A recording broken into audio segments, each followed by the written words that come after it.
So hey, what's up guys, welcome back to our YouTube channel Cosmic Harry, and today we are gonna see what if Harry Potter was raised by Death Eaters. So in this story Harry Potter will be abandoned by his family and everybody, and he will get raised by Death Eaters. This is a very interesting what if story, so if you're new to this channel please make sure to subscribe and like the video. And also if you're new to this channel please make sure to subscribe, just because you already know we are super close for 10k subscribers, so it will be highly appreciated if you subscribe. Now without any further delay, let's get straight to the video.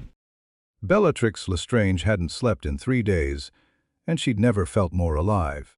The motorcycle's rumble faded into the distance, that half-giant oaf carrying the Dark Lord's killer to safety, completely unaware that safety was about to become a very relative concept. She watched from behind a hedge 2 streets over, her breath forming small clouds in the November air, her wand hand steadied despite the tremors running through the rest of her body. The Dark Lord was gone. She'd felt it happen, felt the mark burn and then go cold, felt something tear loose inside her chest that she refused to call grief. But Bellatrix Lestrange did not crumble. Bellatrix Lestrange did not weep. Bellatrix Lestrange found solutions. And right now, the solution was sleeping in a basket on the doorstep of number 4, Privet Drive. She moved through the shadows like water, her dark robes blending with the night. Dumbledore's protections hadn't activated yet. Blood wards required acknowledgement, required the family inside to accept the burden. Right now, the boy was just a baby on a doorstep, unprotected. Unwarded, hers for the taking. A light flicked on in the house across the street. Bellatrix froze. An elderly woman peered through her curtains, squinting at the street. Probably heard the motorcycle. Probably wondering what all the fuss was about on this perfectly normal, perfectly boring Muggle street. The woman's eyes found Bellatrix. For a moment, neither moved. Then the old woman's face twisted with concern, not fear, not yet, and she started toward her front door. Coming to investigate, coming to ask questions. Coming to remember Bellatrix's face when the Aurors started asking who might have taken the boy who lived. Avada Kedavra. The green light was there and gone so fast the woman probably never processed what happened. She simply crumpled, a puppet with cut strings halfway between her window and her door. Bellatrix didn't spare her a second glance. Muggles died every day. This one just died for something that mattered. The basket was heavier than she expected. She lifted it with both hands, peering down at the sleeping child inside. Black hair, just like his blood traitor father. A thin cut on his forehead still oozing slightly, shaped like a bolt of lightning, and beneath closed lids, she knew were Lily Potter's green eyes. The baby stirred, made a small sound, didn't wake. Shh, Bellatrix whispered, and the gentleness in her own voice surprised her. Auntie Bella's got you now. Everything's going to be fine. She disapparated before the first scream rang out from number 4, Privet Drive. Malfoy Manor materialized around her, all cold marble and ancient magic, and Bellatrix strode through the entrance hall like she owned the place. Which, technically, she didn't. That honor belonged to her sister's husband. But Lucius had never been stupid enough to tell her where she could and couldn't go. Narcissa! Her voice echoed off the vaulted ceilings. Narcissa! Footsteps, quick and light. Her sister appeared at the top of the grand staircase, blonde hair disheveled, eyes red-rimmed. She'd been crying. Of course she had. Narcissa had always been the soft one. Bella. What? Narcissa's voice died as she saw the basket. What have you done? What needed doing? Bellatrix climbed the stairs 2 at a time, thrust the basket toward her sister. Take him. Clean him up. The cut on his head needs attention. Narcissa didn't move. Is that Bella? Is that the Potter boy? His name is Hadrian now. Hadrian Black. The name had come to her during the apparition, fully formed and perfect. He's family, Sissy, our family. The Blacks don't abandon their blood. A's not. His grandmother was Doria Black. Bellatrix's voice went sharp as broken glass. That makes him ours. That makes him mine. And I will not let Dumbledore raise the child who destroyed our Lord to be a weapon against everything we've built." Narcissa's hands were shaking as she took the basket. She looked down at the sleeping baby, and something shifted in her face. Something soft and maternal that Bellatrix had seen directed at baby Draco, but never expected to see aimed at this child. "He's so small," Narcissa murmured. "He won't stay small, he'll grow strong. We'll make sure of it." Bellatrix reached out, touched the lightning bolt cut with one long finger. "And when the Dark Lord returns, and he will return, Sissy, mark my words, this boy will be his greatest servant. The weapon that was meant to destroy us will become the weapon that destroys them. And if he doesn't return—" Bellatrix smiled, and it wasn't a nice smile. "Then Hadrian will be our revenge anyway. Can you imagine it? The boy who lived, hero of the light, raised as a son of darkness. Dumbledore will choke on it." Narcissa looked at her sister for a long moment. Then she pulled the basket close to her chest and turned toward the nursery where her own son slept. "I'll need supplies," she said quietly. "Milk, nappies, healing salve for this cut, whatever you need." And Bella, Narcissa paused at the door. If we're really doing this, you need to understand something. He's not a weapon.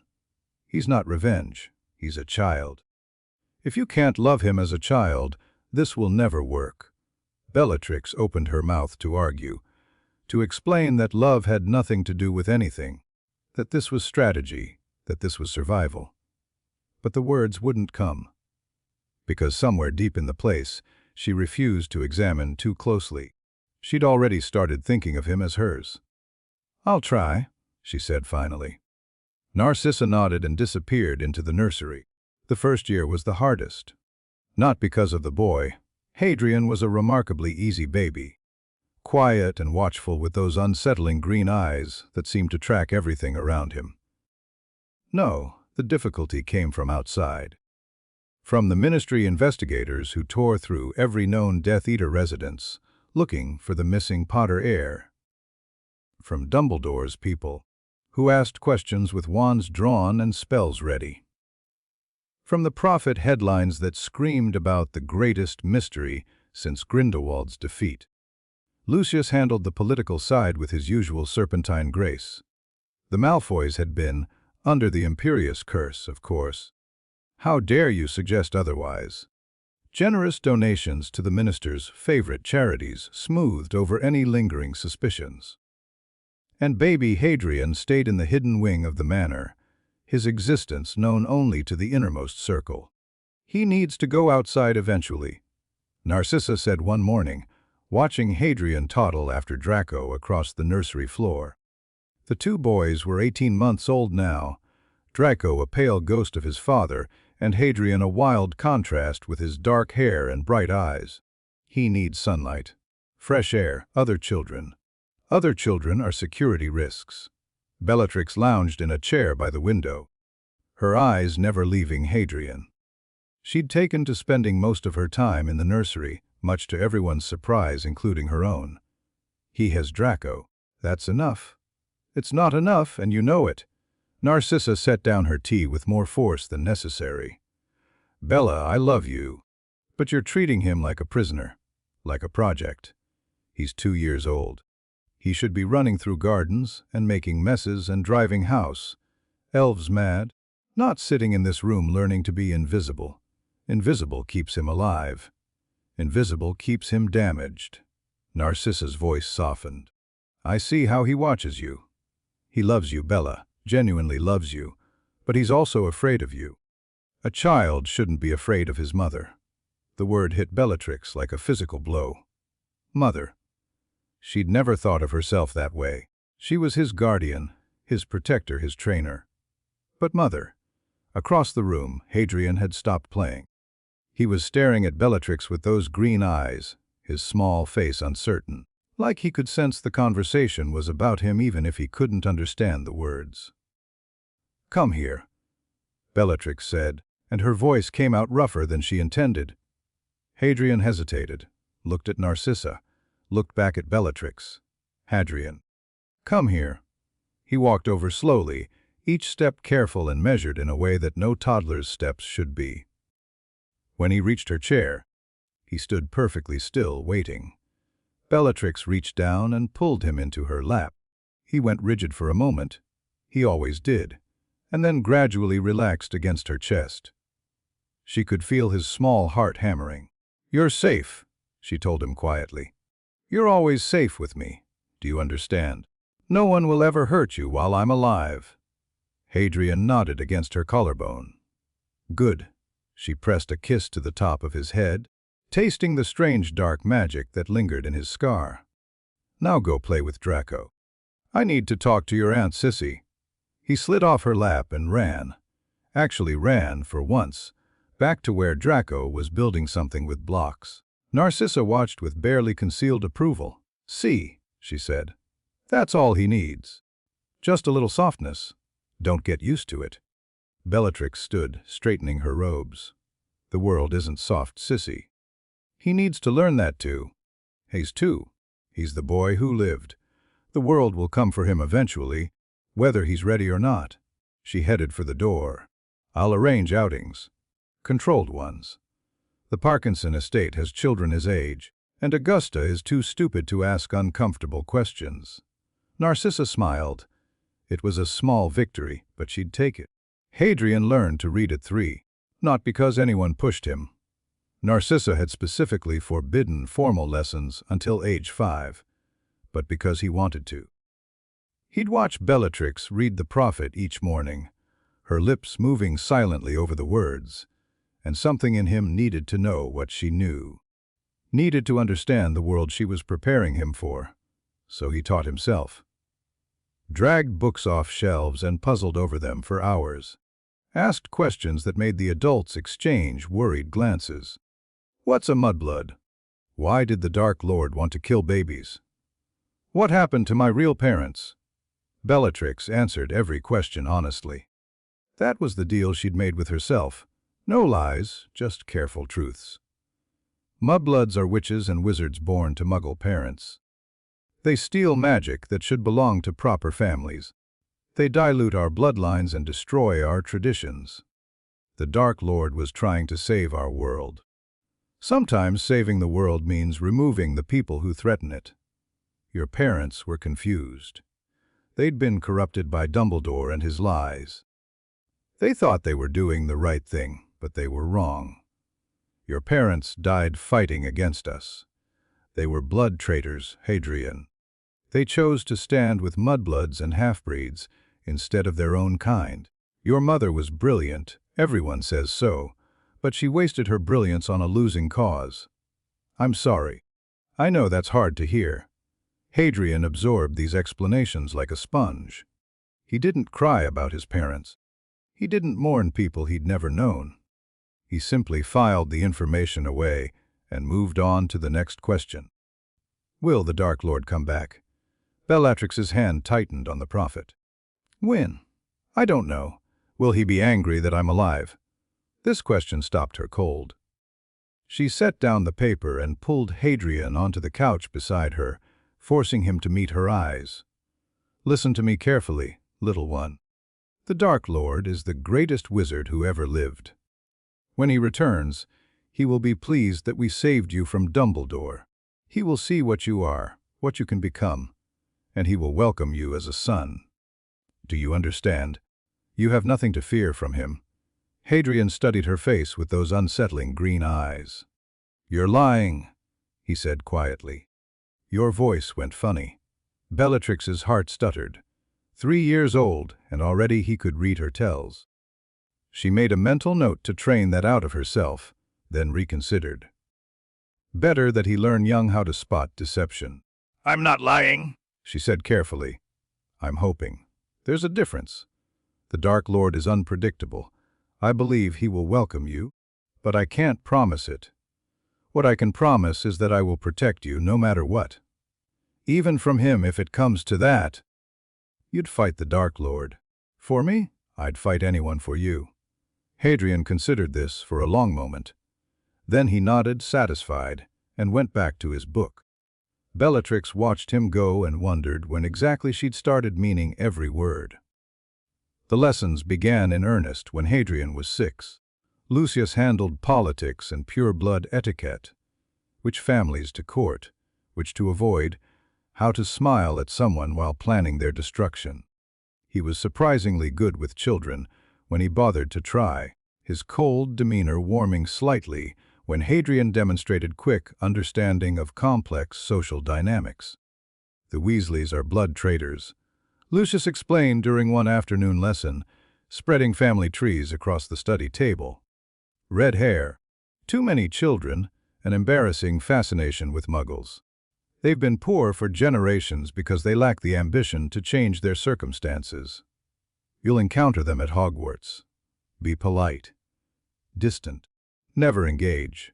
What about the Longbottoms? Something flickered across Lucius's face. Discomfort. Guilt. It was gone too fast for Hadrian to identify. The Longbottom boy is damaged. His parents were Aurors who fought against us. They're in St. Mungo's now. Permanent spell damage. Lucius straightened his papers with precise movements. Your Aunt Bella was responsible. Among others, it was necessary. At the time, Hadrian filed this information away without comment. He was getting good at that, absorbing facts without letting them show on his face. And the boy, raised by his grandmother, Augusta Longbottom, is a formidable witch. The boy himself is reportedly rather pathetic. Barely magical at all. Is that why you don't like talking about it? Because Aunt Bella hurt his parents for nothing? Lucius's jaw tightened. I don't dislike talking about it. There's simply nothing more to say. The Longbottoms made their choices. We made ours. History has not yet determined who was right. Hadrian nodded slowly. He didn't point out that Lucius hadn't actually answered his question. Narcissa's lessons were softer. Music, art, the subtle language of pure-blood courtship. She taught him to dance before he turned 7, leading him through waltzes and formal reels in the Manor's ballroom while enchanted instruments played themselves. A wizard's grace reflects his power, she told him, adjusting his posture with gentle hands. You move like a predator, Hadrian. That's useful, but not always appropriate. Sometimes you need to move like water, flowing, yielding, impossible to grasp. It makes people underestimate you. Why would I want to be underestimated? Narcissa smiled, and for a moment she looked exactly like Bellatrix, because underestimated opponents make mistakes. And mistakes in our world are fatal. But it was Bellatrix's lessons that Hadrian lived for. She taught him magic. Not the careful, controlled magic that children were supposed to learn at Hogwarts. Not theory and wand movements and incantations pronounced just so. Bellatrix taught him the raw, hungry heart of it, the way magic lived in his blood and answered to his emotions. The way it could be shaped by will alone, if that will was strong enough. Forget the ministry restrictions, she said during their first real session, deep in the Manor's underground training chamber. Forget what's appropriate for children. Magic doesn't care about age. It cares about power, and you, little one, have more power than anyone I've ever trained. How do you know? Bellatrix pressed her palm against his scar, and Hadrian felt something shift in his chest. A door opening that he hadn't known existed. Because I can feel it. Right here. Something sleeping inside you. Something dark and old and absolutely magnificent. We're going to wake it up. They started with wandless magic. Simple exercises in moving objects with thought alone. Hadrian struggled at first, his magic sputtering and inconsistent, and Bellatrix's patience frayed faster than either of them expected. Concentrate, she snapped after the 10th failed attempt to lift a feather. You're thinking too much. Magic isn't about thinking, it's about wanting. You need to want the feather to move. Not request it, not hope for it. Want it like you want to breathe. I am wanting. No, you're not. You're going through the motions. You're performing desire. Bellatrix grabbed his chin, forcing his eyes to meet hers. What do you actually want? Hadrian, Right now, in this moment, what do you want more than anything? The answer came without thought. I want you to be proud of me. Bellatrix's grip loosened. Something moved behind her eyes, something vulnerable and quickly hidden. Then make me proud, she whispered. Lift the feather. Hadrian looked at the feather. Felt the magic stirring in his blood. Thought about Bellatrix's rare smiles, her even rarer praise, the way her whole face transformed when he did something that genuinely impressed her. The feather shot toward the ceiling so fast it embedded itself in the stone. Huh? Bellatrix's laugh was wild, delighted, completely unguarded. She swept Hadrian into her arms and spun him around, both of them laughing now. That's my boy! That's my brilliant, beautiful boy. Hadrian held onto her and smiled and didn't think about his real parents at all. Draco was jealous, of course. Not of the magic lessons. Lucius had made it clear that Draco would begin his own training soon enough. But of the attention, the closeness, the way Bellatrix looked at Hadrian like he was the center of her universe. She's not even your real mother, Draco said one night. Both boys lying in the darkness of Draco's bedroom. They'd been sharing a room since they could walk. Hadrian's own suite gathering dust on the other side of the manor. She's just your aunt. Like she's mine. She raised me. Hadrian's voice was flat. That makes her my mother. Your real mother was a mudblood lover, my father says. Hadrian moved so fast that Draco didn't see him coming. One moment he was lying in his own bed. The next he was pinned against the headboard, Hadrian's hand around his throat. Hadrian's eyes blazing with cold green fire. Don't, Hadrian said softly, talk about my mother. I don't care. Don't. For a long moment, neither boy moved. Then Hadrian released his grip and stepped back, his face smoothing into its usual careful mask. I'm sorry, Draco whispered, rubbing his throat. I didn't mean... Yes, you did. But it's fine. Hadrian sat on the edge of his own bed, not looking at his cousin. I know what they were. Blood traitors, corrupted by Dumbledore. I know all of that. But she was still my mother. She still died for me. And I don't want to hear other people talking about it like it means nothing. Draco sat up slowly.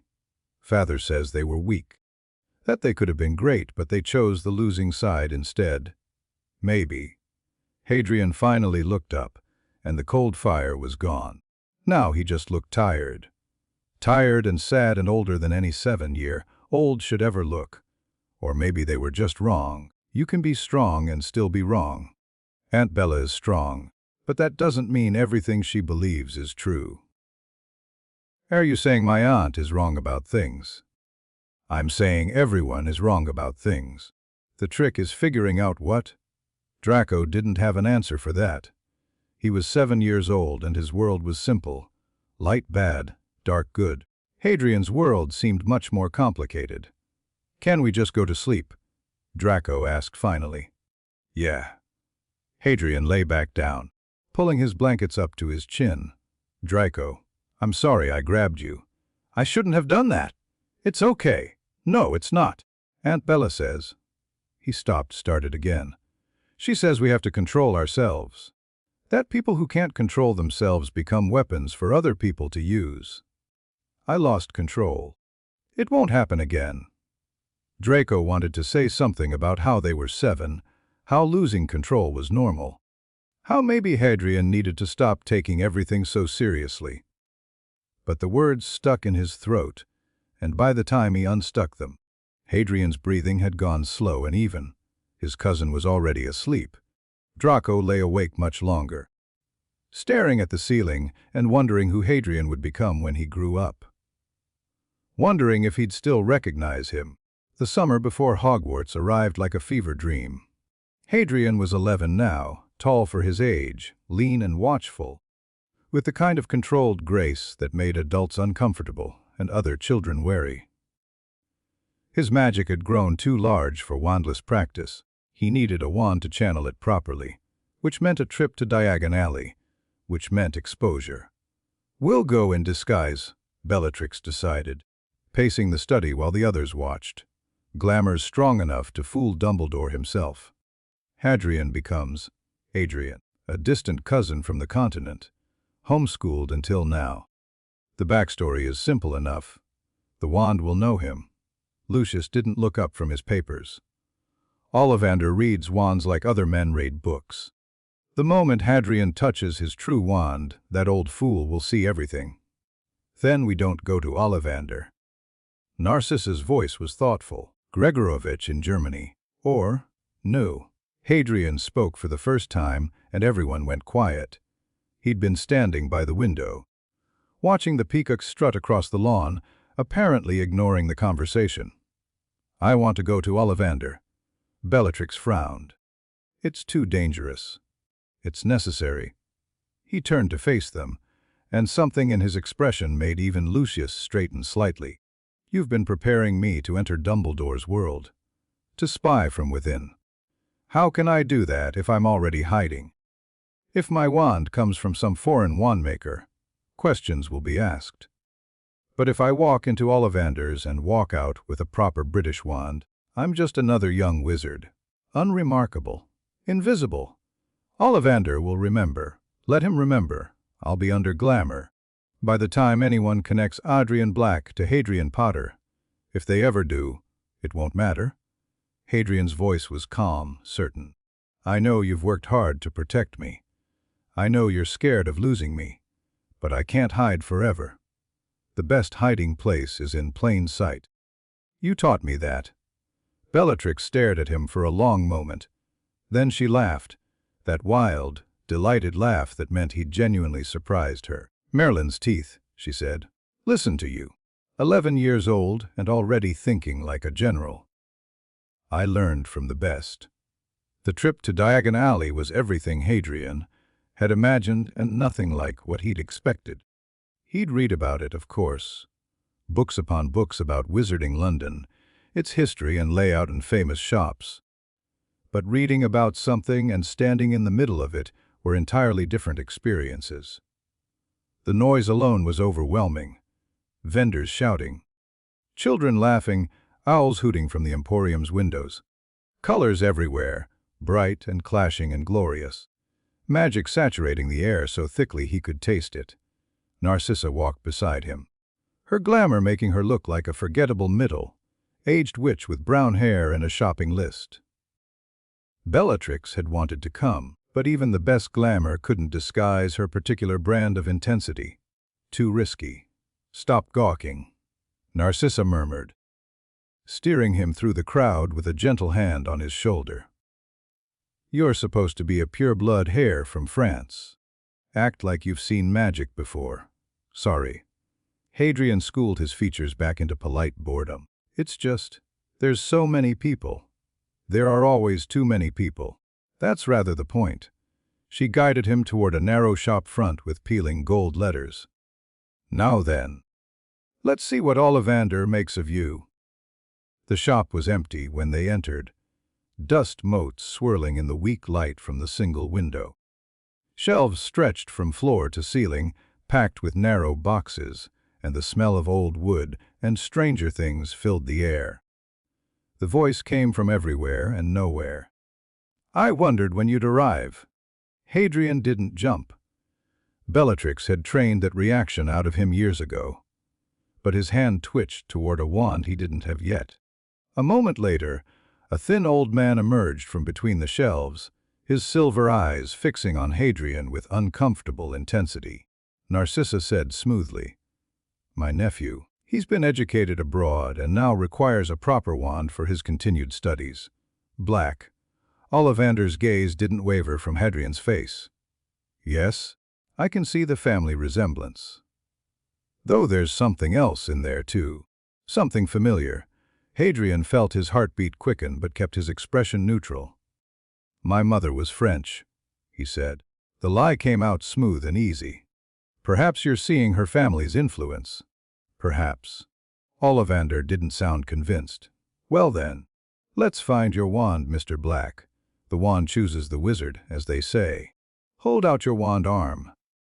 What followed was the strangest half-hour of Hadrian's life.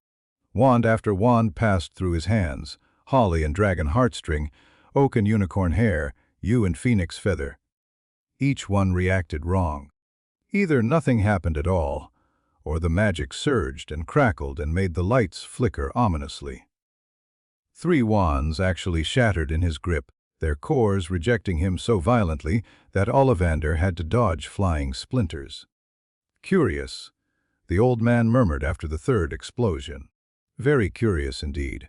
You have a great deal of power, Mr. Black, but also a great deal of conflict. Your magic doesn't know which way it wants to flow." "What does that mean?" "It means we need something special." Ollivander disappeared into the back of the shop, rummaging through boxes that seemed older than the building itself. When he returned, he was carrying a single dusty case, handling it like it might bite him. "I made this wand nearly 50 years ago," he said, opening the case to reveal a pale, elegant wand resting on faded velvet, elder wood, 15 inches, thestral tail hair core. An unusual combination. I was experimenting at the time with materials most wand makers consider unlucky. The wood is willing but treacherous, powerful but prone to betrayal. The core comes from a creature that can only be seen by those who have witnessed death. It's been sitting in my back room ever since, waiting for the right wizard. He held out the wand. Hadrian stared at it. "Elder wands are dangerous," Narcissa said quietly. "The legends. The elder wand is legendary." Ollivander corrected. "This is merely an elder wand. Lowercase. But you're right to be cautious. This wand will not suffer fools, Mrs. Black. If your nephew lacks the strength to master it, it will master him instead." Hadrian reached out and took the wand. The moment his fingers closed around the wood, he understood what all those other wands had been lacking. This was right. This was his. Magic roared through him like a river finding its course, wild and joyful and absolutely devastating. The windows exploded outward. The shelves rattled. Every box in the shop burst open simultaneously, wands clattering to the floor in a wooden waterfall. And Hadrian stood in the middle of the chaos, perfectly calm, the elder wand humming in his grip, like a contented cat. "Well," Ollivander said into the ringing silence, "that was rather dramatic. I'm sorry about your windows. Don't be. That's the most exciting thing that's happened in this shop since 1938. The old man was staring at Hadrian with something between awe and terror. "You're going to do extraordinary things, Mr. Black. Terrible, perhaps, but extraordinary." Narcissa paid quickly and hurried Hadrian out of the shop before anyone came to investigate the noise. They didn't speak until they were safely in a side alley, her glamour flickering with the effort of maintaining composure. "What was that?" she demanded. "What happened in there?"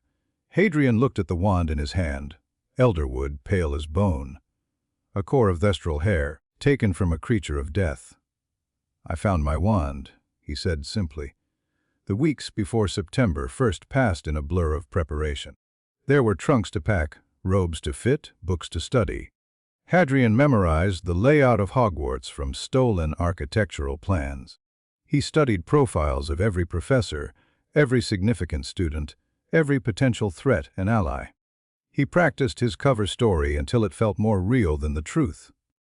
"Remember your mission," Lucius told him the night before departure, both of them standing in the manor's formal study.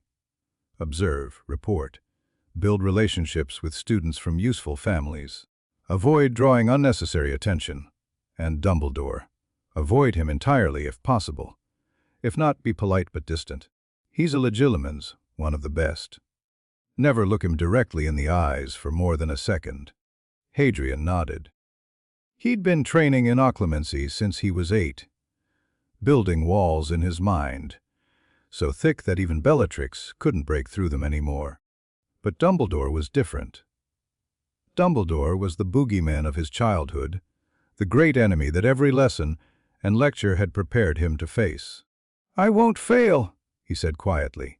"I know what's expected of me." Lucius studied him for a long moment, then did something unexpected. He rested a hand on Hadrian's shoulder. "I know you won't.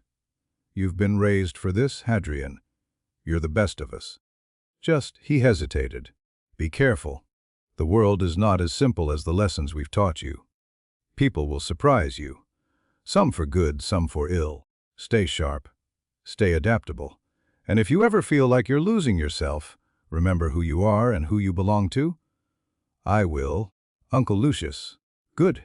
He squeezed Hadrian's shoulder once, then stepped back, his face returning to its usual cool mask. Get some sleep. Tomorrow starts the rest of your life. Hadrian's real goodbye was with Bellatrix. She came to his room past midnight, slipping through the door without knocking, finding him awake and staring at the ceiling. She didn't ask if he was nervous. She knew him better than that.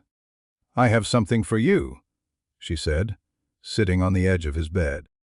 She pressed a small object into his palm, a locket old and heavy inscribed with the Black family crest. This was my mother's, Bellatrix continued, and her mother's before her. It's been in the family for generations. There's a protection charm woven into it. Nothing fancy, but strong. It'll warn you if someone tries to curse you from behind. Hadrian closed his fingers around the locket. I can't take this. It's yours. Now it's yours. Her voice was fierce. You're my son, Hadrian, not by blood but by choice. By every night I sat with you when you had nightmares. By every hex I taught you, and every tear I dried, and every moment I spent turning you into the wizard you are now. You're mine. This locket is just a symbol of that, so take it. Wear it. Remember that no matter where you go, you belong to me. Hadrian sat up and hugged her hard, pressing his face into her shoulder the way he hadn't done since he was small. She smelled like dark magic and expensive perfume and home. I'll make you proud, he whispered. I promise. You already have. Her arms tightened around him. Now get some sleep. You have a train to catch. She left as silently as she'd come. Hadrian lay back down, the locket warm against his chest, and dreamed of green light and a woman's scream, and a truth that lurked just beneath the surface of his carefully constructed world. Platform 9 and 3, quarters was chaos. Families everywhere, crying mothers, bored fathers, excited children dragging trunks twice their size.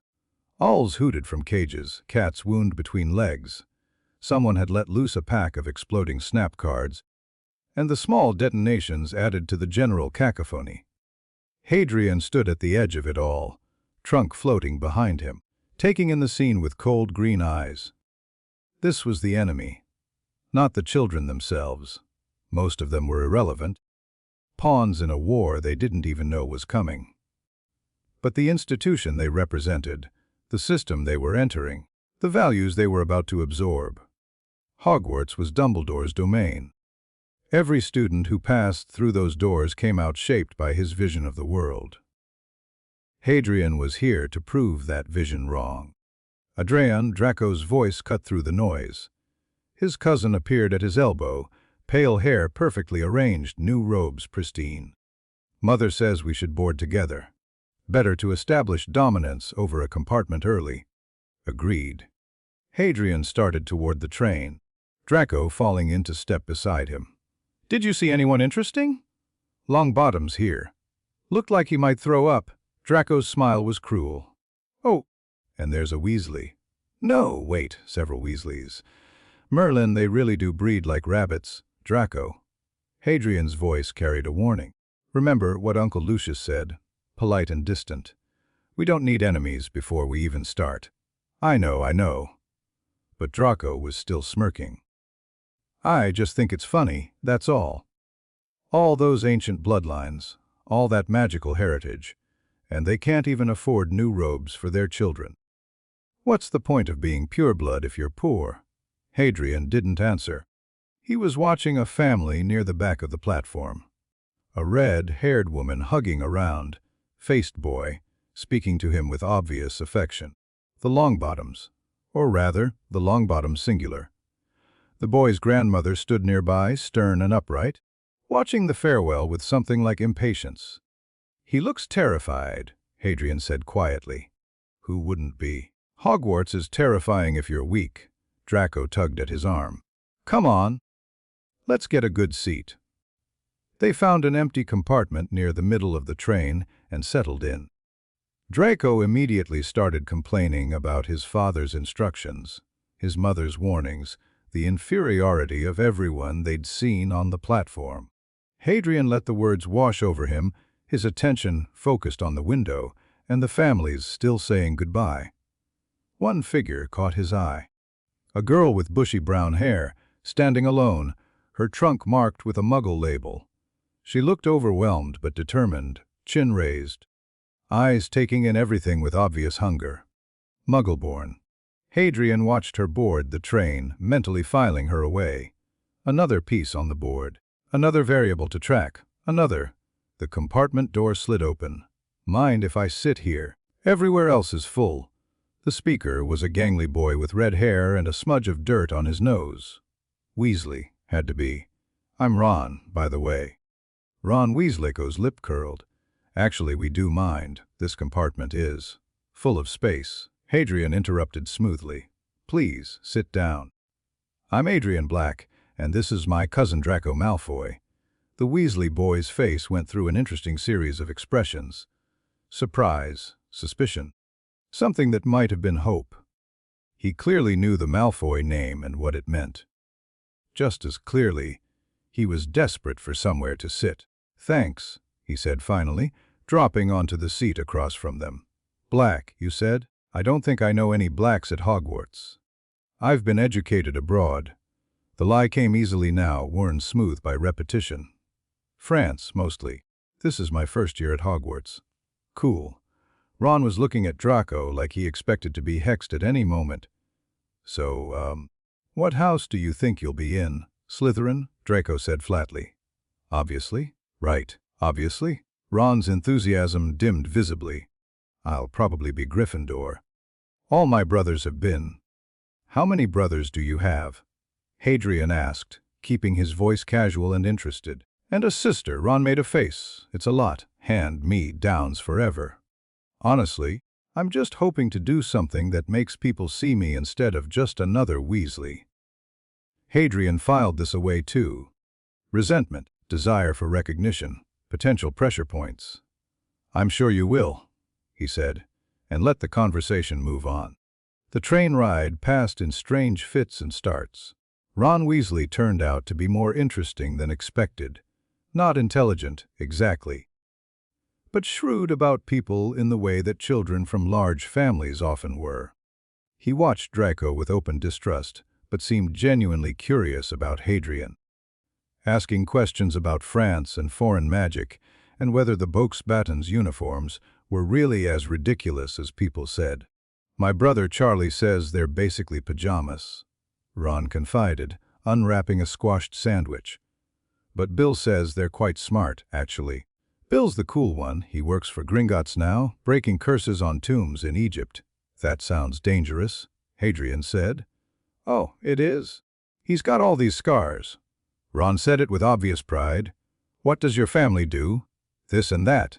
Hadrian kept his voice vague. Investments? Mostly. The Black family has been wealthy for a long time. Must be nice. There was no envy in Ron's voice, just acceptance. My dad works at the ministry. Muggle artifacts. He's obsessed with like plugs and batteries and stuff. Mum says it's embarrassing, but I think it's kind of cool. Did you know Muggles have these things called airplanes?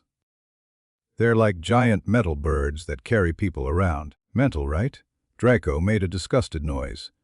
Why would anyone care about Muggle toys? Why would anyone not? Ron fired back, finally showing some spine. There's billions of Muggles in the world. They've figured out loads of stuff we haven't. Seems stupid to ignore them. Spoken like a true blood traitor. Spoken like a true. Enough. Hadrian's voice cut through the rising tension. Both boys turned to look at him, and he made sure his expression was calm, almost bored. We're going to be at school together for 7 years. Probably sharing classes, common areas, meals. Is this really how you want to start? Draco looked mutinous. Ron looked surprised. Neither spoke. I don't care about blood purity. Hadrian continued, the lies smooth as silk. I don't care about family feuds or political alliances, or who looked at whose grandmother wrong 3 centuries ago. I care about being left alone to do my work. Can we all agree on that, at least? Slowly, reluctantly, both boys nodded. Good. Hadrian picked up the book he'd been pretending to read. Now then, Ron, tell me more about these airplanes. The rest of the trip passed almost pleasantly. Ron's stories were genuinely entertaining once he got going. And even Draco unbent enough to ask a few questions about Muggle cricket, which apparently bore some resemblance to Quidditch. By the time the train began slowing, the 3 of them had achieved something like a truce. Not friendship. Hadrian didn't have friends, but a temporary alliance of convenience that he could work with. Hogwarts rose from the darkness like something out of a dream. Towers and turrets, spires and bridges, all lit from within by countless torches. The lake spread before it like a mirror, reflecting the castle's lights until the whole scene seemed doubled, twice as vast and impossible as it already was. Beautiful, isn't it? A girl's voice came from beside him. Hadrian turned to find the bushy, haired Muggleborn from the platform, her eyes wide with wonder. I've read about it, of course, but pictures don't really capture. She stopped, blushing. Sorry, I'm Hermione Granger. I've been talking to everyone about their readings, but no one seems as interested as I am.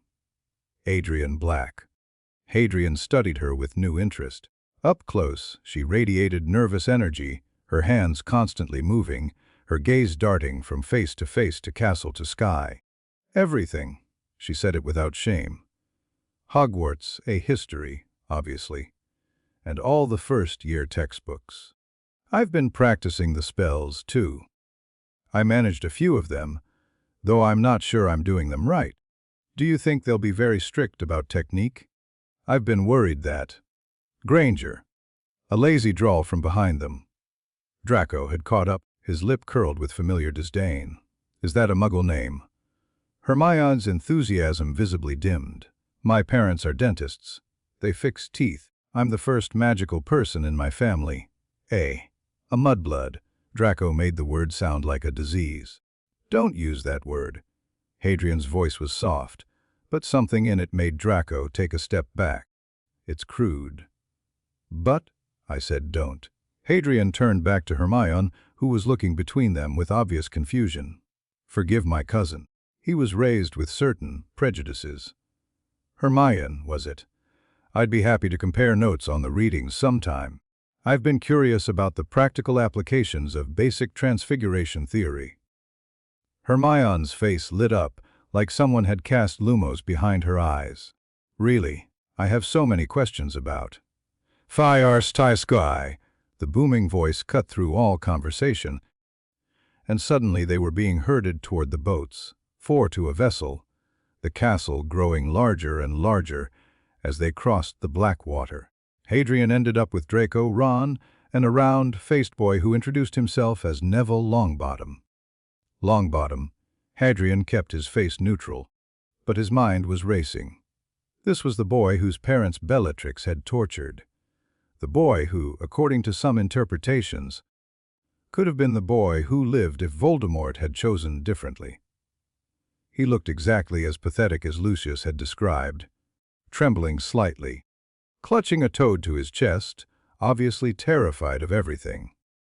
And yet, there was something in his eyes when he looked at the castle. Something that wasn't just fear. Determination, maybe. Or hope? First time on the lake, Hadrian asked quietly. Neville nodded without speaking. A pause. Then another nod, smaller this time. Good. Hadrian looked up at the approaching castle. Only idiots aren't scared of new things. The trick is being scared and moving forward anyway. Neville stared at him for a long moment. Then, slowly, he sat up a little straighter. I'm Neville, he said, his voice barely above a whisper. Adrian. They didn't say anything else. They didn't need to. The sorting hat was old and tattered and absolutely terrifying. Not because of how it looked. Hadrian had seen scarier things in the manor's basement, but because of what it represented. Every book, every briefing, every piece of intelligence he'd gathered said the same things. The hat saw everything. Every thought, every memory, every carefully buried truth.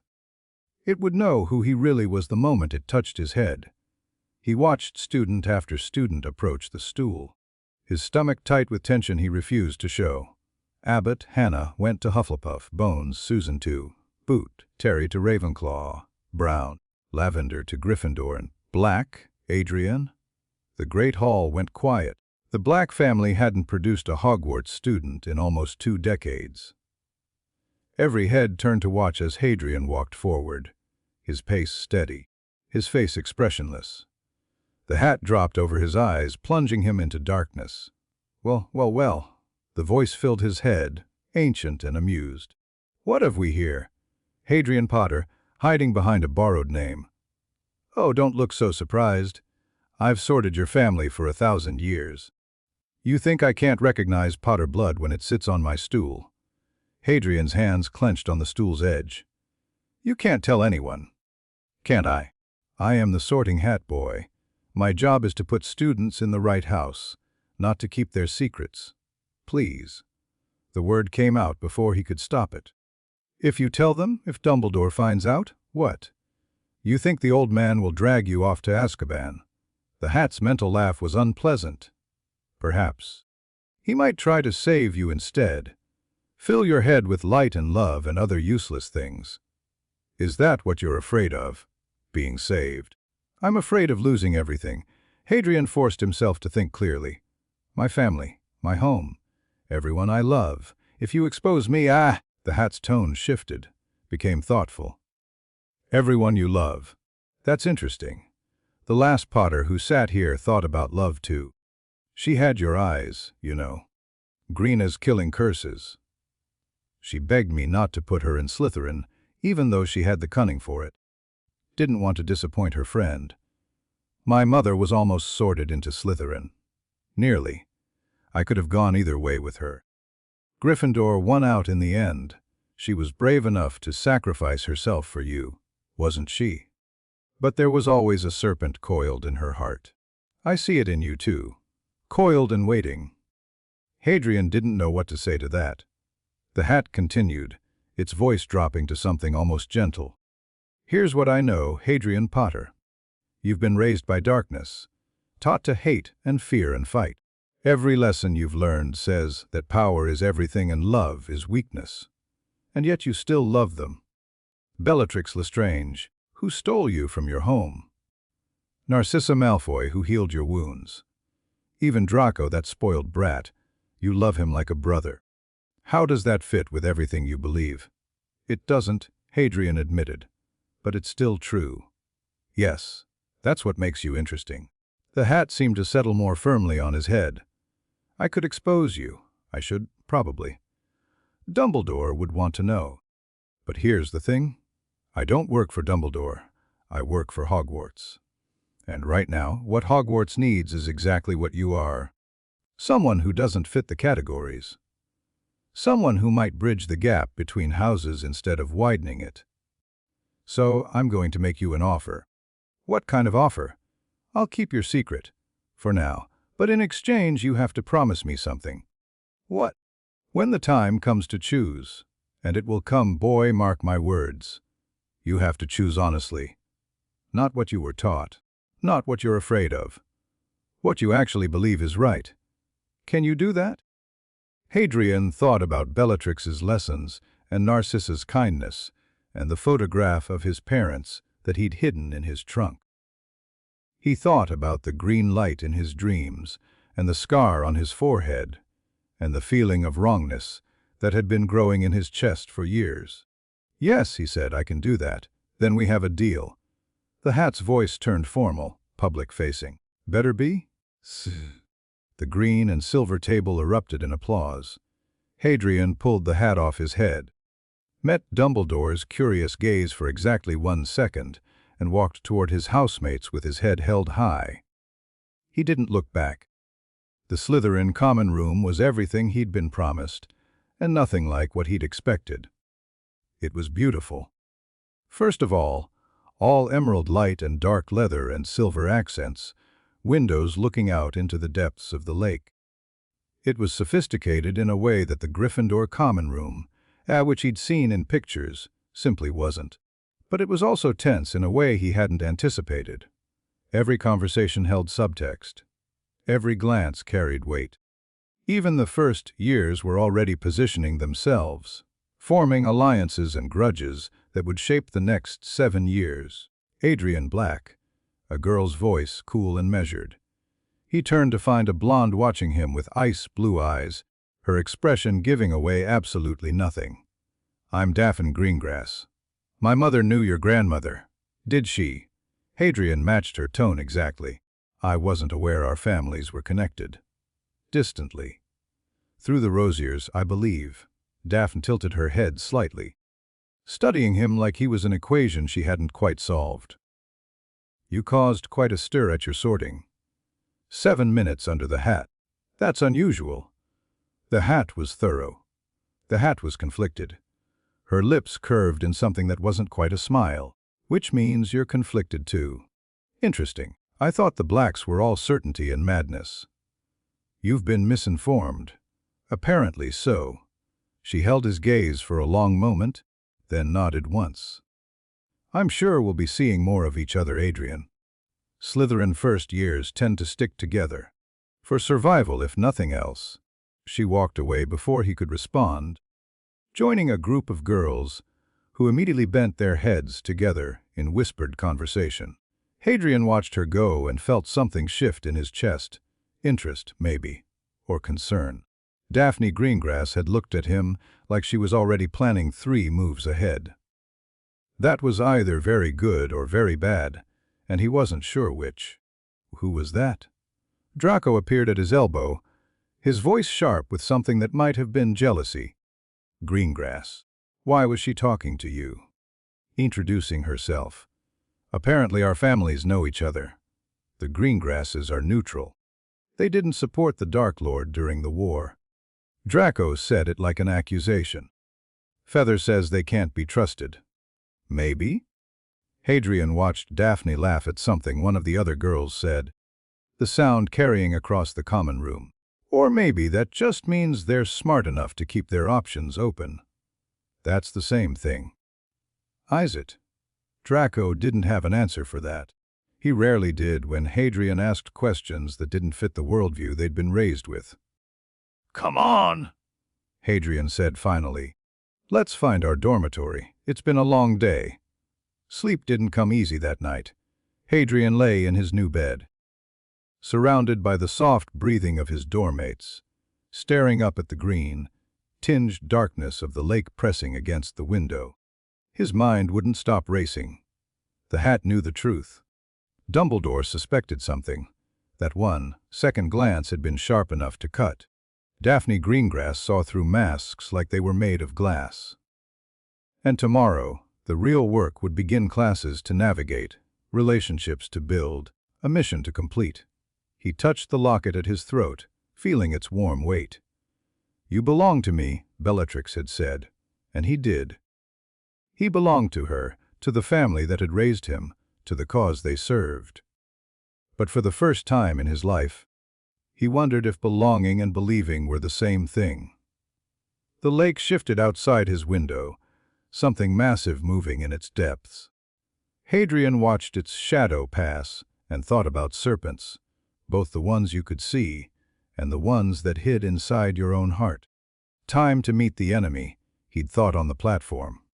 But now, lying in the darkness of his enemy's stronghold, surrounded by strangers who would become allies or obstacles, he wasn't sure anymore who the enemy actually was. Maybe that was the most dangerous thought of all. Chapter 1 Aid, Chapter 2. Serpents welcome. The problem with Flint is that he thinks muscle is the same as power. Hadrian didn't look up from his breakfast, but he tracked Marcus Flint's reflection in his goblet as the 6th-year Quidditch captain shouldered past a group of second-years. He's been captain for 2 years and Slytherin hasn't won the cup once. Draco snorted into his pumpkin juice. "You've been here 12 hours, and you're already criticizing the Quidditch program. I've been here 12 hours, and I've already identified 3 major vulnerabilities in Slytherin's internal hierarchy. Hadrian finally looked up, keeping his voice low enough that only Draco could hear. Flint rules through intimidation, which means everyone under him resents him. The prefects are split between 2 factions, not Scroop and Parkinson's, neither of which respects the other. And Snape lets it all happen because infighting keeps anyone from challenging his authority. How do you know about the prefect factions? We only got here last night. I listened. Hadrian bit into a piece of toast. People talk when they think first years aren't paying attention. Learned that from Aunt Bella. Draco processed this for a moment, then shook his head slowly. Sometimes I forget you're actually terrifying. Good. That means it's working. The Morning Post arrived in a storm of wings and scattered feathers. Hadrian caught the prophet it dropped in front of him, scanning headlines with practiced efficiency. Nothing about missing heirs or stolen children. The ministry was still arguing about cauldron thickness regulations. Dumbledore had made some comment about inter-house unity that made Hadrian's lip curl. Black. The voice came from behind him. Female. Cool. Familiar. Mind if I sit? Daphne Greengrass didn't wait for an answer. She slid onto the bench across from him, setting down a plate of fruit and pastries with precise movements. Her blonde hair was pulled back in a simple braid today, and she'd added a silver pin shaped like a snowflake just above her left ear. Greengrass. Draco's voice carried a warning. We were having a private conversation about Flint's leadership deficiencies and the prefect power struggle. Yes, I heard.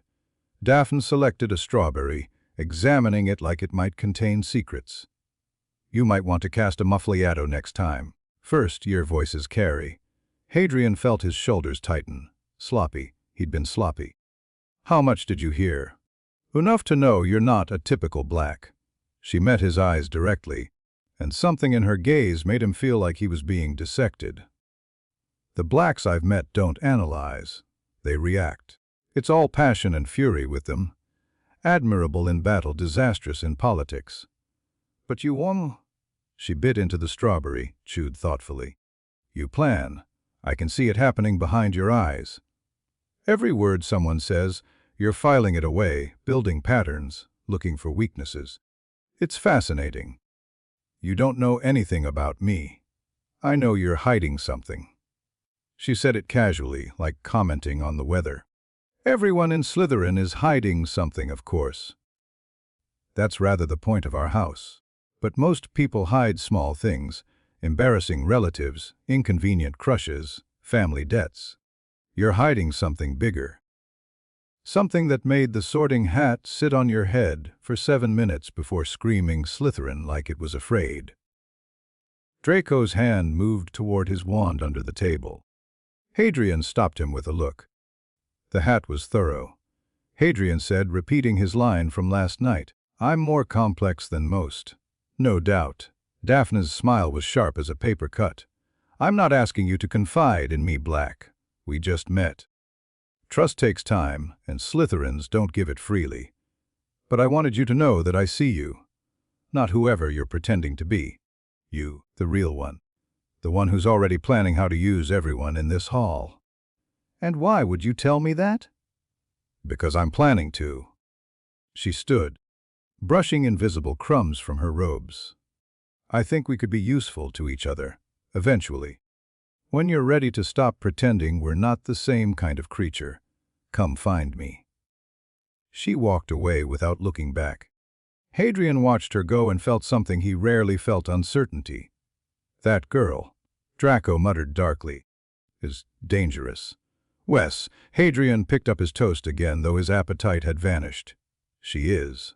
Potions was first on the schedule, and the walk to the dungeons felt like a march toward execution. Professor Snape. The name had haunted Hadrian's childhood like a ghost. Mentioned in whispers, never fully explained. He knew Snape had been a Death Eater. He knew Snape was now Dumbledore's man, protected by the old fool's inexplicable trust. He knew Snape had known his parents, though the details remained frustratingly vague.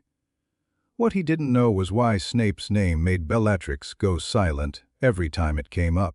The classroom was cold and dim, lined with jars of things that floated in murky liquid.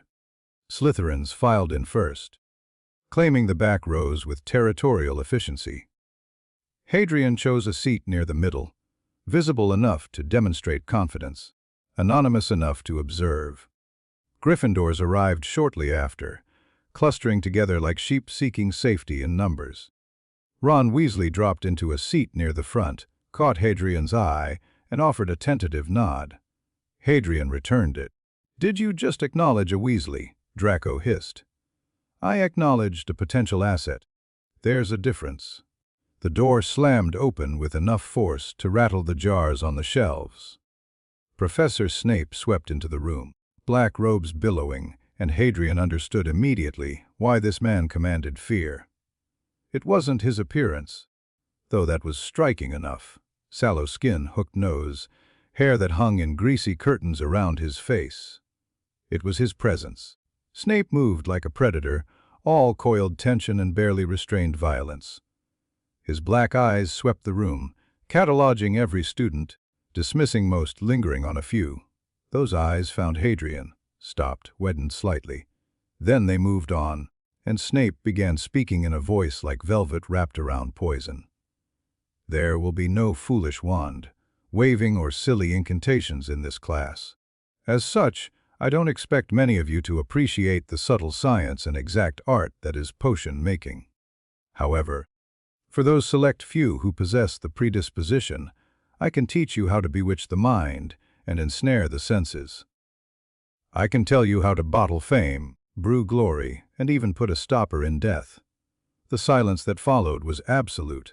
No one breathed. "Potter?" Snape's voice cracked like a whip. Hadrian's heart stopped. Then he realized Snape wasn't looking at him. He was looking at the Gryffindor section, at the round-faced boy who'd introduced himself on the boats. Neville Longbottom flinched. "Why?" "Yes, sir. Tell me, Longbottom, what would I get if I added powdered root of asphodel to an infusion of wormwood?" Neville's face went pale. "I don't. Clearly fame isn't everything." Snape's lip curled. "Let's try again. Where would you look if I told you to find me a bezoar?" "I don't know, sir." "And what is the difference between monkshood and wolfsbane?" "I don't know." Neville's voice was barely a whisper now. "I'm sorry, Professor. Asphodel and wormwood make a sleeping potion so powerful, it is known as the draught of living death. A bezoar is a stone taken from the stomach of a goat that will save you from most poisons. As for monkshood and wolfsbane, they are the same plant, which also goes by the name of aconite." Snape's eyes glittered with cruel satisfaction. "Well, why aren't you all copying that down?" The scratch of quills filled the room. Hadrian wrote automatically, his mind racing. Snape had called Neville by the wrong name. Potter. Why? A slip of the tongue? Unlikely. Snape didn't seem like a man who made slips. A deliberate provocation. But Neville wasn't Harry Potter. Harry Potter was dead or missing or... The realization hit him like a physical blow. Snape knew. He had to know.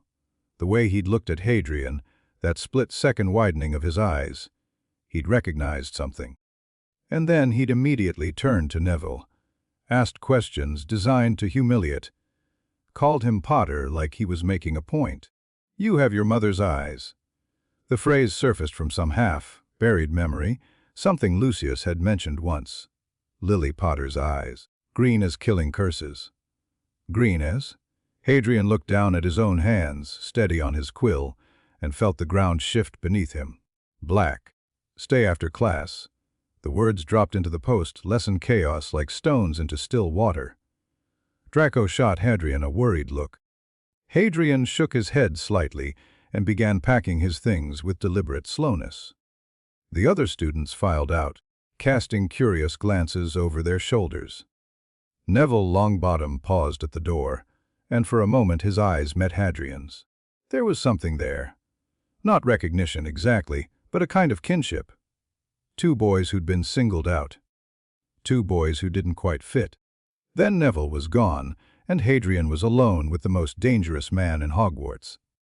Snape stood behind his desk, hands clasped, expression unreadable. He waited until the door clicked shut before speaking. "You think you're clever." Hadrian stayed standing, keeping his posture relaxed but his weight balanced. Ready to move if necessary. "I'm not sure what you mean, Professor." "Don't." Snape's voice went sharp. "Don't play games with me, boy. I taught your mother for 7 years. I know those eyes. I would know them anywhere." The denial rose automatically. "I'm Adrian Black, my mother was French." But something stopped him. Maybe the look in Snape's eyes, which wasn't accusation or anger but something rawer. Something that looked almost like grief. "What do you want?" Hadrian asked quietly. To understand, Snape moved around the desk, stopping several feet away. Close enough to speak softly, far enough that Hadrian's defensive instincts didn't scream. 11 years. The entire wizarding world searched for you. Dumbledore himself spent years trying to find where you'd gone. And now you walk into my classroom wearing a black name and Malfoy mannerisms. And I'm supposed to pretend I don't see what's right in front of me. You could tell Dumbledore. I could. Will you? Snape's jaw tightened. For a long moment, the only sound was the soft bubbling of the cauldrons that lined the walls. Your mother, he said finally, was the finest witch of her generation. She was kind and fierce and brilliant, and she threw away everything. Her family, her friendships, her very life, to protect you. Do you know that? Do you have any idea what she sacrificed? Hadrian's chest felt tight. I know she died. She didn't just die. She chose to die. She could have stepped aside, could have let the Dark Lord take you, could have lived. But she stood in front of your crib and refused to move. And when the killing curse came for her, she didn't flinch.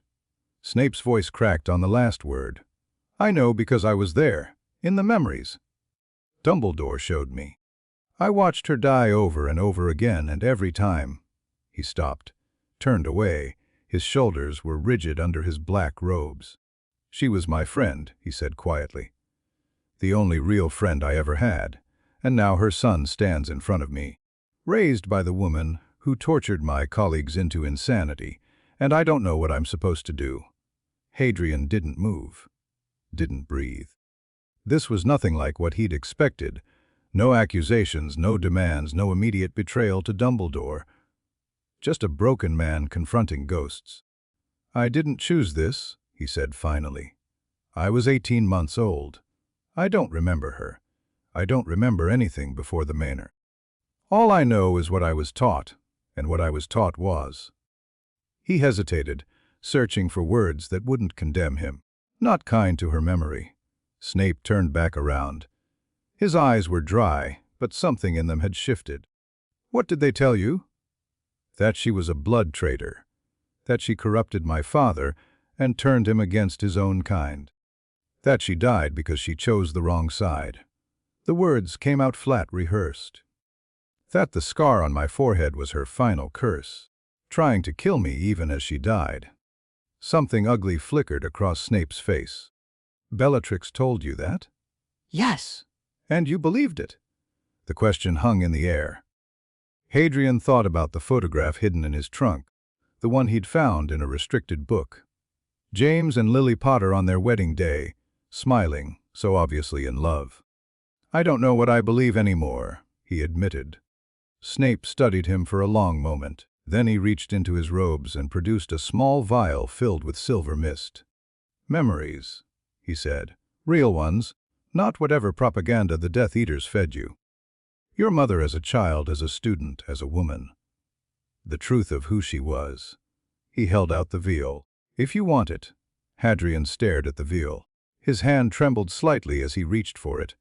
The first visible sign of emotion he'd shown since entering this room. Why? He asked. Why would you give me this? Because I made a promise. Snape's voice was barely audible. To protect you. To keep you safe. I failed for 11 years, but you're here now, and I—" He stopped, visibly collected himself.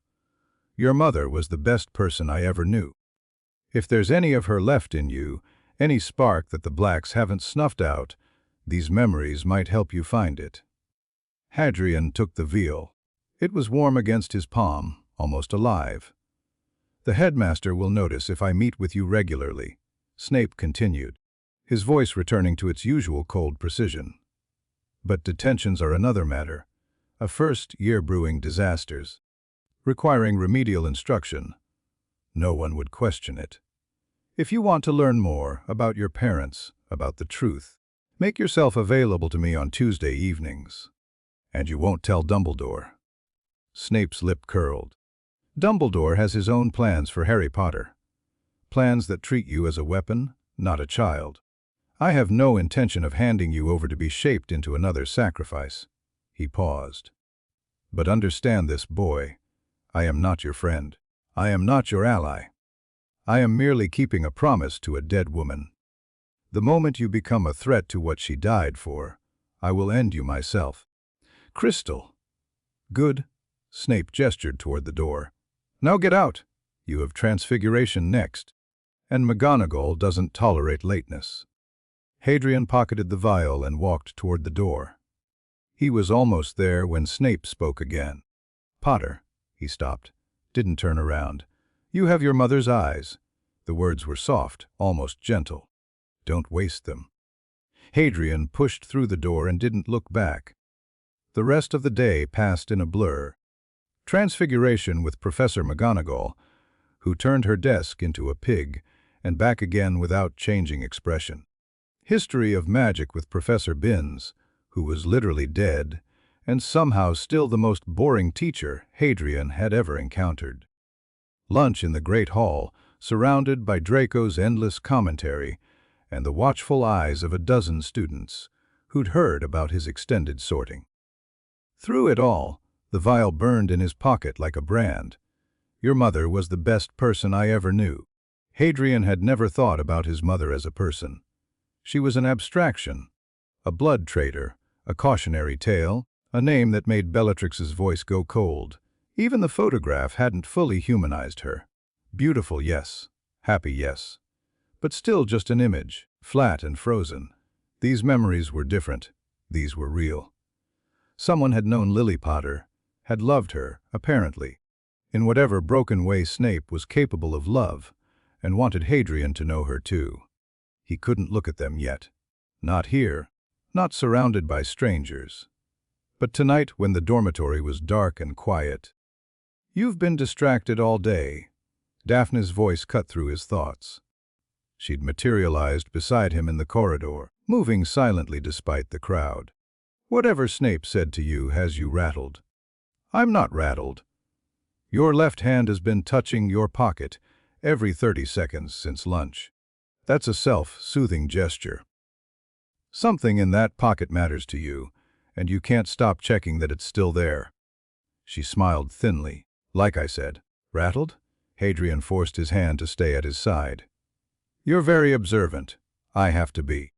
The Greengrass family survives by seeing what others miss." She fell into step beside him, close enough to speak quietly. "I'm not going to ask what it is. We're not there yet, but I wanted to offer you something." "What?" "Information." She guided him into an empty alcove, casting a quick privacy charm with impressive casualness. "You're new here. You don't know the landscape yet, not really. I've been navigating these waters since I could walk.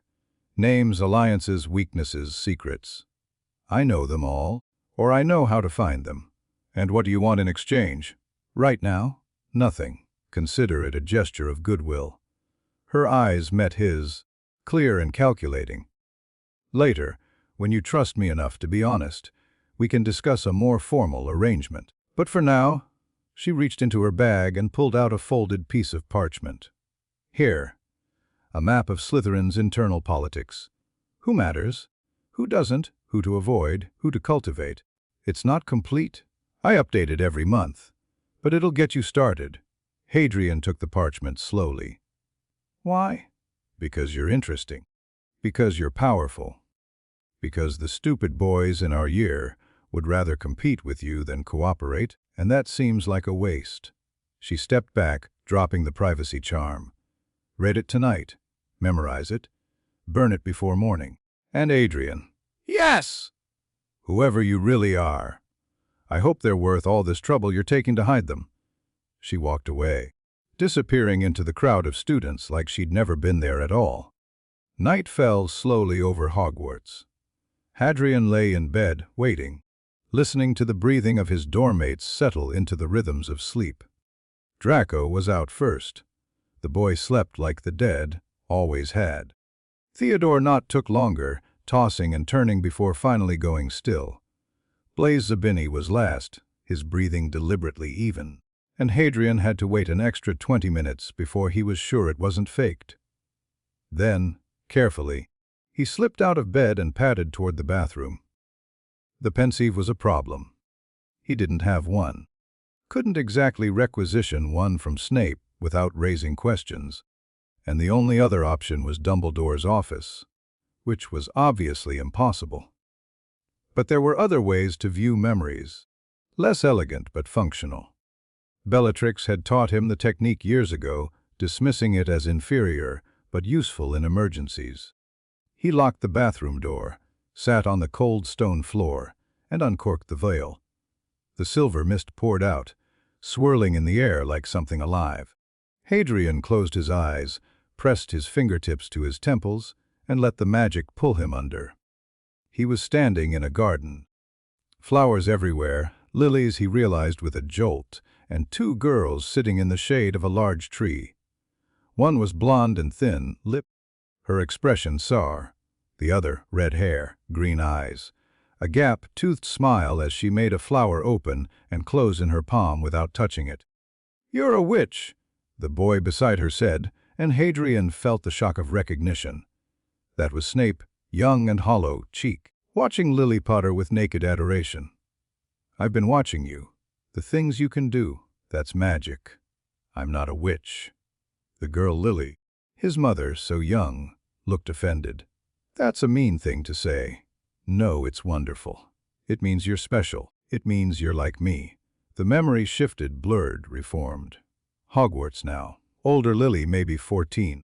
Sitting in the library with books piled around her. Snape across the table, pointing at something in a text. Lily laughed. A full, bright sound that made something ache in Hadrian's chest. "You can't just invent spells, Sev. That's not how it works." "Why not? Someone invented the original ones." "Why can't we improve on them?"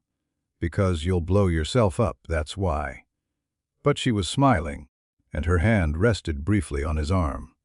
"Fine, show me what you've got.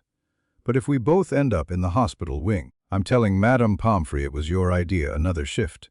Darker now. Night. A corridor. Lily storming away from a group of boys. One with messy black hair and glasses, grinning despite the anger in her posture. "Just leave me alone." "Potter, come on, Evans. One date. That's all I'm asking." "What's the worst that could happen?" "You could show up." She threw the words over her shoulder like knives. "That would be pretty bad." The boys laughed, except for one, lurking at the edges, dark-haired and bitter. Snape's face twisted with jealousy so sharp it was almost visible. More memories now flowing faster. Lily arguing with Snape. Tears streaming down her face. "I can't keep defending you, Sev. Not when you're spending all your time with those people. Not when you call girls like me." "I didn't mean you. I would never." "You called Mary a mudblood last week." Right to her face. "What am I supposed to think?" Lily and James Potter, older now, maybe 18, dancing at some party, her head on his shoulder, his arms wrapped around her like she was something precious. Lily holding a baby, holding him. Green eyes meeting green eyes, and she was crying, but she was smiling too. "You're going to do great things, Harry. I know it. Whatever happens, whatever the world throws at you, you're going to be extraordinary." And then the last memory. A door bursting open. Lily screaming. Voldemort, it had to be, though his face was shadowed, raising a wand. Stand aside, girl. Not Harry. Please. Stand aside, you silly girl. Stand aside now. Not Harry! Take me instead! Please. Green light. The smell of ozone. And then Hadrian wrenched himself out of the memories, gasping, tears streaming down his face that he didn't remember starting to cry. The bathroom was silent, cold. The vial lay empty beside him, its silver mist absorbed back into nothingness. She had loved him. His mother had loved him. Not as an abstract concept, not as a blood obligation, but actually, genuinely loved him. He'd seen it in her eyes when she held him, heard it in her voice when she begged for his life. Everything he'd been taught, blood traitor, corrupted, was a lie. She chose to die for me. The thought shattered something inside him. For 11 years, he'd been raised to believe his parents were enemies who deserved their fate. For 11 years, he'd accepted that the love he received from Bellatrix and Narcissa was the only love he needed, the only love that mattered. But Lily Potter had stood in front of a dark lord and refused to move. Hadrian pressed his hands to his face and tried to breathe through the storm in his chest. He didn't know what to feel. Grief for a woman he'd never known, rage at the family who'd lied to him, or something stranger, a desperate, hungry hope that maybe he wasn't who they'd made him. Maybe he could be something else. Maybe he could be her son. Dawn found him still sitting on the bathroom floor. He'd composed himself by then, washed his face, straightened his robes, built the mask back up piece by piece. But something had shifted behind it. Some foundation that he'd always trusted had developed cracks. You look terrible. Draco was waiting in the dormitory, already dressed, his pale face creased with concern. Did you sleep at all? Some. Liar. Draco moved closer, lowered his voice. What's going on with you? First Snape keeps you after class? Then you disappear all night. Is this about Greengrass? Because if she's threatening you somehow, it's not about Greengrass. Hadrian grabbed his bag, not meeting Draco's eyes. I just had trouble sleeping. New place, strange bed. It happens. Adrian, Draco grabbed his arm, forcing him to stop. I know you. I've known you my whole life. Something happened. Tell me. The truth rose in Hadrian's throat. The memories, the lies, everything he'd learned, and died before it reached his lips.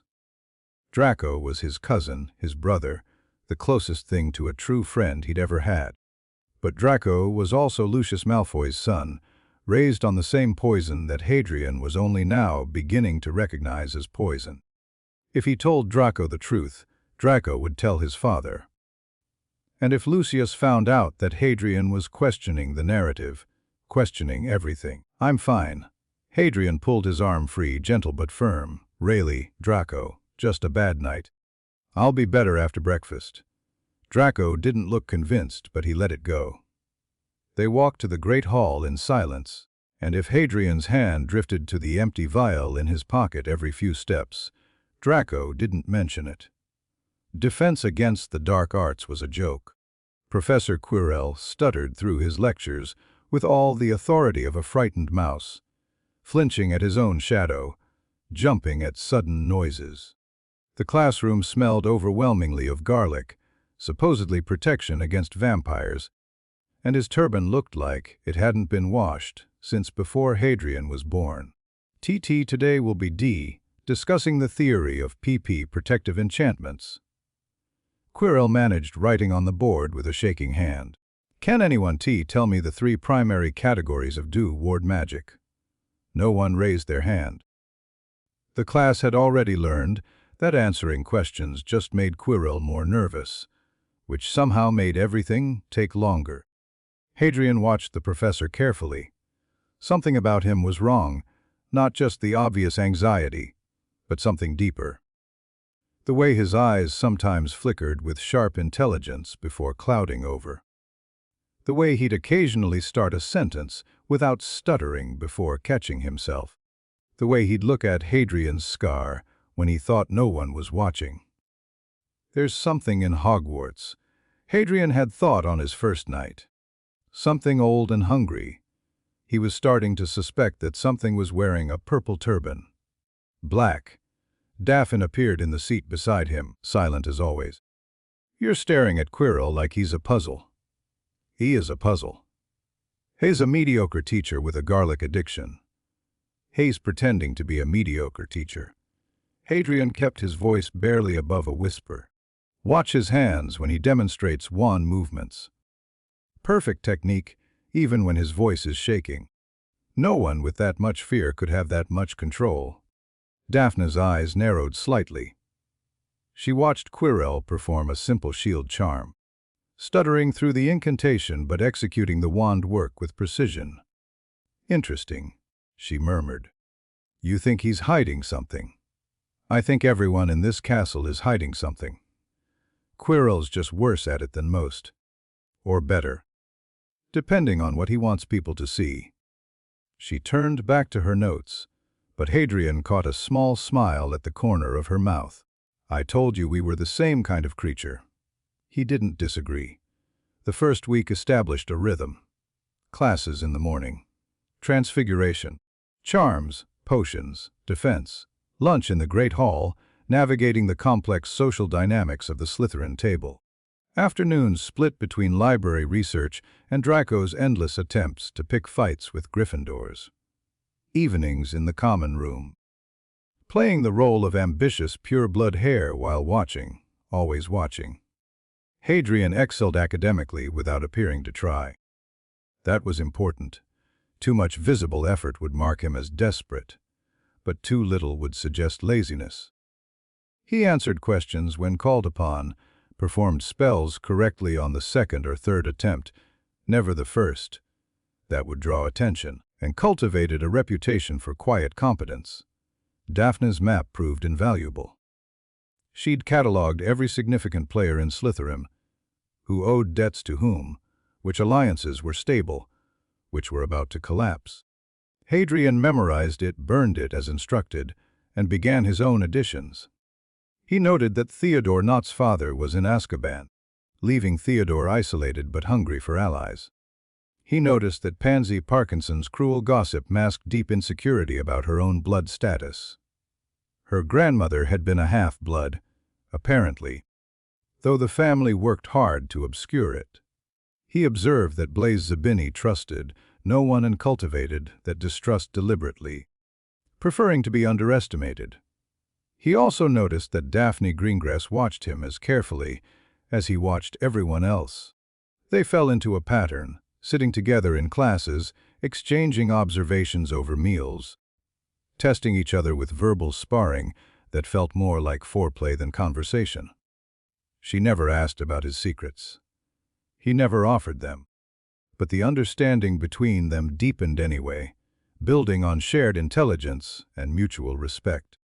You're spending a lot of time with Greengrass, Draco complained one evening, glaring across the common room at where Daphne sat reading with her younger sister. People are starting to talk.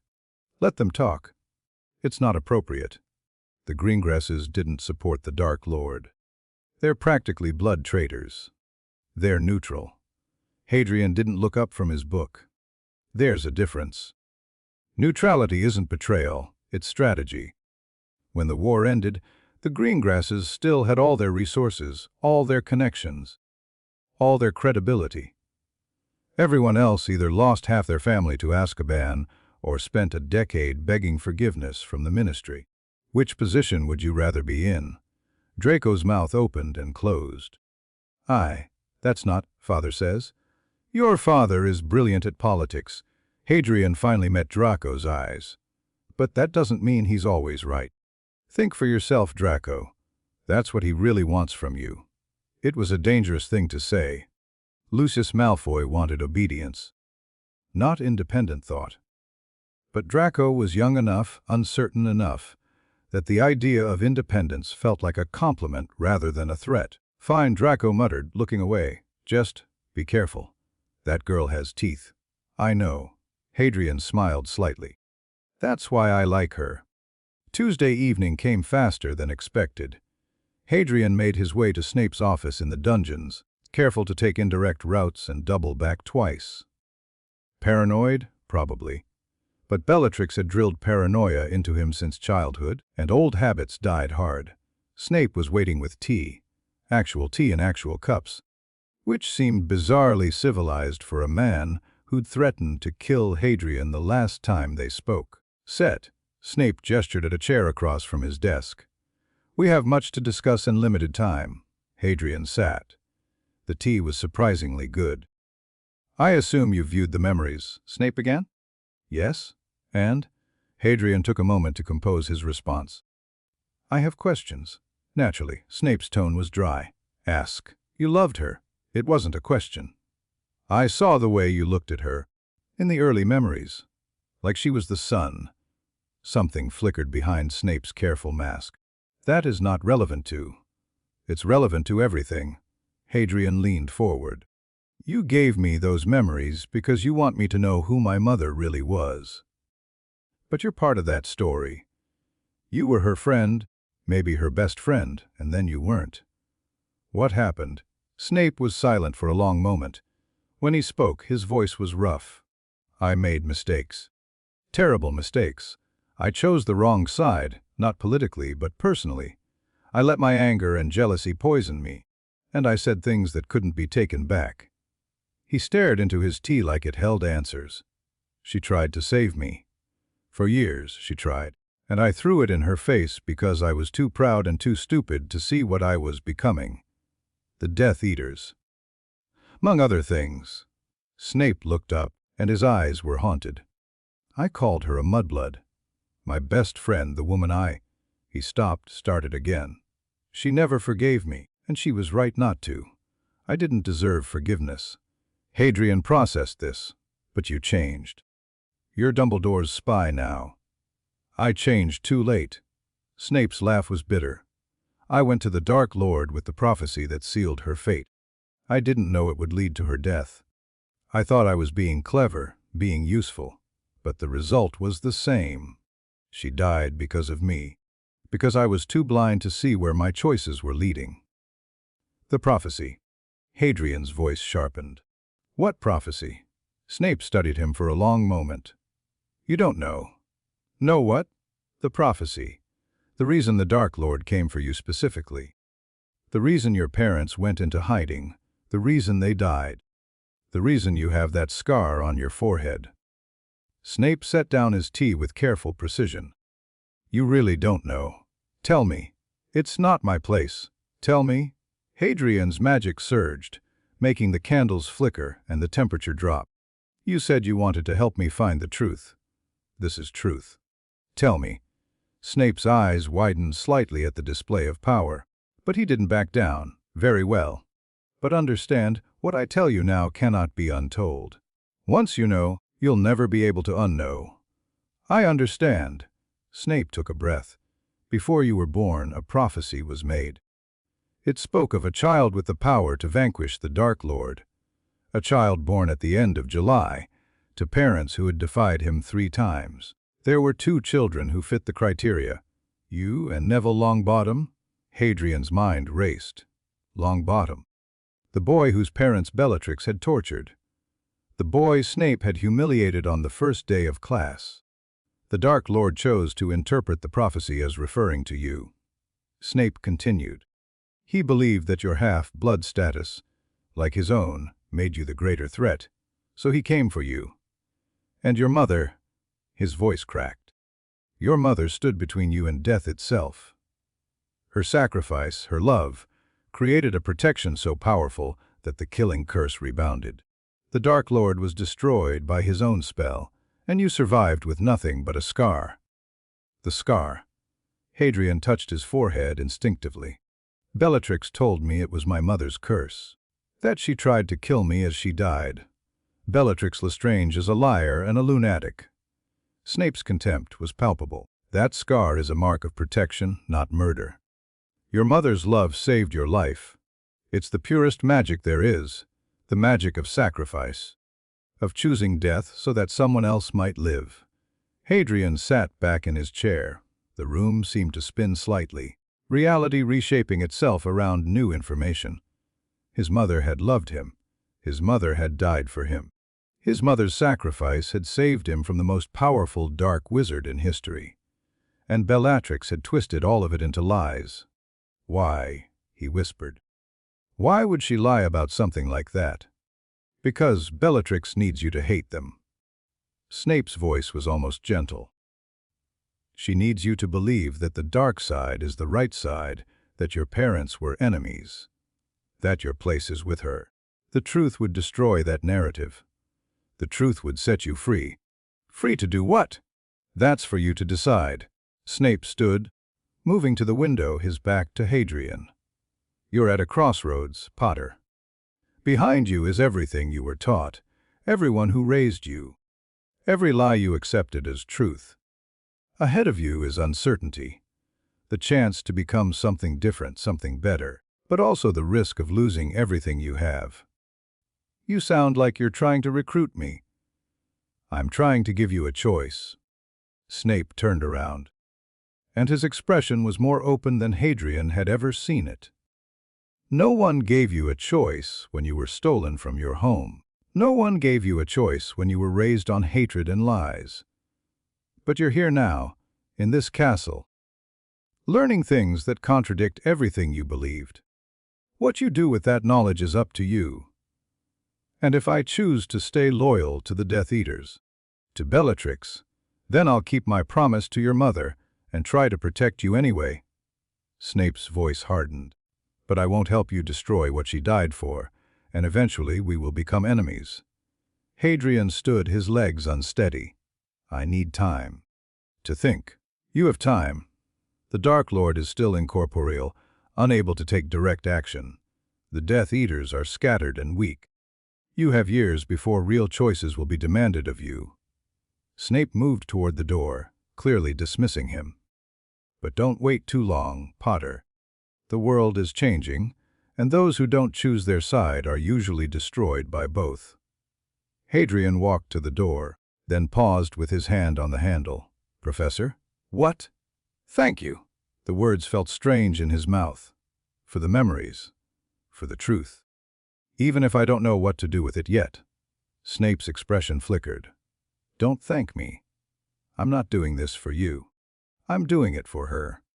Hadrian nodded and left, the weight of prophecy and history heavy on his shoulders. The great hall was crowded during Saturday lunch, but Hadrian found a quiet corner and let the noise wash over him. He'd spent 3 days processing what Snape had told him. 3 days reviewing memories, examining evidence, trying to reconcile the mother he'd seen in silver mist with the blood traitor from his childhood lessons. The conclusion was inescapable. Everything he'd been taught was a lie. Not small lies, not exaggerations, but complete fabrications. His parents had been heroes, not villains. His mother had died for love, not cursed him with hatred. The Dark Lord had murdered his family, and Bellatrix, the woman who'd sung him lullabies, who'd taught him magic, who'd told him she loved him, had stolen him from his home and raised him to serve his parents' killer. The betrayal should have felt devastating. Instead, it felt clarifying. All his life, something had been wrong. Something didn't fit. The way Bellatrix's love came with violence. The way Lucius's approval came with conditions. The way the pure-blood ideology fell apart under logical examination. He'd pushed those doubts aside, buried them under loyalty and training, but they'd always been there. Now he understood why. He wasn't who they'd made him. He was something else. Something that remembered, in blood and bone and magic, that his mother had loved him enough to die. "You're brooding." Daphne slid onto the bench across from him, her plate artfully arranged. "You've been brooding for 3 days. It's starting to concern people." "Which people?" "Me." She took a bite of salad, watching him with those ice-blue eyes. "And Draco, though he's expressing it through snide comments rather than direct confrontation. And Snape, though he's expressing it through extra, cruel potions questions. Snape is always cruel. He's been crueler to you lately. Deliberately, I think. Like he's testing something." She set down her fork. "What happened in his office last week?" Hadrian met her gaze. "Why do you care?" Because you're interesting. Because we're almost friends. Because... She hesitated, and for the first time since he'd met her, Daphne Greengrass looked uncertain. Because I have my own secrets, Adrian. My own lies I'm living inside. And I'm starting to wonder if maybe yours are similar to mine. What does that mean? It means my family isn't neutral because we lack conviction.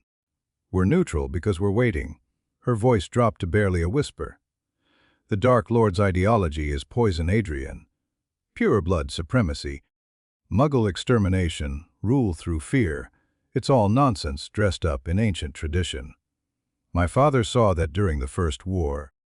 He didn't fight against it because he couldn't. Not without getting his family killed. But he didn't support it either. He couldn't. Hadrian's heart was pounding. Why are you telling me this? Because you're not a true believer. I knew it the moment I met you. She leaned forward, and her eyes burned with sudden intensity. You analyze, you question. You look at the Death Eater rhetoric, and you see the holes in it, even if you can't admit that to yourself yet. I've been watching you for 2 weeks, waiting to see if you were someone I could trust. And, am I? I don't know. She smiled, and it was the most genuine expression he'd ever seen on her face. But I'm starting to hope so. For a long moment, neither of them spoke. The great hall bustled around them, oblivious, and Hadrian felt something shift in his chest. A door opening, a possibility emerging. My name isn't Adrian, he said quietly. And I'm not really a black. Daphne's eyes widened. What? I can't tell you more, not yet. But you're right. I'm not who I'm pretending to be. I'm not even sure I know who I really am anymore. He reached across the table and touched her hand, briefly, barely. But I'd like to find out. And I think maybe I'd like help figuring it out. Daphne stared at him. Then, slowly, her fingers turned and caught his. When you're ready to tell me everything, she said, I'll be ready to listen. Until then. She squeezed his hand once and let go. Until then, we watch each other's backs. That's what almost friends do. Is that what we are? Almost friends. Almost something. She picked up her fork again, returning to her meal. We'll figure out what when we get there. Hadrian found himself smiling. A real smile, not the calculated expressions he'd learned to deploy. It felt strange, it felt good. Daphne. Yes. Thank you. She glanced up, surprised. For what? For seeing me? He stood gathering his things. Most people don't. He walked away before she could respond, but he felt her eyes on his back all the way to the door. The dream started that night. He was standing in a room full of green light, watching a woman with red hair fall. Then he was floating through corridors, searching for something, hungry for something. And the hunger wasn't his. It belonged to something older, something that lived in his scar. He woke with his sheets soaked in sweat and his scar burning like someone had pressed a brand to his forehead. Adrian? Draco's voice, sleepy and concerned. Are you okay? Fine. Hadrian pressed his palm to his scar, willing the pain to subside. Just a nightmare. Go back to sleep. Draco mumbled something and rolled over. Within minutes, his breathing had evened out. Hadrian sat in the darkness, heart pounding, and thought about prophecies and dark lords, and the something that was waiting in this castle. The Sorting Hat had said the truth was coming. Snape had said choices would be demanded. And now whatever lived in his scar was stirring, reaching out, trying to show him things he didn't want to see. I'm not ready, he thought. I don't know enough yet. I don't know who I am or what I want or who to trust. But readiness, he was beginning to understand, didn't matter. The world didn't wait for you to be ready. It just moved forward, and you either moved with it or got crushed. He touched the locket at his throat. Bellatrix's locket, given with love that now felt poisoned, and made a decision. Tomorrow, he would start looking for answers. Not just about his parents or his past, but about the prophecy, the Dark Lord, the reason everyone seemed to think he mattered so much. He would use every skill he'd been taught, every contact he could cultivate, every resource available to him. And when the truth finally came together, when he understood everything, he would make his choice. Not Dumbletrix's choice, not Bellatrix's choice, his choice, whatever that turned out to be. The scar pulsed once more, then went quiet. Hadrian lay back down and stared at the ceiling until dawn. Chapter 2 and Chapter 30. Cracks in the foundation. Expelliarmus! The sixth year's wand flew from his grip and clattered against the common room wall. Hadrian caught it without looking, his own wand still raised, his breathing barely elevated. "You were saying?" His voice was ice. "Something about how first years should know their place."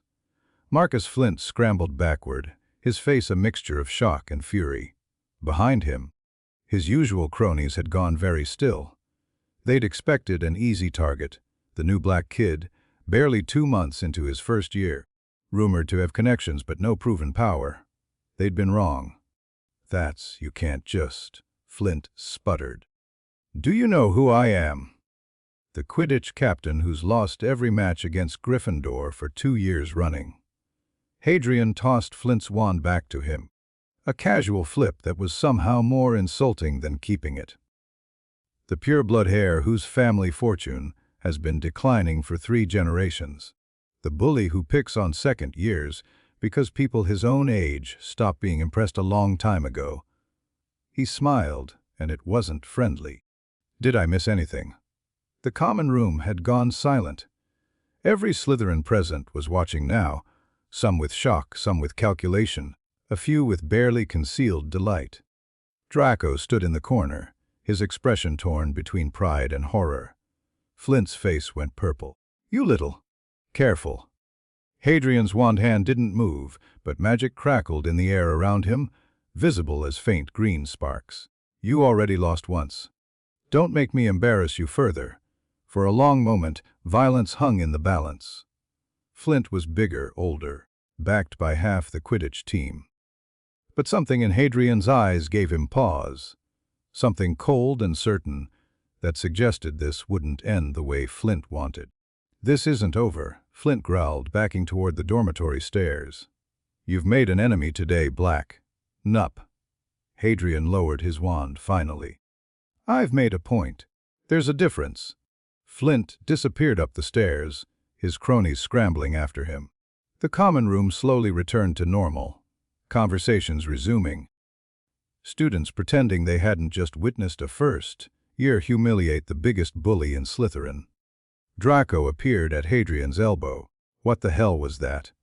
"Called you a Malfoy lapdog." Hadrian's voice was flat, in front of half the house. "Was I supposed to let that stand?" "Hey," Draco blinked. "He did?" "I didn't hear." He said it quietly. "Thought I wouldn't catch it." Hadrian started toward their usual corner, his mask of calm firmly in place. "People think they can whisper insults at us because we're young. They need to learn otherwise." Draco followed, still processing. "But Adrian, that was... You were so fast. Where did you learn to duel like that?" "My aunt." The lie came easily. "She believes in practical education." "Your aunt taught you 6th-year disarming techniques." "My aunt taught me to win." Hadrian settled into a chair, pulling out a book he had no intention of reading. Everything else was just practice. Draco sat across from him, still staring. "Sometimes," he said slowly, "I forget that you're actually terrifying." "Good." Hadrian opened his book. "That means everyone else forgets too." Word spread quickly, as it always did in Slytherin. By dinner, the story had evolved into something legendary. The mysterious black hair disarming Flint with wandless magic, humiliating him with a single spell, threatening to duel the entire Quidditch team simultaneously. None of it was true, but truth mattered less than narrative, and the narrative now painted Hadrian as someone dangerous. Exactly as planned. "You're playing a risky game." Daphne had materialized beside him again. She did that constantly now, appearing like she'd been there all along. "Flint has allies. Older students who remember what the Blacks used to be and resent your family's fall from grace. Flint has sycophants, not allies." The moment someone stronger comes along, they'll abandon him. Hadrian speared a piece of chicken without looking up, which is exactly what's happening now. You're not stronger. You're 11. I'm more useful. He met her eyes. Strength isn't just magic, Daphne. It's positioning. Flint's been at the top of Slytherin's pecking order for years, and what has he done with it? Won any Quidditch cups, built any lasting alliances, helped anyone who couldn't immediately benefit him. He shook his head. He's wasted his position. People are tired of it. They're looking for alternatives. And you're presenting yourself as an alternative. I'm presenting myself as someone worth watching. He returned to his meal. The rest will follow naturally. Daphne was quiet for a moment. Then you think several moves ahead. Like chess. Like life. Chess is just practice. My father plays chess. She picked at her own food, her voice carefully neutral. He says the best players aren't the ones who see the most moves ahead. They're the ones who recognize patterns, who can look at a board and instantly know which positions are strong and which are weak. Your father sounds intelligent. He's terrified. The word came out sharp, surprising them both. Daphne's mask flickered, revealing something raw underneath. Every day he reads the prophet looking for signs. Every night he checks the wards around our home. He thinks the war isn't over, just paused. And when it starts again, the neutral families will have to choose. Yes. She looked at him directly. What side will you be on, Adrian, when the choosing comes? It was the first time she'd asked him directly. The question hung between them, heavy with implications. I don't know yet, he admitted. I'm still figuring out what the sides actually are. The sides are obvious. Dark and light, Death Eaters and the Order. You know, who and Dumbledore. Are they? Hadrian set down his fork, giving her his full attention. Because from where I'm sitting, both sides use people as weapons. Both sides lie to achieve their goals. Both sides are willing to sacrifice anyone who gets in their way. The only difference is what they sacrifice people for. Daphne stared at him. That's a very cynical view. It's a realistic view. I was raised by Death Eaters, Daphne. I've seen what they do, how they think, what they really believe underneath the ideology. And I've watched Dumbledore too. The way he manipulates, the way he positions people like chess pieces for his greater good. Neither of them cares about individuals. They care about winning. So what do you care about?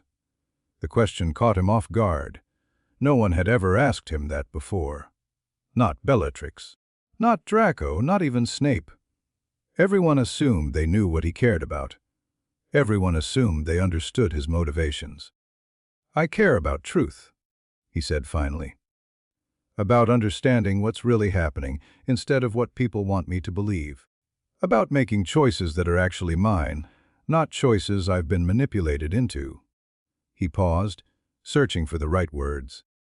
I care about being the one who decides what I become. Not Dumbledore, not the Dark Lord. Me. Daphne's expression had shifted during his speech. The ice in her eyes melting into something warmer. That might be the most honest thing you've ever said to me.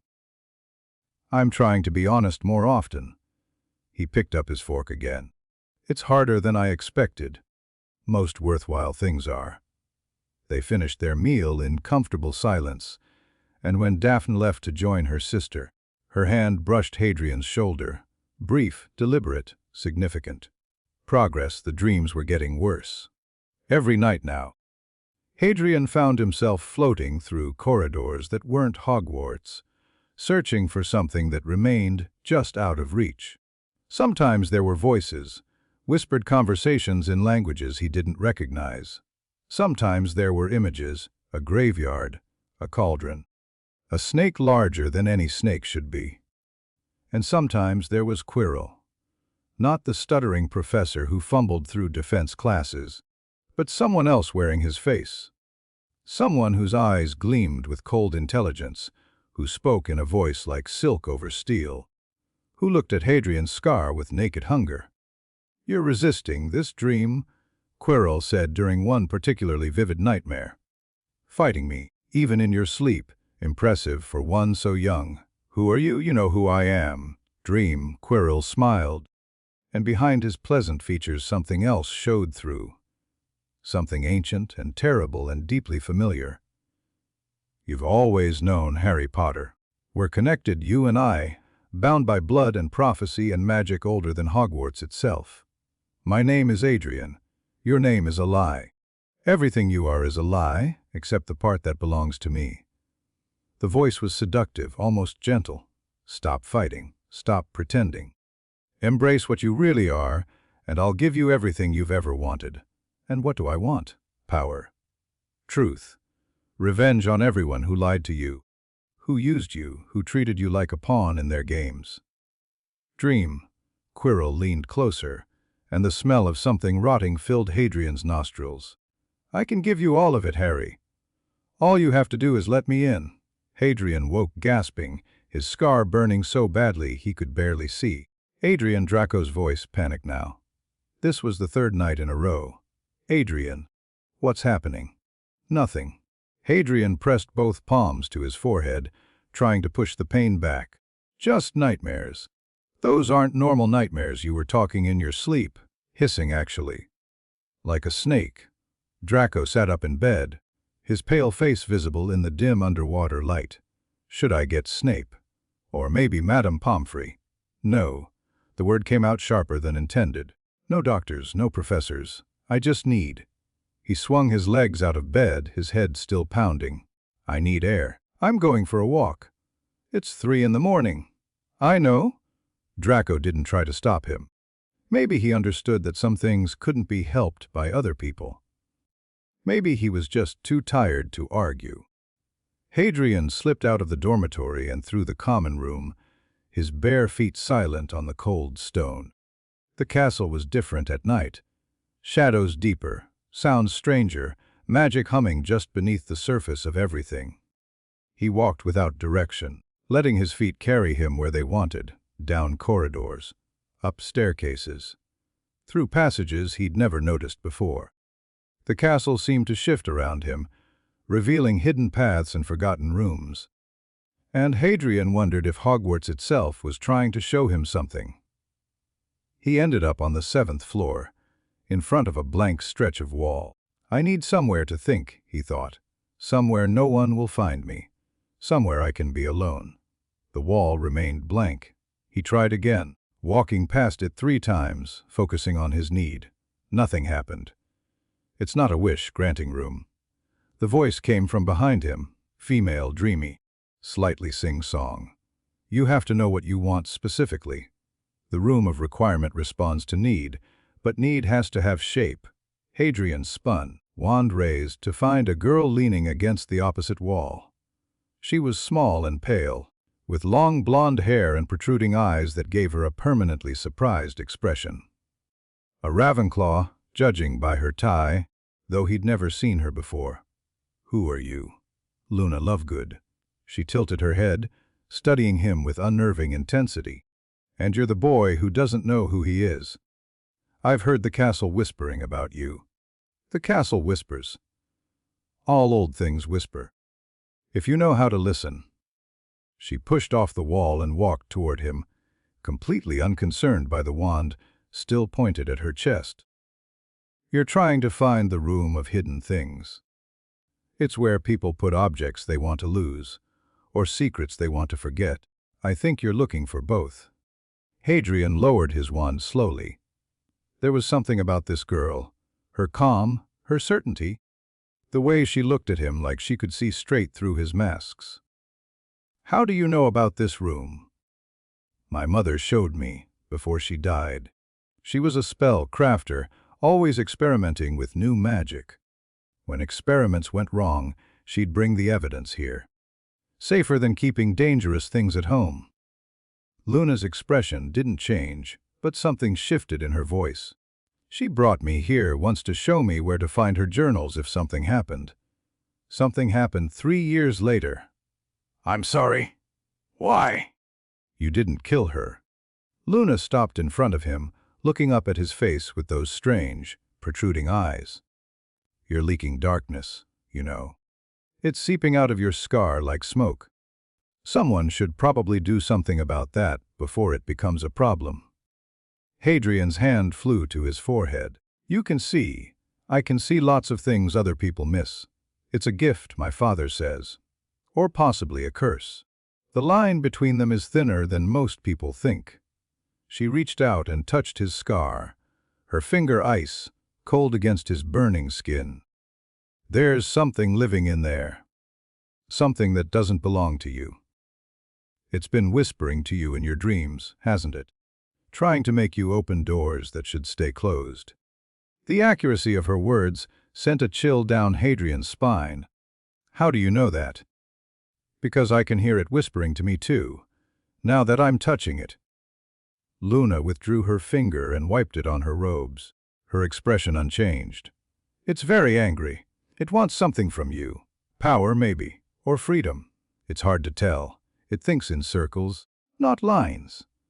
Who are you? Hadrian repeated, but the question meant something different this time. Really? Who are you? Just Luna? She smiled, and it was the saddest smile he'd ever seen.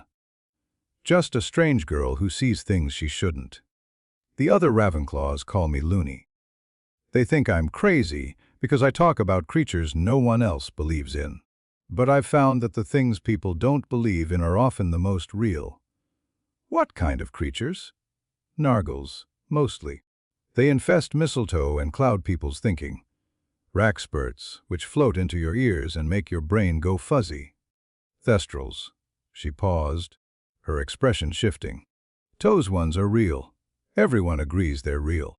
They just pretend not to see them. Thestrals are invisible to anyone who hasn't witnessed death. Yes. Luna's eyes met his. I can see them. Can you? Hadrian thought about Bellatrix killing the Muggle woman on Privet Drive. About the tortured prisoner whose suffering he'd ended last summer. About the memory of his mother falling to green light. I don't know, he admitted. I've never tried to look. You might want to start. Luna turned back toward the corridor she'd emerged from. The room responds to specific need. You need to know what you want before you can ask for it. That's true for most things in life, actually. Knowing what you want is the hardest part. Once you figure that out, getting it is almost easy. She started walking away. Wait. Hadrian took a step after her. Why did you tell me all this? You don't know me. Luna paused, looking back over her shoulder. Because you're at a crossroads. I can see the paths branching from you. Hundreds of them, most ending badly. But some of them, she smiled again, and this time it wasn't sad. Some of them lead somewhere worth going. I thought you might like to know that. How can you see that? My mother's gift. Or her curse. Luna shrugged. Good luck, Harry Potter. You're going to need it. She disappeared around the corner before Hadrian could respond. He stood alone in the corridor, his mind reeling, his scar still burning faintly. A strange girl who could see darkness leaking from his forehead. Who knew his real name without being told? Who spoke of crossroads and branching paths, like she could actually see them? Knowing what you want is the hardest part. What did he want? The question echoed through him, finding no easy answers. He found the room of requirement 2 nights later. The key, as Luna had said, was specificity. Not, I need somewhere to think, but I need a place where I can practice magic without being observed, with books about Horcruxes and soul magic. The wall shimmered, a door appeared, and Hadrian stepped into a space that seemed to have been waiting for him. The room was circular, lined floor to ceiling with books that emanated dark magic. In the center stood a dueling platform, complete with practice dummies and targeting circles. A pensieve sat on a pedestal near one wall, smaller than Dumbledore's, but functional. And on a table in the corner, bound in black leather and radiating malevolence, was a single book titled Secrets of the Darkest Art. Hadrian approached it carefully, his skin crawling with every step. He didn't know how the room had obtained this book.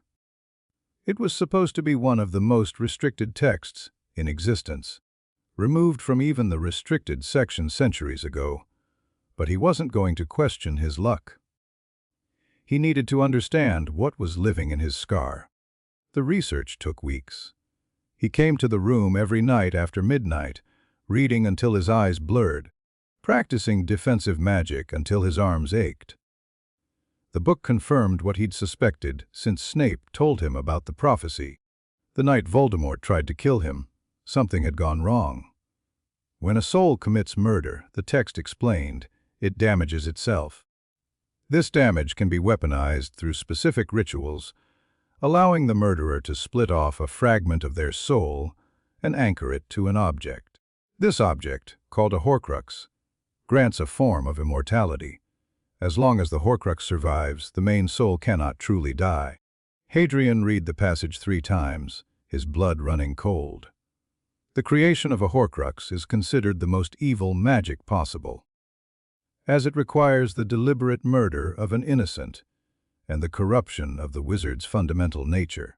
Those who create multiple Horcruxes risk fragmenting their soul so severely that insanity becomes inevitable. Multiple Horcruxes. Hadrian thought about the diary. Lucius had mentioned it once, years ago, calling it a treasure of the Dark Lords. He thought about the whispers in his dreams, the voice that sounded like Voldemort but also like something else.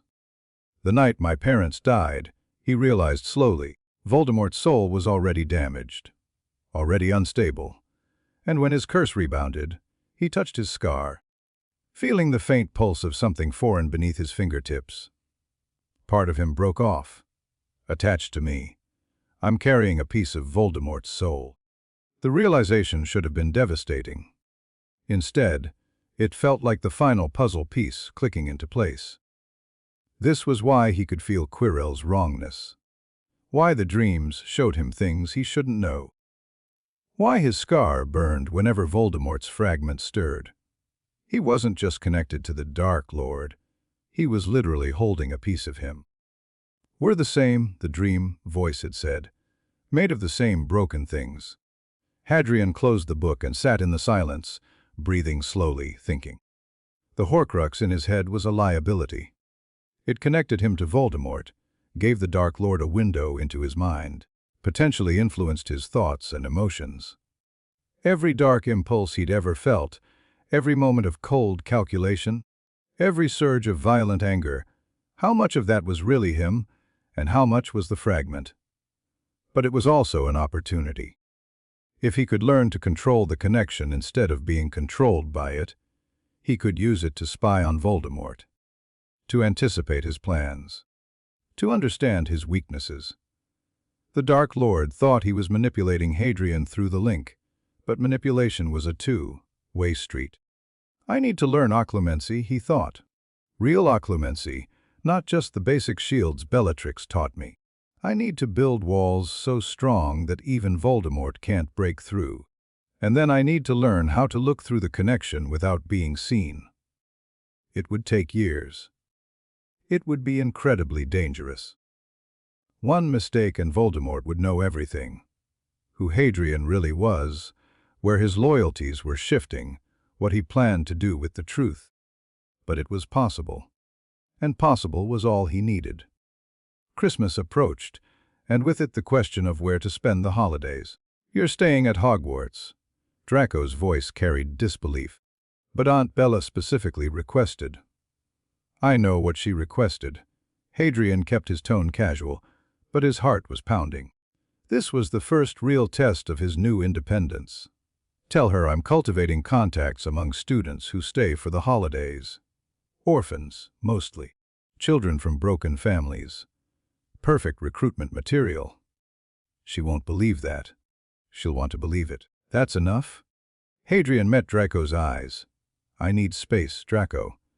Time to think without someone monitoring every breath I take. Can you understand that? Draco hesitated. They'd never talked about it directly, but they both knew what it was like. Growing up under Bellatrix's shadow, always performing, always aware that one wrong move could trigger violence. Draco said finally, but she'll be hurt. I know. Hadrian turned away, unable to look at his cousin's face. Tell her I love her. That part is even true. Draco left the next morning, wrapped in expensive traveling cloaks, shooting glances at Hadrian until the carriage disappeared from view. Most of Slytherin went with him. The pureblood families all had elaborate holiday traditions that required their heirs' presence. The common room felt strange without its usual crowds. Quieter, almost peaceful. Hadrian spent Christmas Eve in the room of requirement, practicing dueling against the animated dummies, testing spells he'd found in the darker corners of the book collection. He'd moved past basic Horcrux research now into broader questions of soul magic and mental defense. The walls in his mind were growing stronger. The dreams were becoming easier to control. He was making progress. "Merry Christmas, Mr. Black." Hadrian spun, wand raised, to find Albus Dumbledore standing in the doorway. The old man looked different than he did at meals, less performative, more tired. His blue eyes still twinkled, but there was something sharper behind the sparkle now. Something that was definitely paying attention. "Headmaster." Hadrian didn't lower his wand. "I didn't realize you could access this room. The room of requirement has been part of Hogwarts for 1,000 years, Mr. Black. As headmaster, I have certain privileges when it comes to the castle's secrets." Dumbledore moved into the room, examining the book collection with apparent interest. "Fascinating choices you've made here. Secrets of the darkest art, mental fortifications of the ancient mages, the theory of magical possession. Heavy reading for a first year. I'm a precocious reader, indeed." Dumbledore turned to face him, and the twinkle vanished entirely. "How much do you know, Harry?" The name hit like a physical blow. Hadrian's wand hand trembled slightly before he forced it steady. "I don't know what you mean, headmaster." "I think you do." Dumbledore moved closer, and despite his aged appearance, there was nothing weak about him. Power radiated from the old man like heat from a furnace.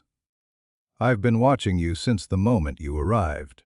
The black disguise is clever.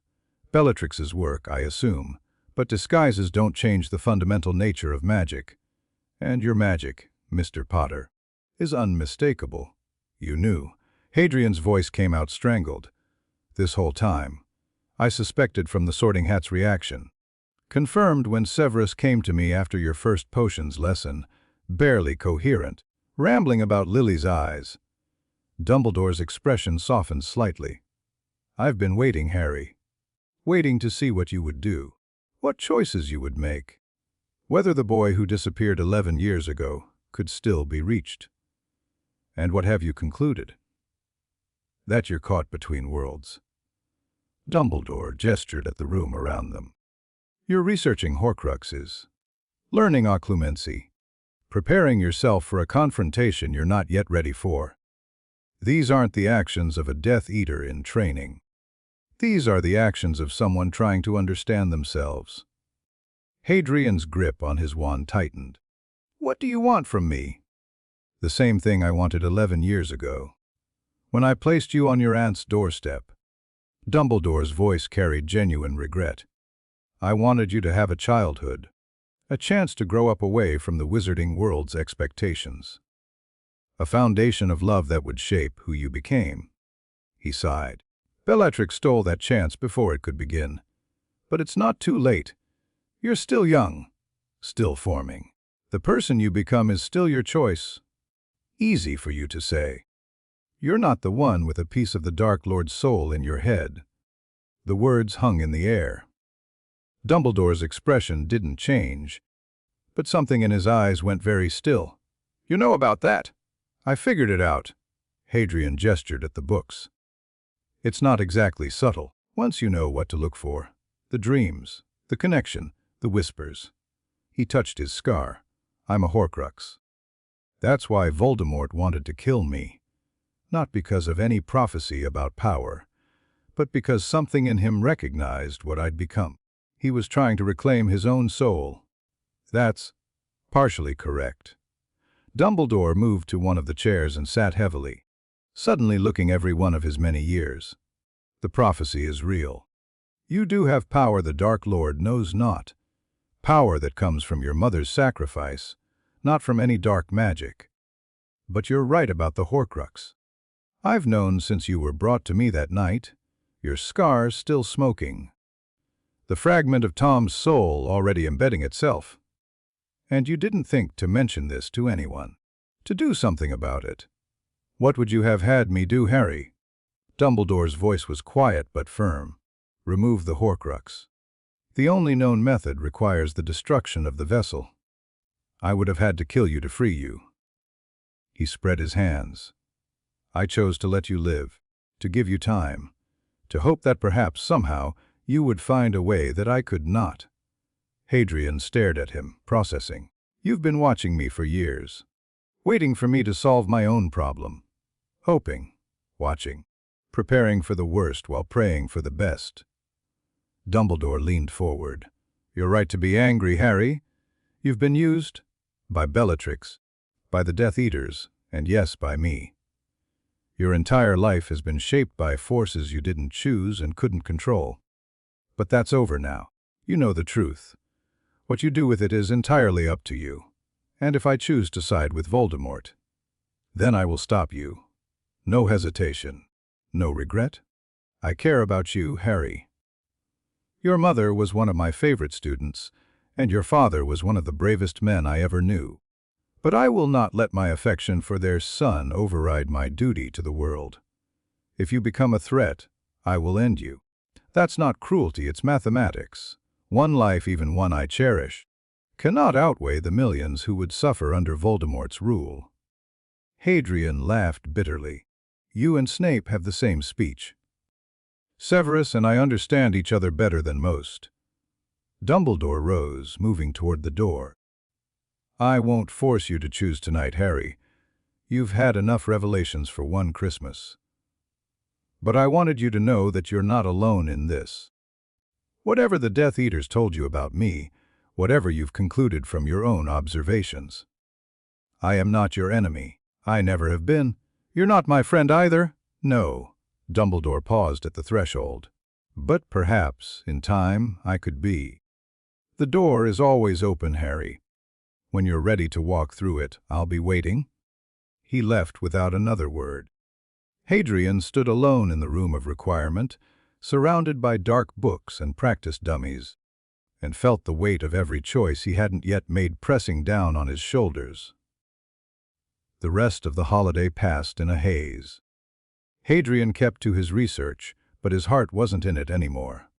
Every page he read reminded him of Dumbledore's words. The only known method requires the destruction of the vessel. Every practice spell felt hollow, a distraction from the central truth. He was going to die. Maybe not soon. Maybe not for years. But eventually, one way or another, the Horcrux in his head would have to be destroyed. And that meant destroying him. Unless I find another way, the thought sustained him through the darkest moments. There had to be something, some spell, some ritual, some piece of ancient knowledge that everyone had overlooked. Horcruxes were rare. Soul magic was poorly understood.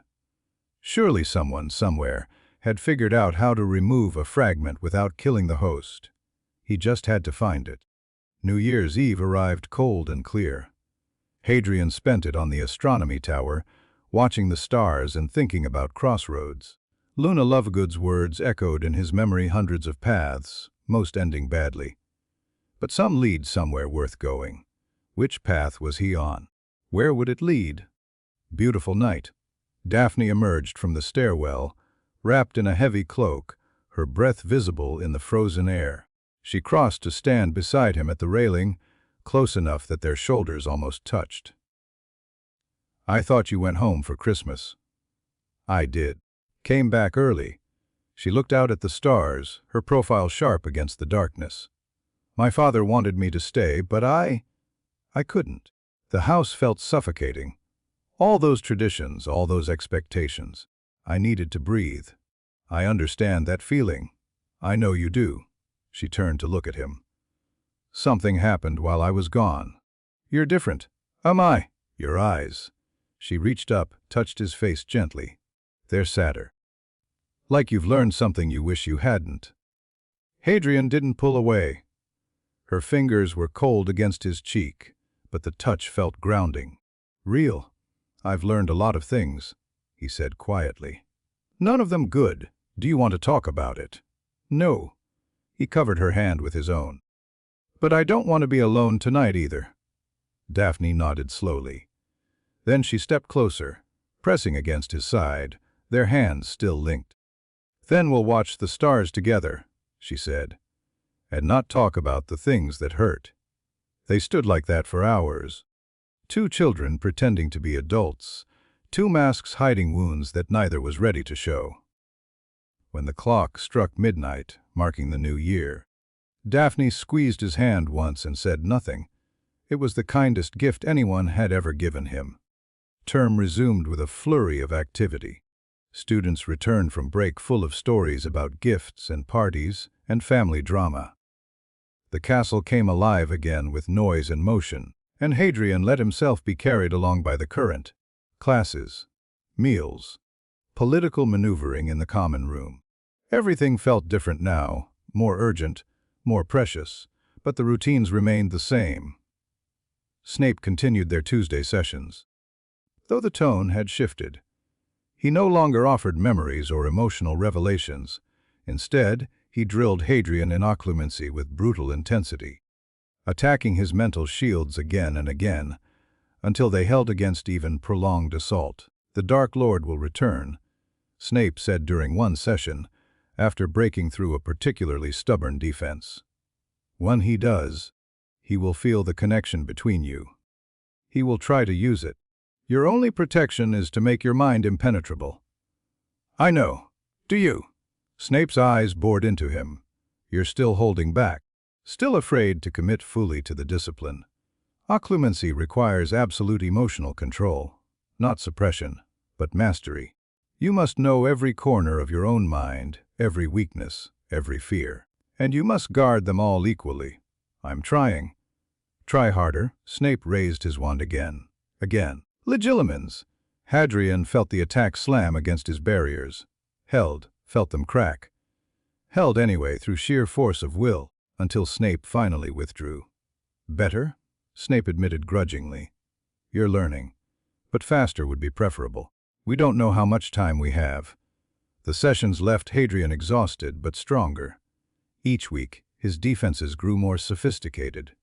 Each week, the dreams became more controllable. He learned to observe without being observed, to close the connection when the whispers became too loud, to exist alongside the fragment without being consumed by it. It wasn't a cure, but it was survival, and survival for now was enough.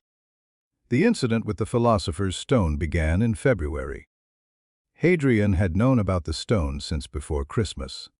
Lucius had mentioned it in a letter, hinting that certain valuable items had been moved to Hogwarts for protection. The mission was clear: acquire the stone and deliver it to Death Eater contacts, who would use it to accelerate the Dark Lord's return. 3 months ago, Hadrian would have obeyed without question. Now, he wasn't so sure. The third-floor corridor is guarded by a Cerberus. Draco reported during one of their strategy sessions in the library. Enormous beast, 3 heads. Nastiest thing I've ever seen. Hagrid's apparently, which means there's probably some trick to getting past it. Music, Hadrian said absently. Cerberus fall asleep when you play them music. It's in Fantastic Beasts. Perfect. Draco leaned forward eagerly. So we sneak in at night. Bring an enchanted instrument and then what? Hadrian cut him off. We don't know what other protections are in place. Dumbledore doesn't guard something this valuable with just one obstacle. There are probably traps from every professor, each playing to their strengths, each requiring different skills to bypass. So we figure them out. We've got months before my father wants results. Months isn't enough. Not if we want to do this without getting caught. Hadrian closed the book he'd been pretending to read, and not if we want to be sure it's the right move. Draco went still. What does that mean? It means I'm not certain we should steal the stone at all." The silence that followed was deafening. Draco's face shifted through shock, confusion, and finally something like fear. "Adrian," he whispered, "that's... My father specifically ordered you. Your father ordered us to investigate." He didn't specify a timeline or demand immediate results. Hadrian kept his voice calm, reasonable. "Think about it, Draco. The stone grants immortality and unlimited wealth. Why would the Dark Lord share that with anyone? Why would he restore his followers to power when he could keep it all for himself? He wouldn't? The Dark Lord is. The Dark Lord is a megalomaniac who murdered my parents and tried to kill me as a baby." The words came out harder than intended. He's not interested in pure-blood supremacy or wizarding tradition. He's interested in power. His power. Everyone else is just a tool. Draco's face had gone pale. "You sound like... That's not... Aunt Bella says. Aunt Bella is mad." It was the first time Hadrian had said it out loud. Brilliant and powerful and genuinely loving in her own twisted way, but mad. Her devotion to the Dark Lord has nothing to do with ideology and everything to do with obsession. She'd follow him into hell and thank him for the privilege. "You're talking about your mother." "I'm talking about reality." Hadrian reached out, gripped Draco's arm. "I'm not saying we betray anyone. I'm saying we need to think about who we're actually loyal to and why. Are we serving a cause we believe in, or are we just following orders because we're afraid of what happens if we don't?" Draco stared at him for a long moment. Hadrian could see the conflict playing out behind his eyes. Years of conditioning warring with the questions he'd never been allowed to ask. "I don't know," Draco admitted finally. "I've never thought about it like that." "Then start thinking." Hadrian released his arm. "We have time. Use it. Figure out what you actually believe, not what you've been told to believe. When the moment comes to make real choices, you need to make them for yourself." Draco nodded slowly. He looked shaken, but also, strangely, relieved. Like someone had finally given him permission to doubt. It was a start. March brought rain and renewed tensions. The Slytherin common room had become a battleground of whispered alliances and subtle betrayals. Flint's humiliation had created a power vacuum, and various factions were scrambling to fill it. Hadrian navigated the chaos with careful neutrality, supporting no one openly, committing to nothing that might limit his options. Daphne became his most reliable ally in this game. They spent hours together now, in the library, in empty classrooms in the room of requirement when absolute privacy was needed. Their conversations ranged across everything politics, magic theory, family histories, hopes and fears they'd never shared with anyone else. "My mother died when I was 7. Daphne told him one evening, curled in a chair in the room while rain pattered against magically generated windows. Illness. The healers said it was something in her blood, some weakness that had been there since birth.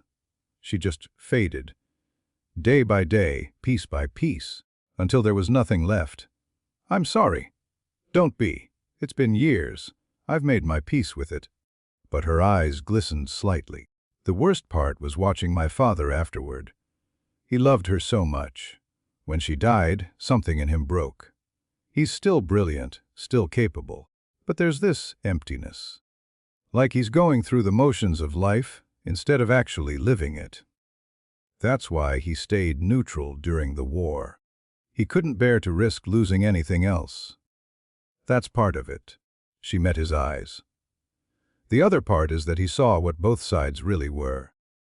The Death Eaters murdered his brother for refusing to join. The Order let it happen because they didn't consider the green grasses worth protecting. Neither side cared about us as people. We were just assets to be claimed or threats to be neutralized. And now we wait." Her voice went hard. "We watch. We build resources and relationships and power so that when the war comes again, and it will come again, we can protect ourselves. That's what survival looks like, Adrian. Not choosing the winning side, but making sure you're strong enough to survive either outcome. Hadrian thought about prophecies and horcruxes and the crossroads he was still approaching. What if there's a third option? What if instead of surviving either outcome, you could change what the outcomes are? That would require power neither side wants us to have. But her eyes sharpened with interest. You're thinking about something. Something specific. I'm thinking about possibilities. He leaned forward. The war everyone expects is Death Eaters versus the Ministry, dark versus light, same as before. But what if it didn't have to be? What if there was another faction? One that didn't fit either category. One that cared about things neither side is willing to fight for. Such as truth, justice, the right to make your own choices without being manipulated by old men with greater good agendas. Hadrian's voice dropped. I know things, Daphne. Things that would change everything if they became public. The war people expect isn't the war that's actually coming. There are forces in play that neither Dumbledore nor Voldemort can control. And when those forces collide, you're planning something. I'm preparing for something. The planning will come later, when I understand more. He reached out, took her hand. But I'm telling you this because I trust you. Because whatever happens, whatever I become, I want you to be part of it. You're the only person who's ever seen me clearly without trying to use what you saw. Daphne squeezed his fingers. You barely know me. I know enough. I know you're brilliant and ruthless and loyal to the people you choose. I know you see through masks like they're made of glass. I know you're scared of being powerless and angry at everyone who's ever made you feel that way. He smiled slightly. And I know you feel the same thing I do when we're together. This connection that doesn't make sense but feels more real than anything else. Her breath caught. Hadrian. The name came out before he could stop it. My real name is Hadrian, or Harry, depending on who you ask. She stared at him. Then, slowly, something like wonder spread across her face. Harry Potter, she whispered. The boy who lived, You've been here this whole time, hidden in plain sight, just like you suggested. He waited, heart pounding, for her reaction. Daphne was silent for a long moment. Then she laughed, a real laugh, bright and surprised and utterly delighted. Merlin's beard, she said. You're actually Harry Potter. The boy who lived was right here, pretending to be a black, making enemies of Quidditch captains and allies of neutral houses. She shook her head in disbelief. This is the most insane thing I've ever heard. Does it change anything? Between us, she looked at him, really looked, seeing past the name and the legend to the person underneath. No, she said finally. It changes everything in the world, but nothing between us. You're still you. Still the boy who sees too much and plans too far ahead and can't stop picking fights with people twice his size. She leaned forward and kissed him. Brief, soft, surprising. Still the person I chose. When she pulled back, Hadrian felt something shift in his chest. A lock opening, a wall coming down. Daffy Greengrass, he said. I think you might be the most important person I've ever met. I know, she replied. I usually am. And despite everything, the Horcrux, the prophecy, the war that was coming, Hadrian laughed. The confrontation with Quirrell came sooner than expected. Hadrian had been tracking the defense professor for weeks, noting patterns, cataloging inconsistencies. Quirrell disappeared for hours at a time. His turban sometimes seemed to move on its own. And the wrongness Hadrian felt when they were in the same room had been growing stronger, more urgent, more hungry. Whatever was living inside Quirrell was getting stronger, and it knew Hadrian was watching. The attack came late on a Thursday night. Hadrian was walking back from the library when the corridor behind him suddenly went dark. Not ordinary darkness, magical darkness. Thick and oppressive, swallowing all light and sound. Harry Potter. The voice came from everywhere and nowhere, silky and cold. At last we meet properly. Hadrian's wand was already in his hand. He didn't bother with lumos. This darkness would swallow any light he could conjure. Instead, he focused on his other senses, tracking the voice, preparing for attack. Quirrell. Or should I say, the thing wearing Quirrell's body.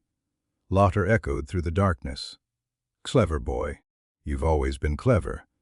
Even as an infant, you had a mind that reached beyond your years. It's what made you such a perfect vessel. I'm no one's vessel. Aren't you? Movement in the darkness. Footsteps approaching from his left. You carry a piece of me inside you, Harry. You've felt it, haven't you? The whispers. The urges. The darkness that lives in your blood and calls to mine.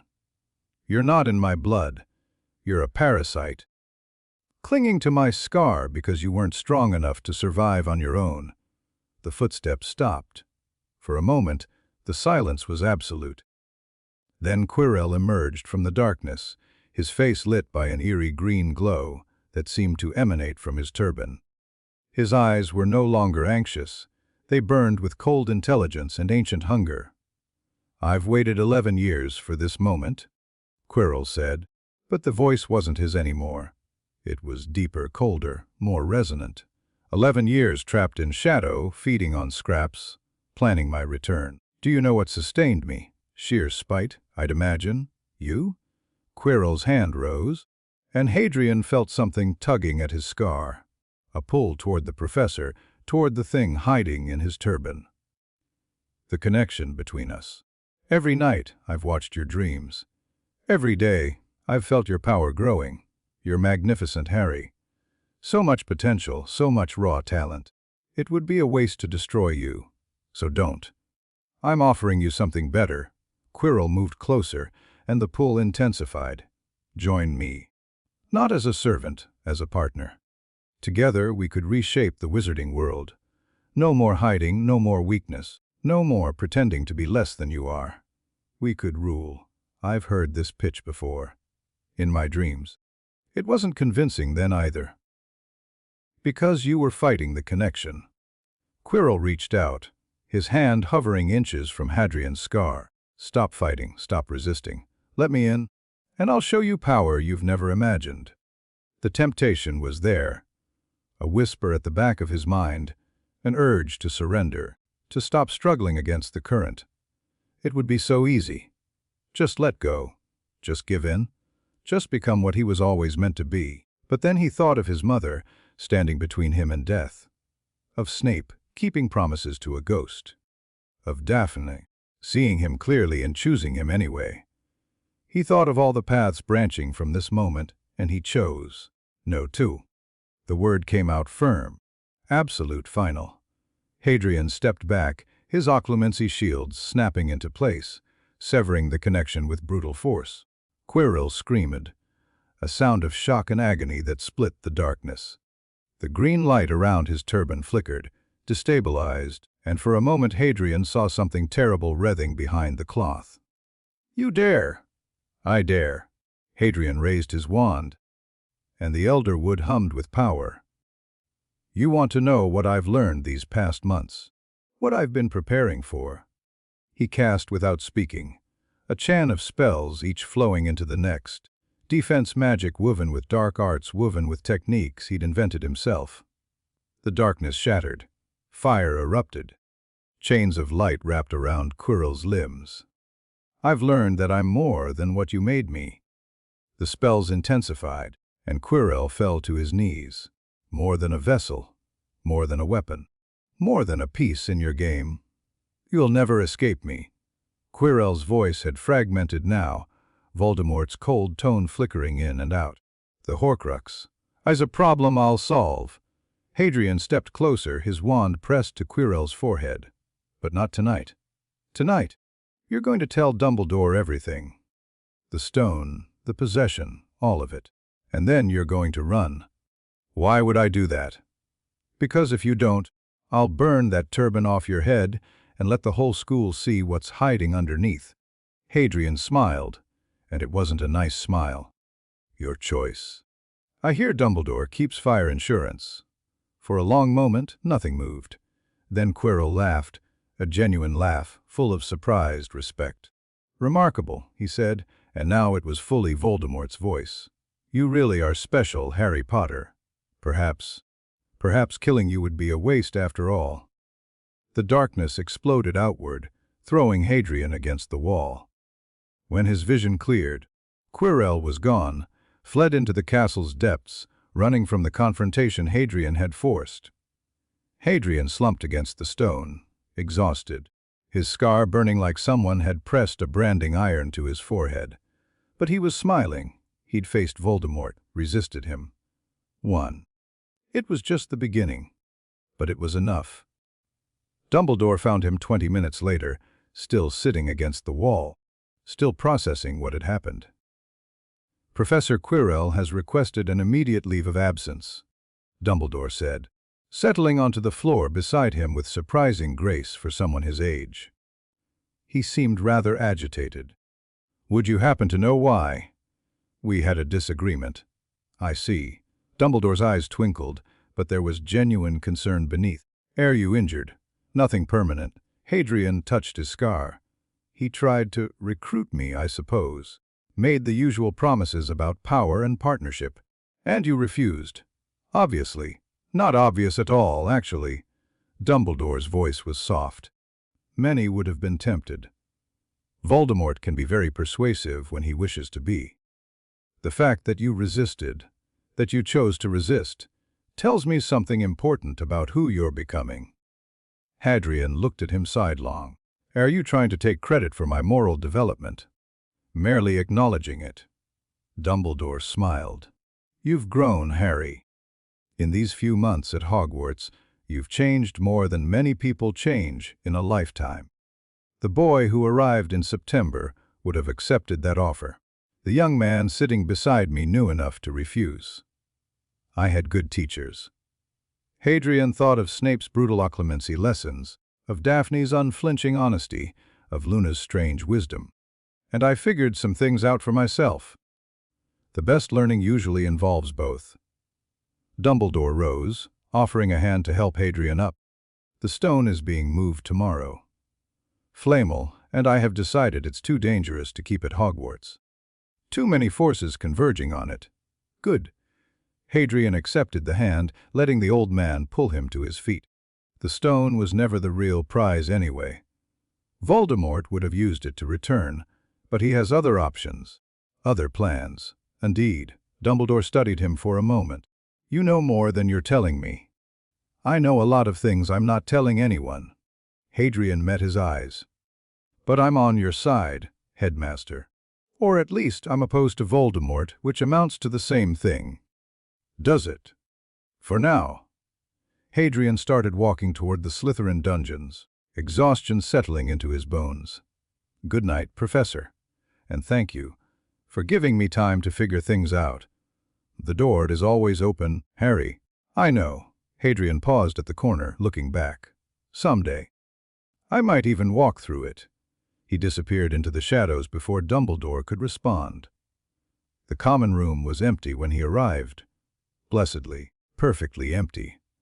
Hadrian collapsed into his favorite chair and let himself feel, for once, without filtering or controlling. Exhaustion, relief, pride, fear.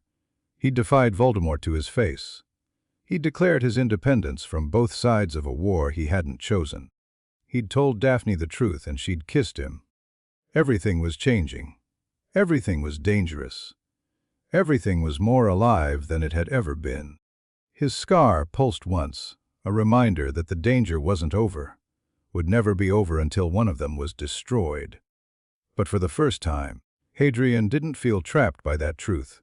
He felt ready, not ready to win, not ready to fight, just ready to try. Ready to become whoever he was meant to be, whatever that looked like. "I'm not your vessel," he thought, directing the words at the fragment hiding in his skull. "I'm not your weapon or your partner or your anything. I'm just Harry. And I'm going to end this my way." The fragment didn't respond. But somewhere in the depths of his mind, Hadrian thought he felt it shiver. Good. He closed his eyes and slept without dreaming. Chapter 3, Chapter 4. Blood and Memory. "You're lying to me." Lucius Malfoy's voice carried through the fireplace connection like a blade, cold and precise. Hadrian knelt before the flames in an abandoned classroom, his face arranged in perfect neutrality, and said nothing. The stone was moved before you could acquire it. Quirrell fled the castle in disgrace. And my son, Lucius's tone sharpened further. My son returns from Easter holiday speaking of moral complexity and independent thought. What exactly have you been teaching him? I've been teaching him to survive. Survival is obedience. Survival is knowing your place and serving those who can protect you. Not. The flames crackled with Lucius's agitation. Not questioning everything he's been raised to believe. With respect, Uncle Lucius, blind obedience is what got half your allies sent to Azkaban. Hadrian kept his voice level, reasonable. The Dark Lord fell. The ministry turned on everyone who served him. The families that survived were the ones who could adapt, who could think beyond the ideology. Draco needs to learn that skill, or the next time the war shifts, he'll be destroyed along with everyone who refuses to change. Silence from the flames. Hadrian waited, feeling sweat prickle along his spine. This was the most direct he'd ever been with Lucius, the most openly critical of the Death Eater worldview. If Lucius decided he was a threat rather than an asset. Bellatrix warned me this might happen. Lucius's voice had gone quiet, which was somehow worse than the cold anger. She said Hogwarts would corrupt you. That Dumbledore's influence would seep in, turn you against us. Dumbledore hasn't influenced anything. I've barely spoken to the man. Then what? What's changed you? Hadrian considered his options. Lies would be detected. Lucius was too experienced, too paranoid, to miss obvious deception. But the full truth was impossible. He needed something in between. I found out about my parents, he said finally. The real story. Not the version Aunt Bella told me. The flames went very still. I know my mother wasn't a blood traitor who cursed me as she died. I know she sacrificed herself to save my life. I know the Dark Lord murdered my father first, making him watch, before turning his wand on her. Hadrian's voice remained steady, but his hands had curled into fists. Everything I believed about them was a lie. So yes, Uncle Lucius, I've been questioning things, wouldn't you? More silence. Then, slowly, how did you learn this? Does it matter? It matters a great deal. If someone has been feeding you information, no one fed me anything. I found old records, newspaper articles from the war, interviews with people who knew them, all technically true, if misleading. I'm not stupid. Uncle, I know how to research. And once I started looking, the truth wasn't exactly hidden. Lucius processed this for a long moment. When he spoke again, his voice had shifted. Still cold, but with an undercurrent of something that might have been respect. You're more dangerous than I realized. Bellatrix raised you to be a weapon, but you've become something else. Something that thinks for itself. A pause.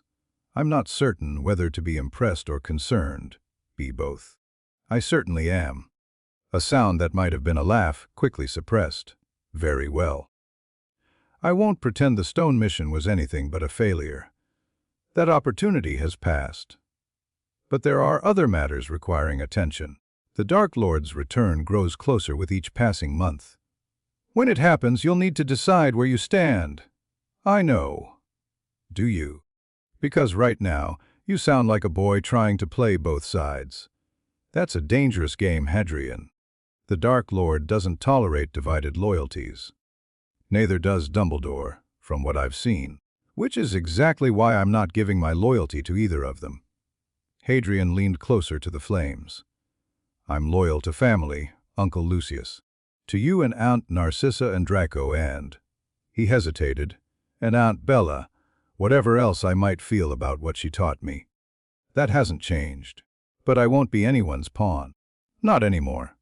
And if the Dark Lord demands your service, then we'll cross that bridge when we come to it.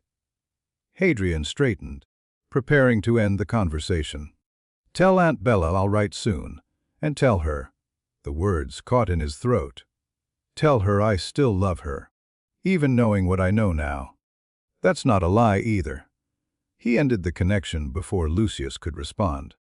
The weeks that followed were a delicate dance.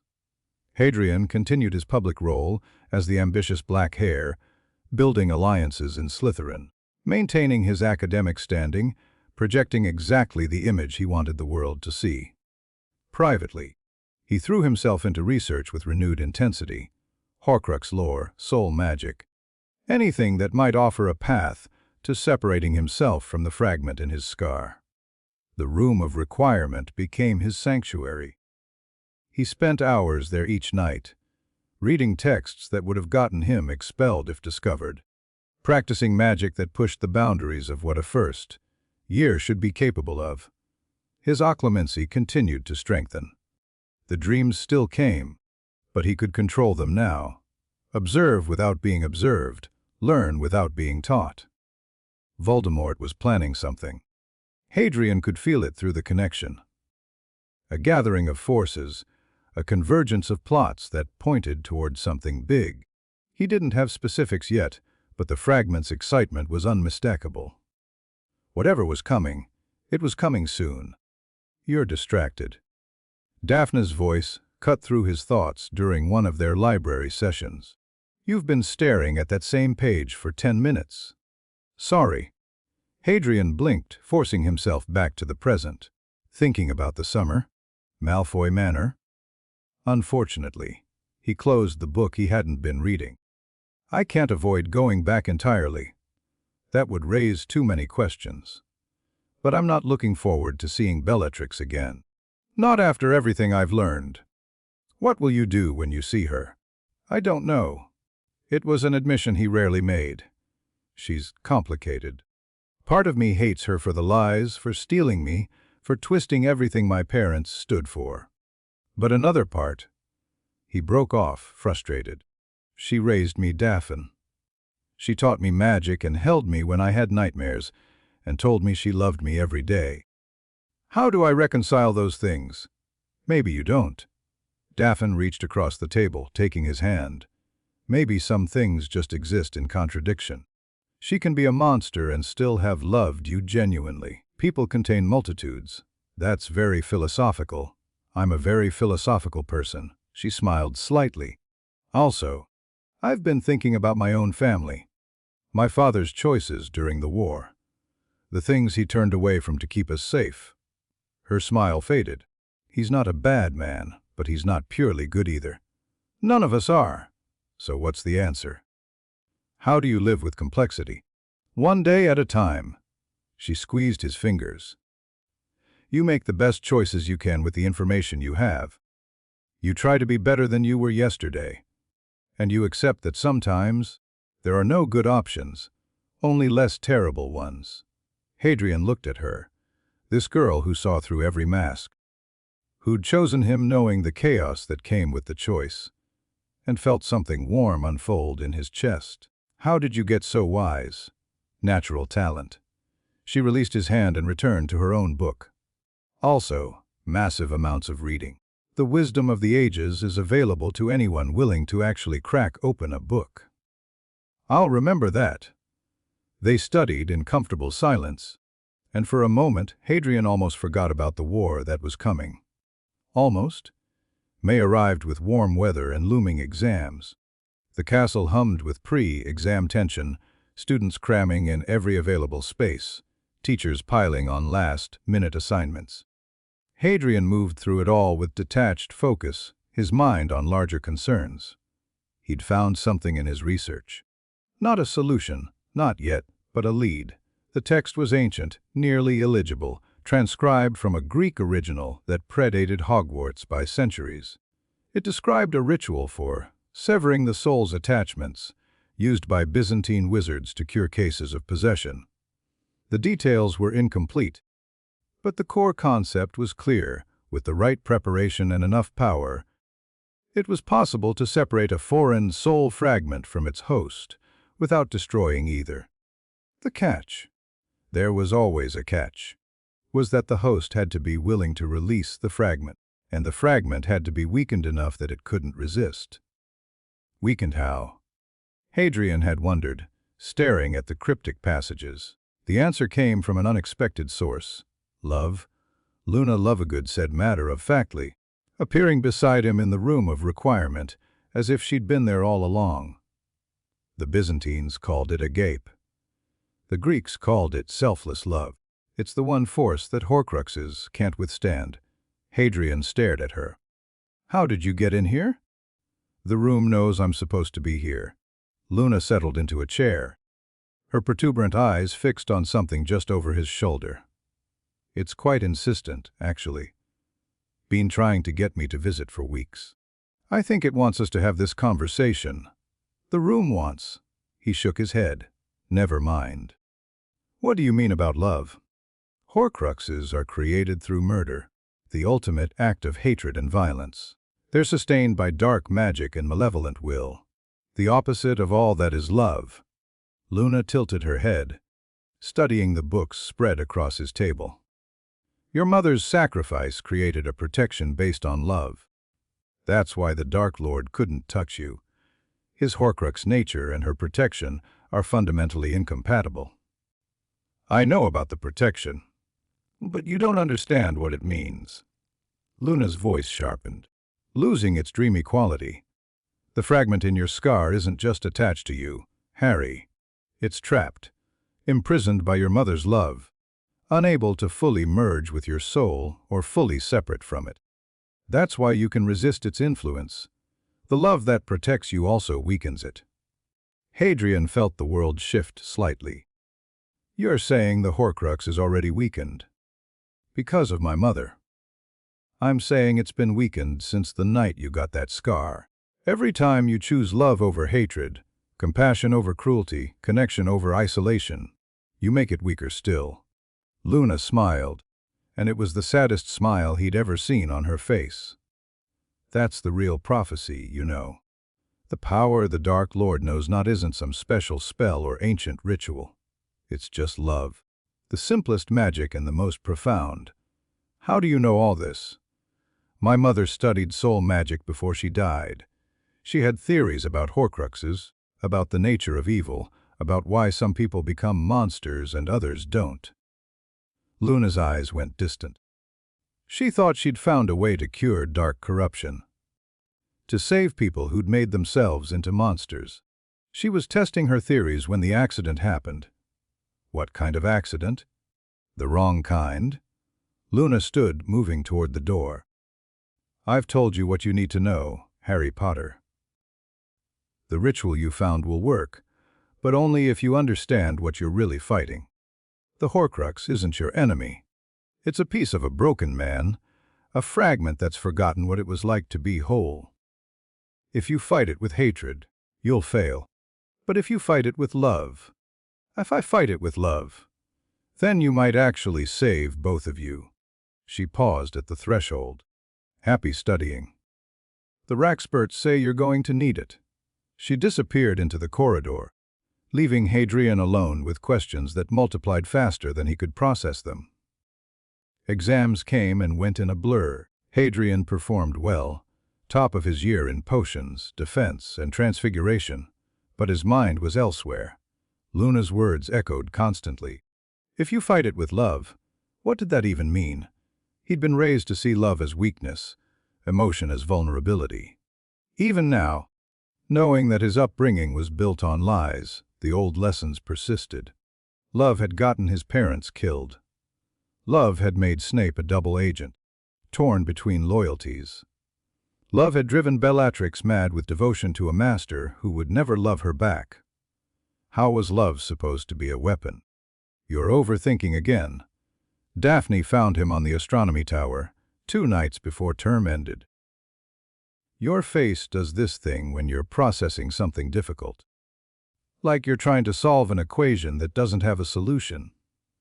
Maybe it doesn't. Maybe you need a different approach. She joined him at the railing, close enough that their shoulders touched. What's the problem? In simple terms. Hadrian hesitated. He'd told her about the Horcrux. It was impossible to explain his situation without that detail, but he hadn't shared everything he'd learned. Some things felt too dangerous to speak aloud, even to her. "I found a potential way to separate the fragment from myself," he said finally. "But it requires something I don't know how to do. Which is fighting with love instead of hatred." The words felt strange in his mouth. "I've been raised my whole life to see love as weakness. Now I'm supposed to use it as a weapon. I don't even know what that looks like." Daphne was quiet for a moment, thinking. "Tell me about your parents," she said finally. "Not the Death Eater version. The real one. What do you want to know?" "Everything. How they met. How they fell in love. How they chose to die for you." She turned to face him. "I want to understand what love meant to them. Maybe that will help you understand what it could mean for you." So Hadrian told her. He shared Snape's memories. The shy girl who could make flowers bloom. The arrogant boy who slowly became worthy of her. The wedding where they'd promised forever, knowing that forever might be very short. He described the photographs he'd found, the letters, the small details that made them human instead of legend. He told her about his mother's last moments, the way she'd begged for his life, the way she'd refused to move, the way her love had become a protection more powerful than any spell. And he told her about Bellatrix. Not the monster who'd stolen him, but the woman who'd actually raised him. The lullabies she'd sung. The patience she'd shown during his earliest magical training. The way she'd held him after nightmares, promising that she'd never let anyone hurt him. "That's love too," he said quietly. "Twisted and toxic and built on lies, but real. She genuinely loves me." "I've never doubted that." Daphne listened to it all without interrupting. When he finally fell silent, she reached up and touched his face, turning him gently toward her. "You already know how to love," she said. "You love Draco. You love the people who raised you. Even knowing what they are, you love." She hesitated, then pushed forward. "You love me. I can see it. Even if you haven't said it." "Daphne, you don't have to say it now." Her thumb traced his cheekbone. "I'm just telling you what I see. Love isn't foreign to you, Harry. You've been doing it your whole life. The only thing that's changed is that now you know its value."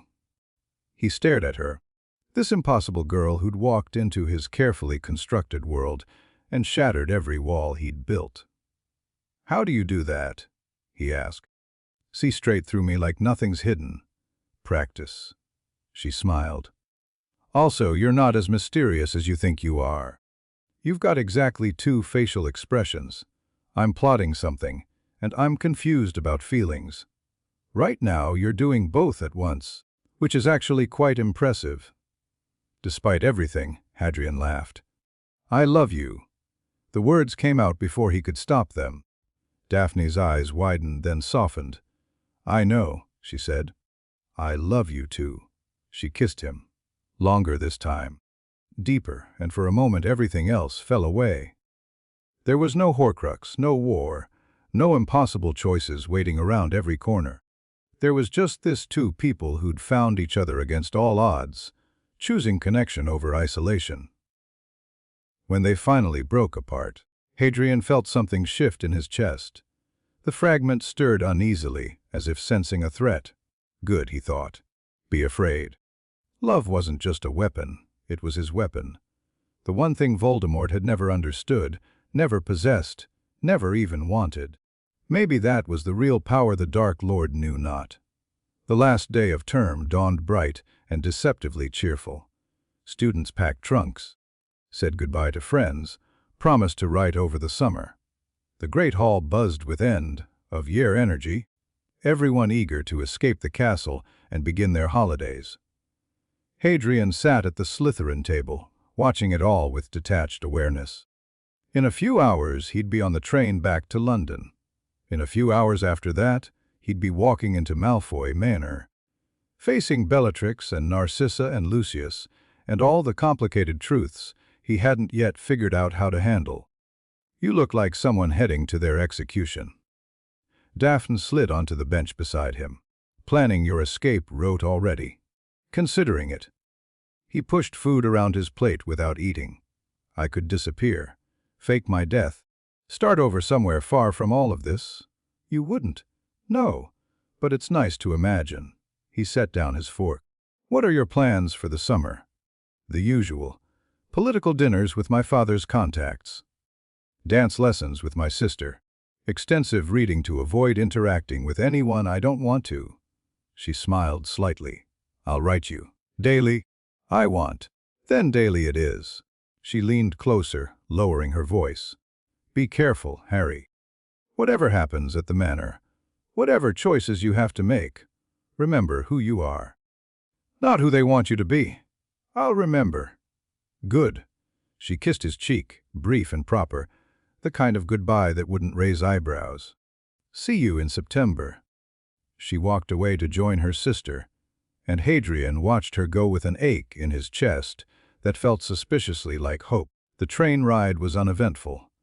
Hadrian shared a compartment with Draco, who spent most of the journey alternating between excited chatter about summer plans and anxious glances at his cousin. The conversation Hadrian had had with Lucius hadn't been secret. Draco knew something had shifted, even if he didn't understand exactly what. You're going to be okay, right? Draco asked as they neared London. At the manor, I mean, with Aunt Bella. I'll be fine. It's just... Father said you were different, that you'd changed. Draco's pale face was creased with worry, and Aunt Bella's been unstable lately. More than usual. Mother says she barely sleeps, just paces the house talking to herself about the Dark Lord's return. I'll handle Aunt Bella. Will you? Draco met his eyes.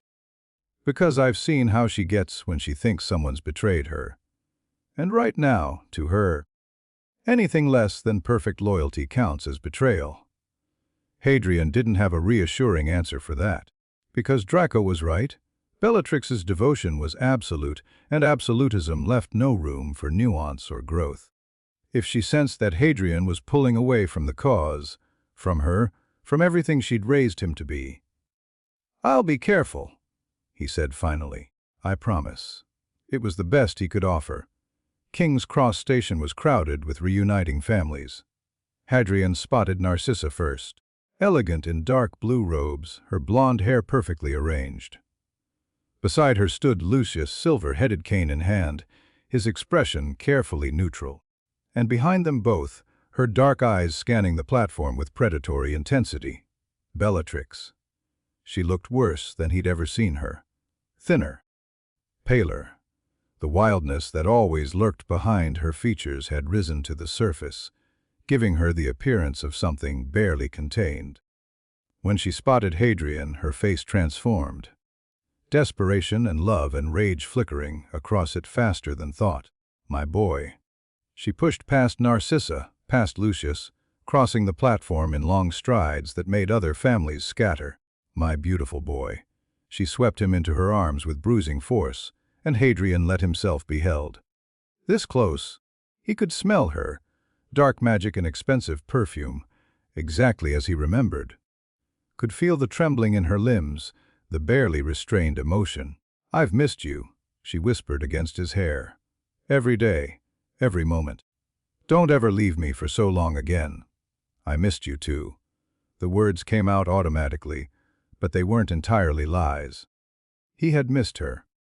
Missed the certainty she represented, the straightforward devotion that never questioned or doubted. I'm home now. Home. Bellatrix pulled back, cupping his face in her hands. Her eyes searched his, looking for something: disloyalty, corruption, evidence of Dumbledore's influence. Yes, you're home, and this summer, we're going to fix everything that school did to you. Aunt Bella. Her thumb pressed against his lips. Not here. We'll talk at the manor.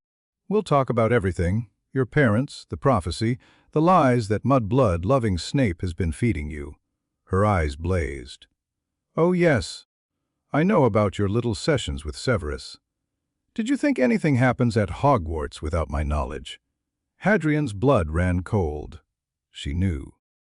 She knew about Snape, about the memories, probably about the research and the room of requirement, and everything else he'd been hiding. Aunt Bella, he tried again. I can explain. I'm sure you can. You were always so clever with words. Her grip on his face tightened just short of painful. But words are easy, my love. Actions are what matter. And this summer, you're going to prove where your loyalties really lie. She released him, stepping back with a smile that was all teeth. Welcome home, Hadrian. The manner felt different. Hadrian couldn't identify exactly what had changed, but something in the atmosphere had shifted. The portraits watched him with unusual intensity. The house, elves scurried past without making eye contact. Even the peacocks on the lawn seemed subdued, their usual preening replaced by nervous pacing. Your room has been prepared, Narcissa said as they entered the front hall. Her voice was carefully neutral, but her eyes darted to Bellatrix with unmistakable concern. Perhaps you'd like to rest before dinner. That would be. Dinner first. Bellatrix's arm hooked through Hadrian's, steering him toward the dining room. We have so much to discuss. A whole year of catching up. The dining room was set for a formal meal. Candles floating above the table, silver gleaming on dark wood. Lucius took his seat at the head of the table, Narcissa at the foot, leaving Hadrian between Draco and Bellatrix, trapped between normalcy and chaos. So, Bellatrix leaned back in her chair, watching Hadrian with hooded eyes. Tell me about Hogwarts. Tell me everything. Hadrian had prepared for this interrogation. He'd spent the train ride rehearsing answers, constructing a narrative that was mostly true, but carefully edited. The sorting, classes, his rivalry with Flint, his cultivation of useful allies like Daphne Greengrass. He told her none of the things that mattered. The memories, the prophecy, the slow dissolution of everything he'd once believed. He spoke of strategy and political maneuvering, the kind of Slytherin ambition she'd raised him to possess. Bellatrix listened without interrupting. When he finished, she smiled. That's a lovely story, she said. Now tell me the truth. Aunt Bella, I know about Snape's memories. Her voice had gone soft, dangerous. I know about your conversations with Dumbledore. I know about the girl, Greengrass, the neutral's daughter, and how she's been filling your head with doubt. Bellatrix leaned forward, her dark eyes burning. I know everything, Hadrian. The question is whether you'll admit it or make me force it out of you. The temperature in the room seemed to drop. Draco had gone pale. Even Lucius looked uncomfortable, his knuckles white around his fork. I found out about my parents, Hadrian said quietly. The real story. I know they didn't deserve to die. Deserve. Bellatrix's laugh was sharp as broken glass. They stood against the Dark Lord. They protected a child prophesied to destroy him. Of course they deserve to die. Anyone who opposes our cause deserves death. They were my parents. They were blood traitors who would have raised you to oppose everything I believe in. Everything you should believe in. Bellatrix stood, her chair scraping against the floor. I saved you, Hadrian. I rescued you from a life of muggle filth and light lord manipulation. Everything you are, your power, your knowledge, your very survival, you owe to me, I know. Hadrian stayed seated, forcing himself to remain calm. I know what you did for me, and I'm grateful, Aunt Bella, but gratitude doesn't change what's true. My mother loved me. She died to protect me. Pretending otherwise doesn't honor your gift. It insults both of us. The silence stretched. Bellatrix's face worked through a series of emotions. Rage, hurt, confusion, before settling into something cold and determined. You've been corrupted, she said. The old fool's influence, or Snape's treachery, or that girl's pretty lies. But it doesn't matter. The Dark Lord is returning, Hadrian, soon, within the next few years at most. And when he does, all of this, she gestured at him, at the table, at the whole situation, will become very simple. You'll serve him or you'll die. There is no middle ground. Maybe not. Hadrian stood, matching her gaze. But I'm not making that choice tonight, and I'm not making it for you. You don't have a choice. I always have a choice. His magic stirred, responding to his emotion, making the candles flicker.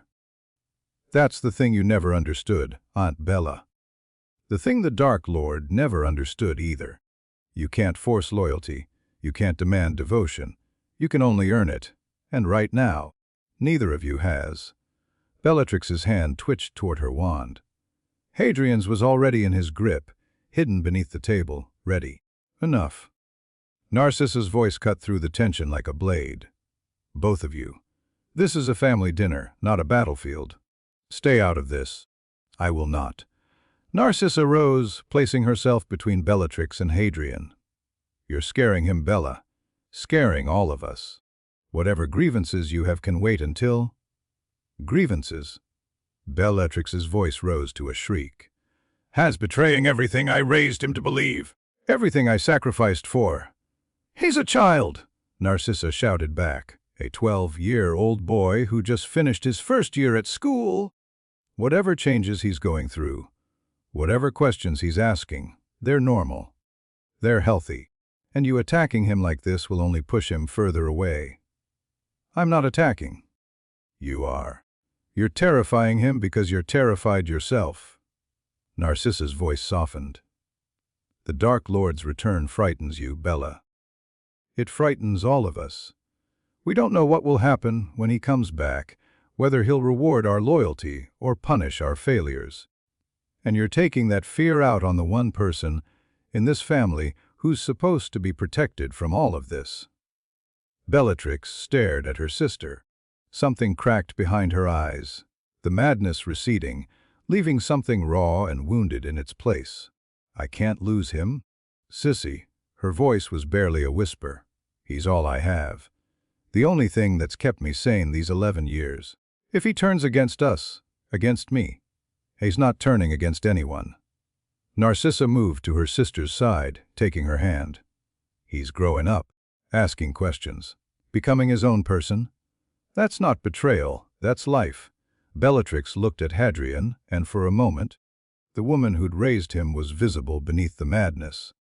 Tired, afraid, desperately clinging to the only love she knew how to give. Is that true? She asked. You don't hate me? Hadrian thought about lies and choices, and the complicated truth of what he felt. I don't hate you, he said. I'm angry about the lies. I'm hurt that you let me believe my mother cursed me. But I don't hate you, Aunt Bella. I couldn't, even if I wanted to. Then we can fix this. Hope flickered in her eyes. The Dark Lord will return, and everything will make sense again. You'll see. When you meet him, when you feel his power, you'll understand why we've devoted everything to his cause. Hadrian didn't argue. It wasn't the time. Maybe, he said. We'll see. It wasn't agreement, but Bellatrix chose to hear it that way. She nodded, some of the tension draining from her posture, and allowed Narcissa to guide her back to her seat. Dinner resumed in awkward silence. The food was excellent and utterly tasteless. Later that night, Hadrian sat in his childhood room and tried to process everything that had happened. The conversation with Bellatrix had gone better than he'd feared and worse than he'd hoped. She knew about his doubts, knew more than he'd realized, but she'd stopped short of actual violence. For now, how long would that last? How long before her fear overwhelmed her love? Before the madness drowned the woman who'd sung him lullabies? A knock at the door interrupted his thoughts. Come in. Narcissa entered, closing the door softly behind her. She looked exhausted, her careful composure finally cracking. I came to apologize, she said, for Bella. For all of it. It's not your fault. Some of it is. She sat on the edge of his bed, looking at him with eyes that held too much understanding. I knew what she was teaching you. I knew it was wrong. But I didn't stop her because... She paused, searching for words. Because I was afraid too. Afraid of what would happen if you grew up without any armor, any protection against the world. So you let her build walls inside my head. Yes. No excuses, no justifications. I'm not proud of it. But I'd do it again, Hadrian, because you survived. You grew strong enough to ask questions, to seek truth, to become something more than what we made you." She reached out, touching his hand. "That's not nothing. That's everything." Hadrian looked at this woman who'd been more mother than aunt, who'd healed his wounds and soothed his fears, who'd provided the softer counterpoint to Bellatrix's intensity. "You knew about my parents too," he said. "The truth. I knew. No point denying it. I knew Lily Potter was a remarkable witch who died for love. I knew James Potter was a good man who didn't deserve his fate. And I knew that telling you would destroy everything Bella had built, everything we'd sacrificed to keep you safe. Was it worth it? The lies, ask me again in 10 years. Narcissa stood, moving toward the door. For now, just be careful. Bella is unstable, more than I've ever seen. She believes the Dark Lord's return will fix everything, but I'm not so sure. I think it might break her instead. And if it does, then we'll deal with it." Narcissa paused at the threshold. "Good night, Hadrian. Try to sleep. Tomorrow will be complicated enough without exhaustion." She left him alone with his thoughts. Sleep didn't come easily. Hadrian lay in the darkness, listening to the manor settle around him, thinking about everything he'd learned and everything still hidden. Bellatrix knew about Snape. Did she know about the Horcrux? About the prophecy's full contents? About his growing connection with Daphne? How many of his secrets were still actually secret? The fragment stirred in his head, restless in a way it hadn't been at Hogwarts. Being back in the manor, surrounded by dark magic and Death Eater energy, seemed to strengthen its connection to Voldemort. The dreams would be worse here. The whispers louder. I need to be stronger, Hadrian thought. Faster, better. Whatever's coming, I have to be ready. He reached out with his occlumency, reinforcing the walls around his mind, and found something unexpected. A thread of connection leading outward, toward the depths of the manor. Toward something that resonated with the fragment in his scar. Another Horcrux, here, in this house. Hadrian's heart hammered. Lucius had mentioned a diary once years ago. A treasure of the Dark Lord's. Was that what he was sensing? Another piece of Voldemort's soul, hidden somewhere in the manor. He couldn't investigate tonight, not with Bellatrix's suspicions already aroused. But tomorrow, when the household settled into its routines, when attention drifted elsewhere, tomorrow, he'd find out what secrets the Malfoys were really keeping. He closed his eyes and dreamed of snakes and shadows, and a voice that whispered promises in the dark. The diary was in Lucius's study. Hadrian found it 3 days later, hidden in a drawer warded against detection. The protections were sophisticated. Layered enchantments designed to deflect attention and discourage investigation. But they couldn't hide from someone who already knew what he was looking for. The connection between fragments was too strong. He didn't touch it, didn't even open the drawer fully. Just confirmed its presence, mapped its location, and withdrew before anyone noticed his absence. But now he knew. Voldemort had created multiple Horcruxes, and at least one was within his reach. When the time came, when he was ready, he could start dismantling the Dark Lord piece by piece. When the time came. For now, there were more immediate concerns. Bellatrix's training sessions resumed with a vengeance. Every morning, Hadrian found himself in the manor's underground chamber, dueling until his arms ached and his magic sputtered. Bellatrix was relentless, pushing harder than she ever had before, as if she could beat the doubt out of him through sheer exhaustion. "Your form is sloppy," she snapped after one particularly brutal exchange. "Your reactions are slow. Have you been practicing at all?" "Every day." Hadrian wiped blood from a cut above his eye. But Hogwarts doesn't exactly encourage advanced combat magic. Hogwarts is a joke, a sanitized playground for children who've never faced real danger. Bellatrix circled him, wand ready. The Dark Lord's enemies won't give you time to think.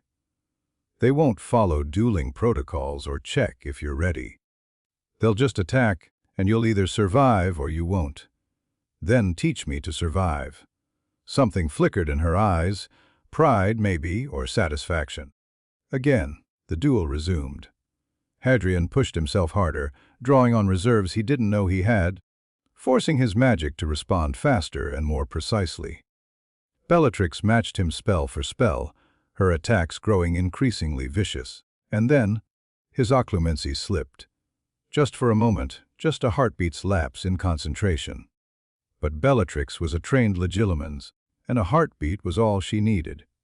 Images flashing Snape's memories, his mother's face, Daphn's kiss, the room of requirement, the Byzantine ritual. Love as a weapon. Bellatrix's wand lowered. Her face had gone completely white. "What was that?" she whispered. "What did I just see?" Hadrian's shield slammed back into place, but it was too late. She'd seen something. Not everything, but enough. Enough to change things. "Aunt Bella, love." She spat the word like a curse. "You've been researching ways to use love as magic, against the Horcrux in your head. Against the Dark Lord himself." "I can explain." Her voice was strange, flat, empty. All the emotion drained out. "I understand now. I understand everything." She turned and walked toward the door, her movements mechanical, her wand hanging loose at her side. "Aunt Bella, wait." "No." She didn't look back. "I need to think. I need to decide what to do."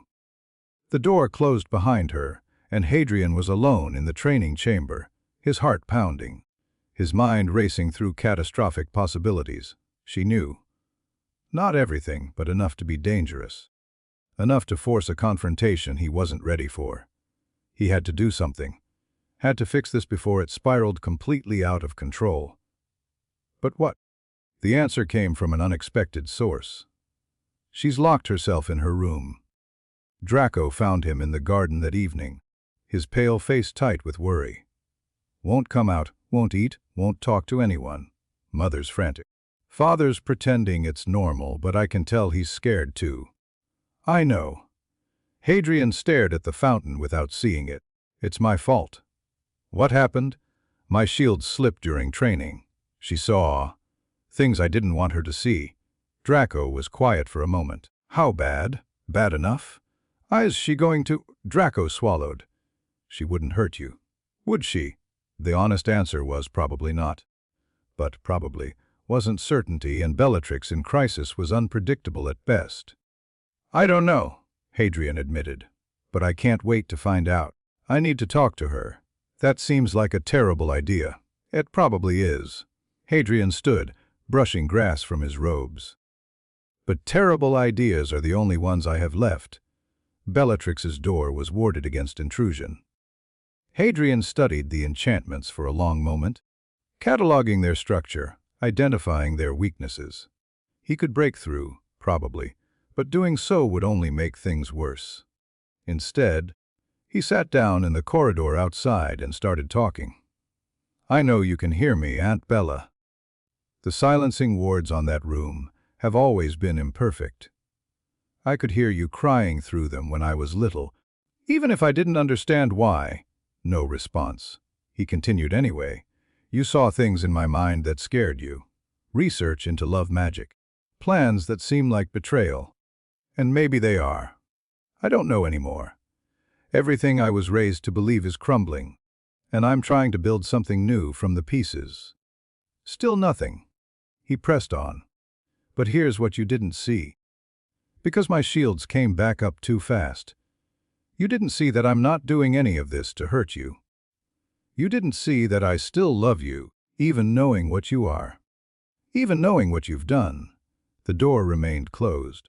But Hadrian thought he heard movement on the other side. Fabric shifting, footsteps approaching. My mother died for love. She gave everything to protect me, and that protection is still working.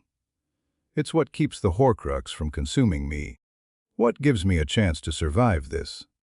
But she's not the only one who loved me enough to sacrifice for me.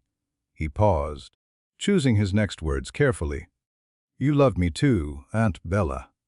In your own way, with all your brokenness and madness and devotion. You raised me when you could have discarded me. You taught me magic when others would have kept me weak. You held me when I had nightmares and promised to keep me safe. He heard breathing now, ragged, unsteady, just on the other side of the door. The ritual I'm researching might work because of my mother's sacrifice. But if it does, it'll also work because of yours. Because love is love, even when it's complicated. Even when it comes from places we don't expect. The wards flickered. Hadrian waited. I'm not asking you to choose between me and the Dark Lord. I know you can't. I'm not asking you to approve of what I'm becoming. His voice cracked slightly. I just want you to know that I see you, Aunt Bella. The real you, underneath all the madness and ideology. And I love that person. I'll always love her. The door opened. Bellatrix stood in the doorway, her eyes red-rimmed, her hair wild, her whole body trembling. She looked like something broken trying to hold itself together. You mean it, she whispered. You actually mean it. Yes, even though I stole you, even though I lied, even though everything I've done was wrong. Wes. She stared at him for a long moment. Then she collapsed, falling to her knees in the doorway, a sound tearing from her throat that was somewhere between a laugh and a sob. Hadrian knelt beside her, pulling her into his arms, holding her while she shook apart. I can't stop loving him, she gasped. The Dark Lord. I've tried. But he's in my blood, in my bones. When he returns, I'll serve him. I can't help it. It's who I am, I know. And you. She pulled back, gripping his face. You're going to fight him. Someday, aren't you? Probably. Then we'll be enemies. Eventually. Maybe. He covered her hands with his own. But not today. Not this summer. And maybe not ever. The future isn't written yet, Aunt Bella. People can change. Even people who think they can't. I can't change. You already have. He smiled sadly. The woman who raised me would have killed me for what you saw in my mind. But you're not killing me. You're crying in my arms instead. Bellatrix stared at him, her dark eyes searching his face for deception and finding none. You're going to be the death of me, she said finally. Or the salvation. I can't tell which. Neither can I. He helped her to her feet. But let's find out together. One day at a time. She nodded slowly, something shifting behind her eyes. Not sanity exactly, but something close. Something that might be called acceptance. One day at a time, she repeated. It wasn't resolution. It wasn't healing. But it was a start. And starts, Hadrian was learning, were all you could really ask for. The rest of the summer passed in fragile peace. Bellatrix didn't mention what she'd seen in his mind. Hadrian didn't press her about the Dark Lord's return. They trained together, ate together, existed in the same space without pretending everything was normal or forcing confrontations neither was ready for. It was exhausting and awkward and somehow precious.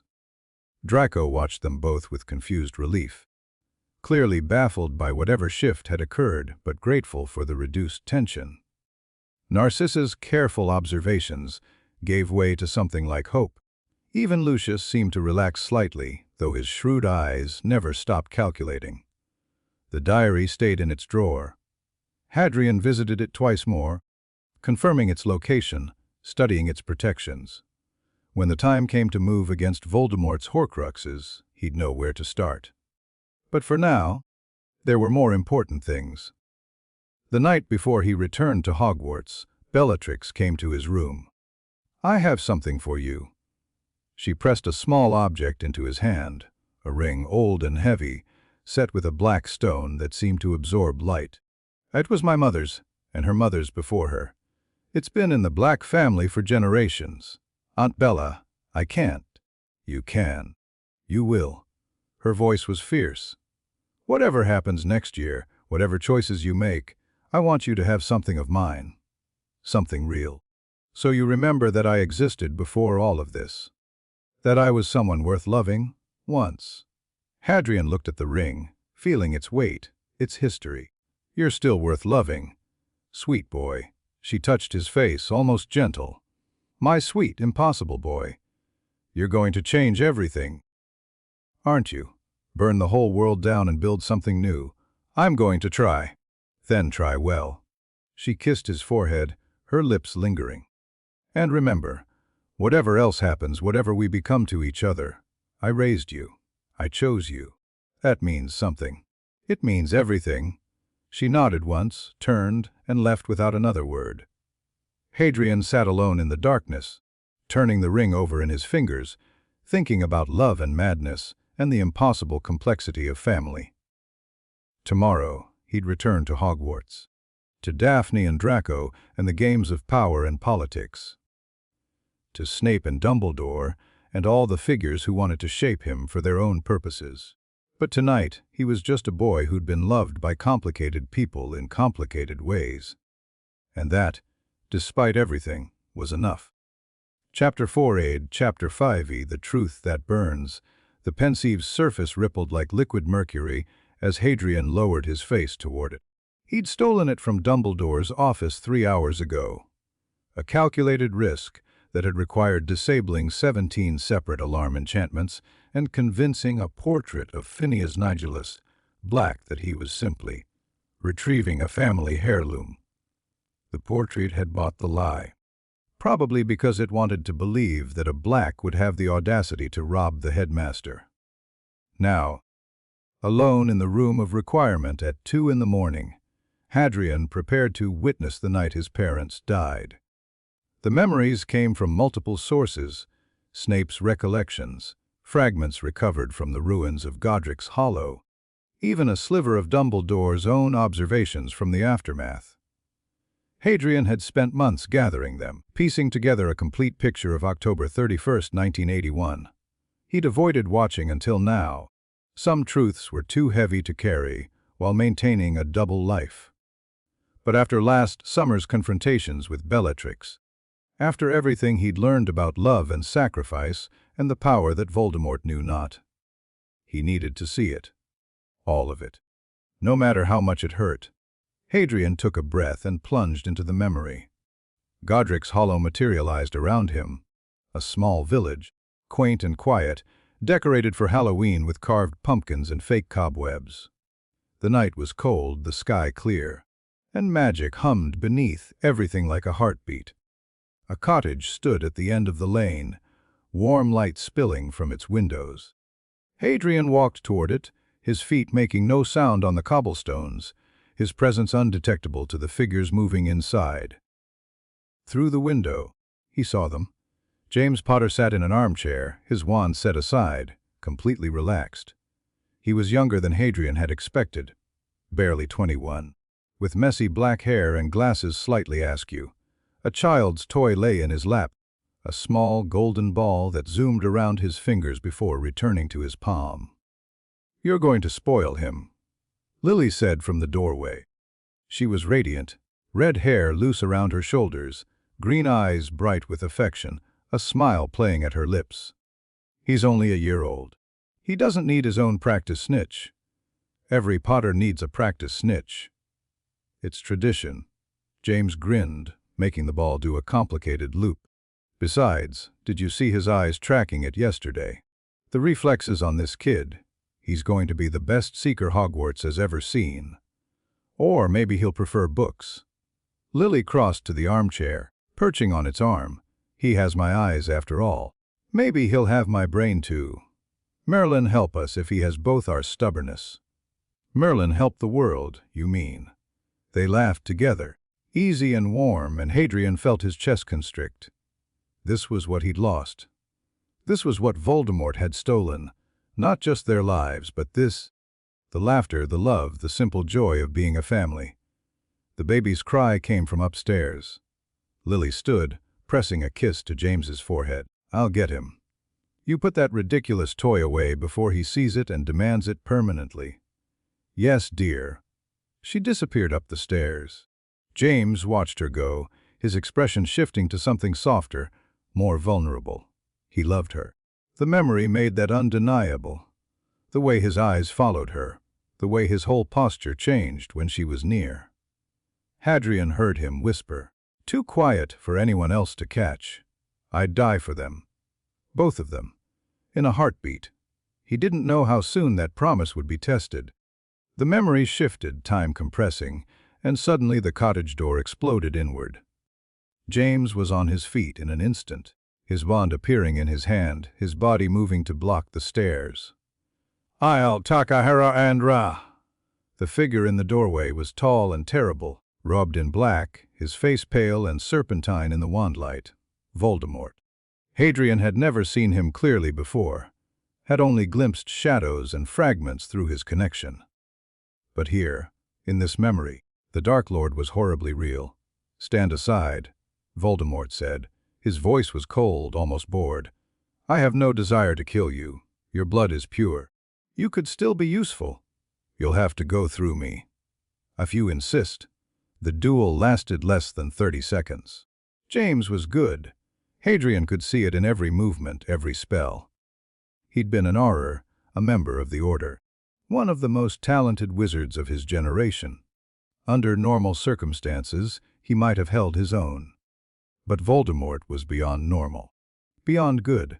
His magic moved like water, effortless and unstoppable, and when the killing curse finally came, James didn't flinch. He stood his ground until the green light took him, his last words a defiant, "Run. Lily, are you?" He crumpled. The golden snitch rolled from his pocket, bouncing twice, coming to rest against the wall. Hadrian felt something break inside him. His father, his brave, stupid, wonderful father, had died buying Lily seconds.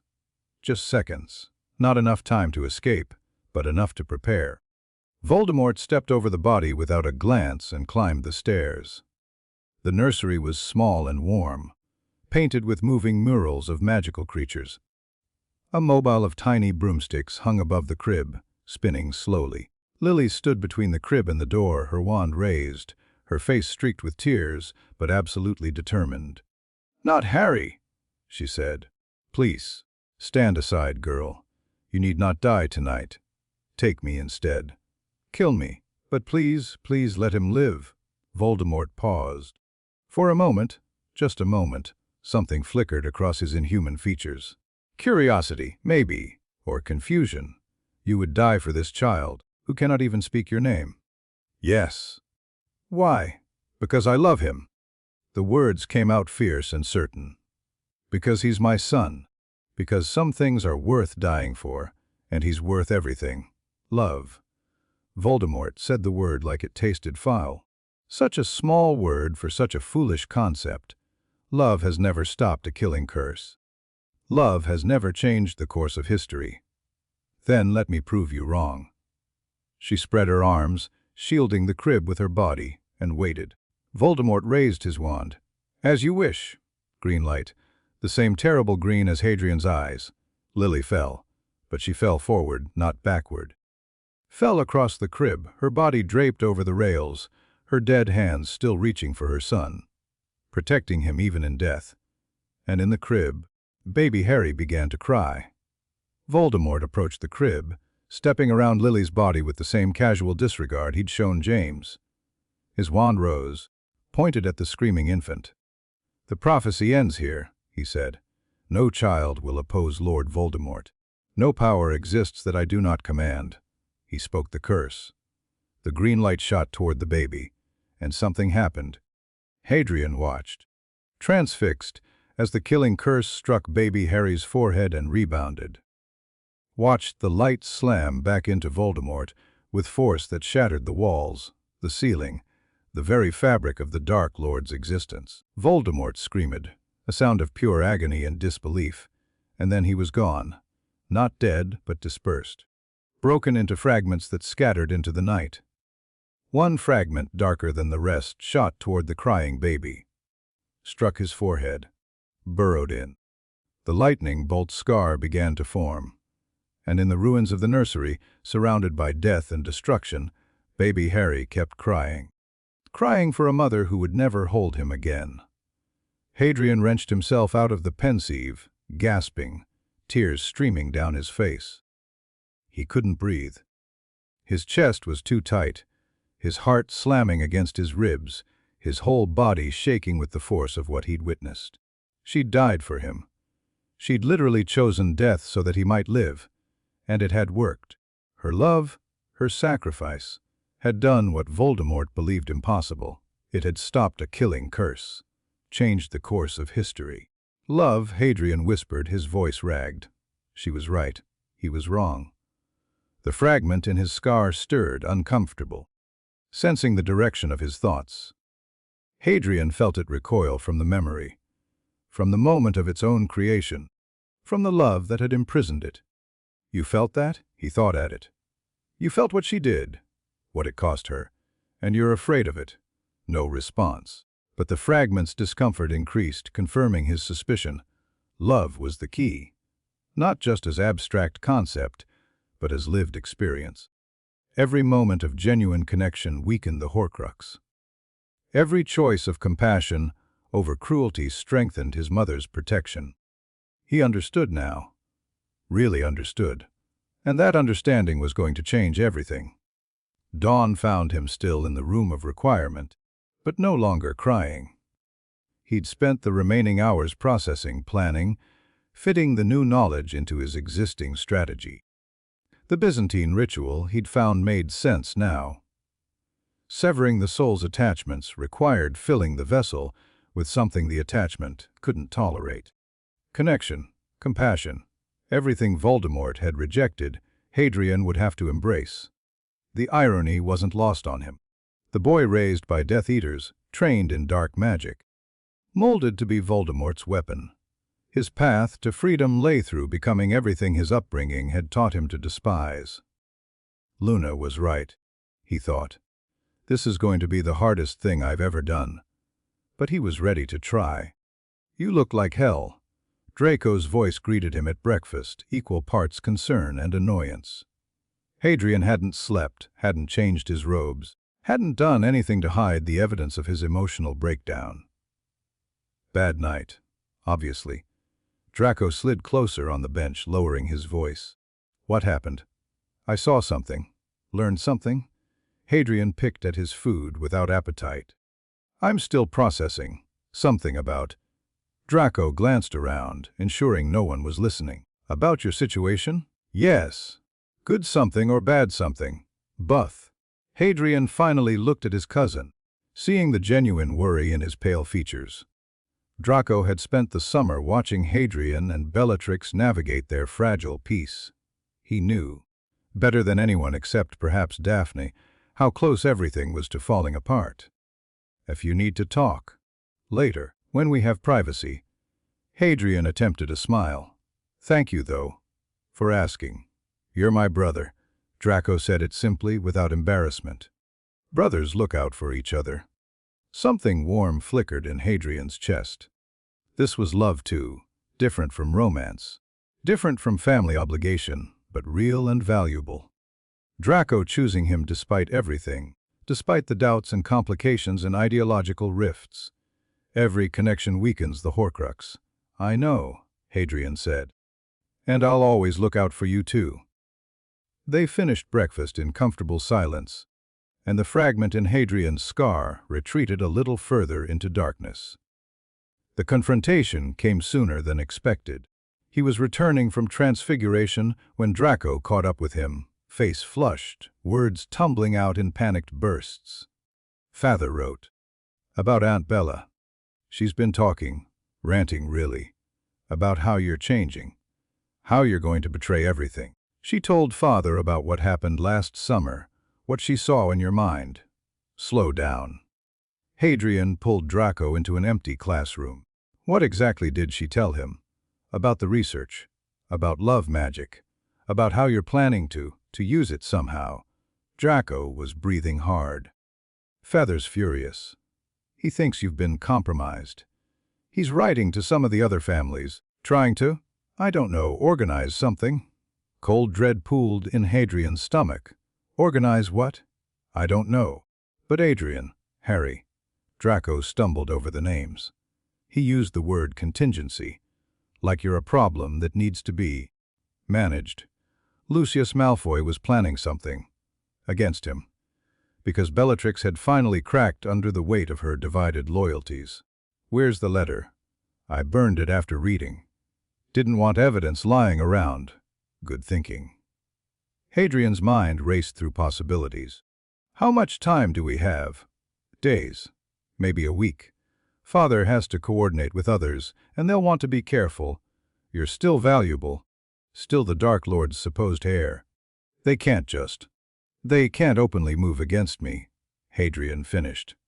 But they can arrange accidents, manipulate situations, apply pressure until I break or comply. What are you going to do? Good question. What were his options? He could run, disappear into the Muggle world, shed his identity, start over somewhere far from Death Eaters and prophecies. But that would mean abandoning everything Daphne, Draco, his chance to actually change things. He could go to Dumbledore, throw himself on the old man's mercy, accept whatever protection the light side offered. But that would mean becoming Dumbledore's weapon instead of Voldemort's, trading one set of manipulations for another. Or he could fight. Take the initiative before Lucius could coordinate. Make himself too dangerous to touch, too valuable to discard, too unpredictable to control.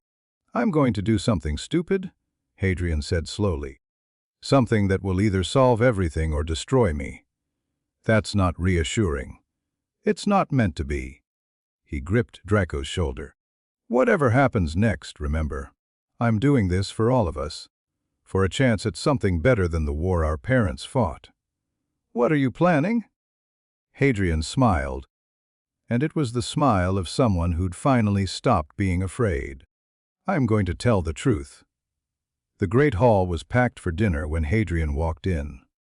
Students filled the house tables. Professors lined the head table.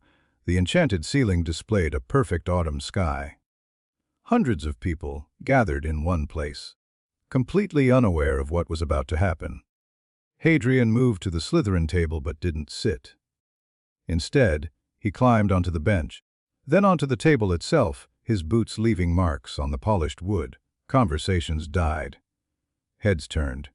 Even Dumbledore looked up from his plate, his blue eyes suddenly sharp. My name, Hadrian said, his voice carrying through the sudden silence, is not Adrian Black. The whispers started immediately, confused, curious, alarmed. Hadrian let them build for a moment before continuing. My name is Harry Potter, the boy who lived, the child who vanished from Privet Drive on November 1st, 1981. The whispers became gasps, exclamations, the scraping of benches as people stood for a better view. At the head table, Dumbledore had gone very still. McGonagall's hand had flown to her mouth. Snape was staring at him with something like horror. I was stolen that night by Bellatrix Lestrange. Hadrian's voice remained steady, even as his heart hammered. Raised in Malfoy Manor, trained to be a Death Eater. Taught to believe my parents were blood traitors who deserved their fate. More gasps. At the Slytherin table, Draco had buried his face in his hands.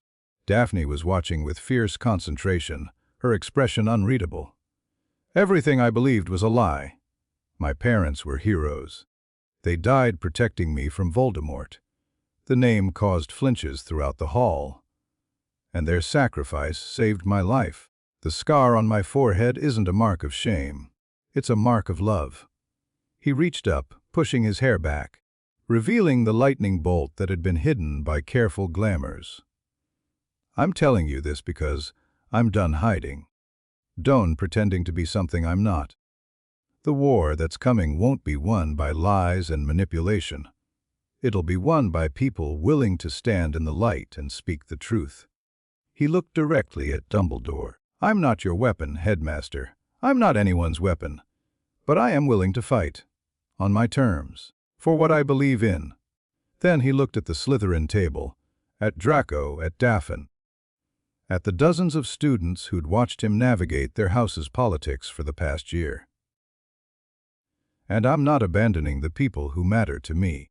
Whatever house I was sorted into, whatever name I was raised with, I'm still the person you know. Still your ally. Still your friend. His eyes found Daphne's. Still the one who chooses you. The silence that followed was absolute.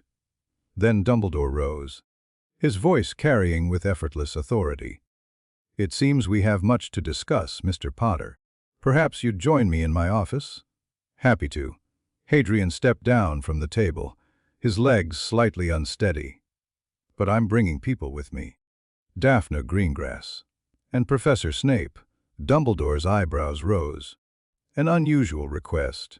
I'm an unusual person. Hadrian held out his hand, and Daphne took it without hesitation, climbing over benches to reach him. A moment later, Draco appeared at his other side, pale but determined. Very well. Dumbledore inclined his head. Severus. If you would. Snape rose from the head table, his black robes billowing, his expression completely unreadable. As he passed the students, Hadrian caught something in his eyes. Not anger, not betrayal, but something that might have been pride. This way, Dumbledore said. I believe we have quite a story to hear. The headmaster's office was exactly as Hadrian remembered from his theft of the pensieve. Cluttered with silver instruments. Lined with portraits of former heads, dominated by Fawkes the Phoenix on his golden perch. Dumbledore settled behind his desk. Snape took a position by the window. Hadrian, Daphne, and Draco arranged themselves in the chairs provided, their hands linked in a chain of solidarity. Well then? Dumbledore's eyes twinkled, but there was steel beneath. Perhaps you'd like to explain why you've just revealed your identity to the entire school. Because Lucius Malfoy is planning to move against me. Hadrian kept his voice matter of fact. Bellatrix told him about my research, my doubts, my shifting loyalties. He's coordinating with other Death Eater families, too. He glanced at Draco. Manage the problem I represent. And you thought public exposure was preferable to discreet management. I thought giving them nothing to hide was better than waiting for them to hide me permanently. Hadrian leaned forward. I know what I've done, Headmaster. I've painted a target on my back, destabilized the Death Eater network, and made myself the center of attention for every faction in the wizarding world. But I've also taken control of my own narrative. For the first time in my life, people know the truth about who I am. That's worth something. Dumbledore studied him for a long moment. You've grown. Harry. The boy who arrived last year wouldn't have been capable of this. The boy who arrived last year didn't know what he was capable of. And now I know exactly what I am. Hadrian touched his scar. I'm the vessel for a piece of Voldemort's soul. I'm the subject of a prophecy that says one of us has to kill the other. I'm the son of two people who died for love, and the ward of a woman who loved me through madness. He smiled slightly. I contain multitudes. Snape made a sound that might have been a laugh, quickly suppressed. You know about the Horcrux, Dumbledore said. It wasn't a question. I've known for months. I've also been researching ways to remove it without dying. Practicing occlumency to control the connection, and studying Voldemort through the link to understand his weaknesses. Hadrian shrugged. I've been busy. Clearly. Dumbledore's expression was difficult to read. Surprise, assessment, perhaps a touch of respect. And your companions. How much do they know? Everything. Daphne spoke for the first time, her voice cool and steady. Harry trusted us with the truth. We chose to stand with him, even knowing what it might cost. Especially knowing. Draco's voice was quiet but firm. He's my family. My real family. Not the ideology or the expectations, but him. Whatever happens, I'm not walking away from that. Dumbledore looked at the three of them. 12 years old, facing impossibilities, clinging to each other in the storm, and something softened in his ancient face. Severus, he said, your assessment. Snape moved from the window, his dark eyes fixed on Hadrian. The boy is reckless, impulsive, and far too confident in his own abilities. His plan, if it can be called that, relies on unpredictable factors and could easily result in disaster. But he's also brave, intelligent, and genuinely committed to doing what's right. Snape's voice caught slightly. He has his mother's courage, her willingness to sacrifice everything for what matters. I spent years believing that quality died with Lily Potter. I was wrong. Hadrian felt tears prick his eyes. Coming from Snape, that was the highest possible praise. Very well. Dumbledore rose. Moving to the window, his hands clasped behind his back. Here is what will happen. Harry's identity is now public. There's no undoing that. The Ministry will want to investigate his claims. The Prophet will want interviews. The Death Eaters will want revenge. I know. Then you'll also know that protection must be arranged. Safeguards, security, allies who can be trusted. Dumbledore turned back to face them. I'm offering you that protection, Harry. Not as your controller, not as your commander, but as your ally. Whatever differences we may have about methods or goals, we share a common enemy. I would rather fight him together than apart. And if I disagree with your methods, if I refuse to be a piece on your chessboard, then we'll argue. Loudly, probably. Minerva's quite used to me being wrong about things. She'll be delighted to have reinforcements. Dumbledore smiled, and for a moment he looked almost human. I've made mistakes, Harry. Terrible mistakes, many of them involving you. I let you be stolen because I trusted protections that failed. I've spent 11 years trying to find you and failing. If I'd been faster, smarter, more vigilant, then I'd be a different person. Hadrian stood, facing the old man directly. Maybe better, maybe worse, but different. I can't regret who I've become, Headmaster. The pain and the lies and the complications, they made me strong enough to be standing here. That has to count for something. It counts for everything. They stood in silence for a moment, two people who'd been opposing forces without knowing it, finally seeing each other clearly. So, Hadrian said, allies? Dumbledore extended his hand. Allies. They shook on it, and somewhere in Hadrian's scar, the fragment shivered with something that felt like fear. The weeks that followed were chaos. The proeti bio due duanturecho luvid rs deatheater pilati exposid mefo manor ch 4 evidency. Lucius was arrested, though Hadrian suspected he'd buy his way out eventually. Narcissa fled to the continent with what remained of the family fortune. Bellatrix. No one could find Bellatrix. She's gone to ground. Snape reported during one of their sessions. Disappeared completely. Even my contacts can't locate her. She'll surface eventually. Hadrian stared at the fire in Snape's office, feeling older than his years. When Voldemort returns, she'll be at his side. She can't help herself. And when she does, then we'll face her. He looked at his mentor, his mother's friend, his reluctant ally, the complicated man who'd given him truth when everyone else offered lies. Together, hopefully? Snape's expression flickered. You continue to surprise me, Potter. Good. Keeps things interesting.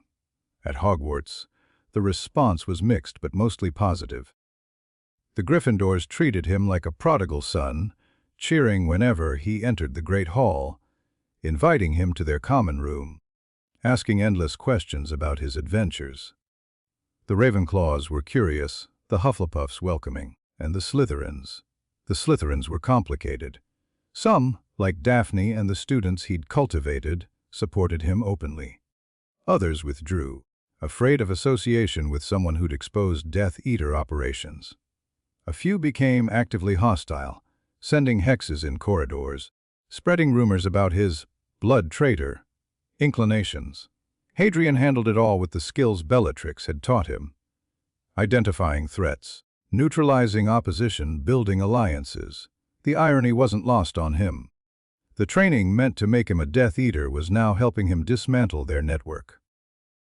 You're doing well, Daphne told him one evening, curled against his side in the room of requirement. Better than anyone expected. It doesn't feel like enough. He stared at the ceiling, exhaustion in every line of his body. Voldemort's still out there. The Horcruxes are still intact. And somewhere, Bellatrix is planning her revenge.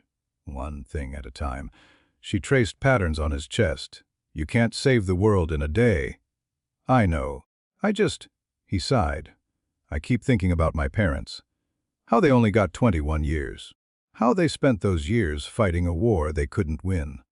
They won. Daphne propped herself up to look at him. Maybe not the way they expected. Maybe not without cost. But they won, Harry, you're alive.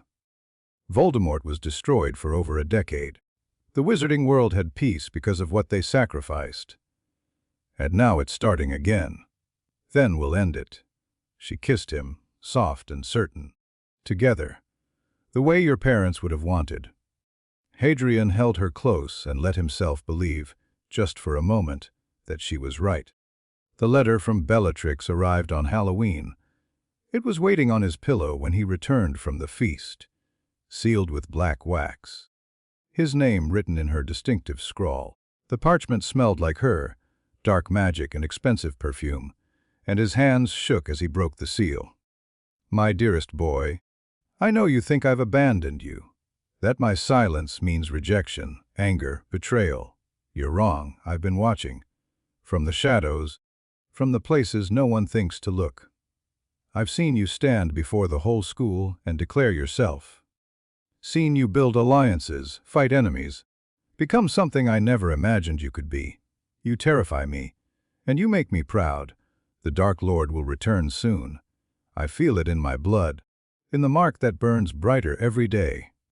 When he does, I'll stand at his side, because I cannot be anything other than what I am. This you know. But I want you to know something else.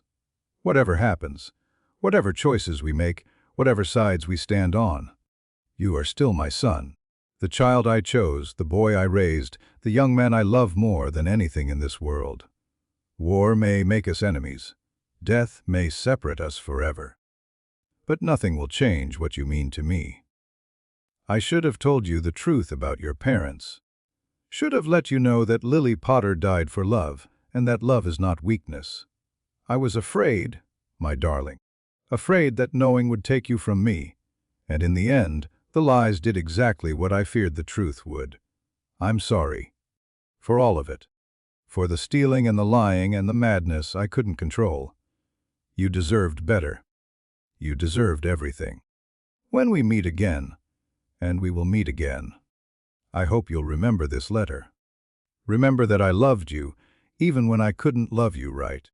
Remember that the woman who raised you was more than a monster. Remember me. Forever yours, Aunt Bella. Hadrian read the letter 3 times. Then he pressed it to his chest and cried. Not from grief or anger, but from something more complicated. Something that felt like love and loss, and the terrible weight of human connection. She was still his mother, in all the ways that mattered. Still the woman who'd shaped him, taught him, chosen him when no one else would. And someday he might have to destroy her. But not today. Today. He let himself mourn what they could have been, what they almost were, what the war had stolen from both of them. Tomorrow he'd be strong again. Tonight he was just a boy who missed his family. The Quirrell situation resolved itself 2 weeks later. Dumbledore reported that the possessed professor had attempted to steal the Philosopher's Stone, which had been moved, replaced with a fake. But Quirrell hadn't known that. The confrontation had gone badly for the Dark Lord's host. Quirrell was dead, and whatever remained of Voldemort had fled once more into the shadows. Hay's weaker now. Dumbledore told Hadrian during one of their strategy sessions. Desperate. The stone would have restored him to full power, and without it, he's limited to other methods, rituals that require rare ingredients and specific conditions. How long before he finds another way? A year. Perhaps 2. Dumbledore's eyes were grave. He'll come back, Harry. He always comes back.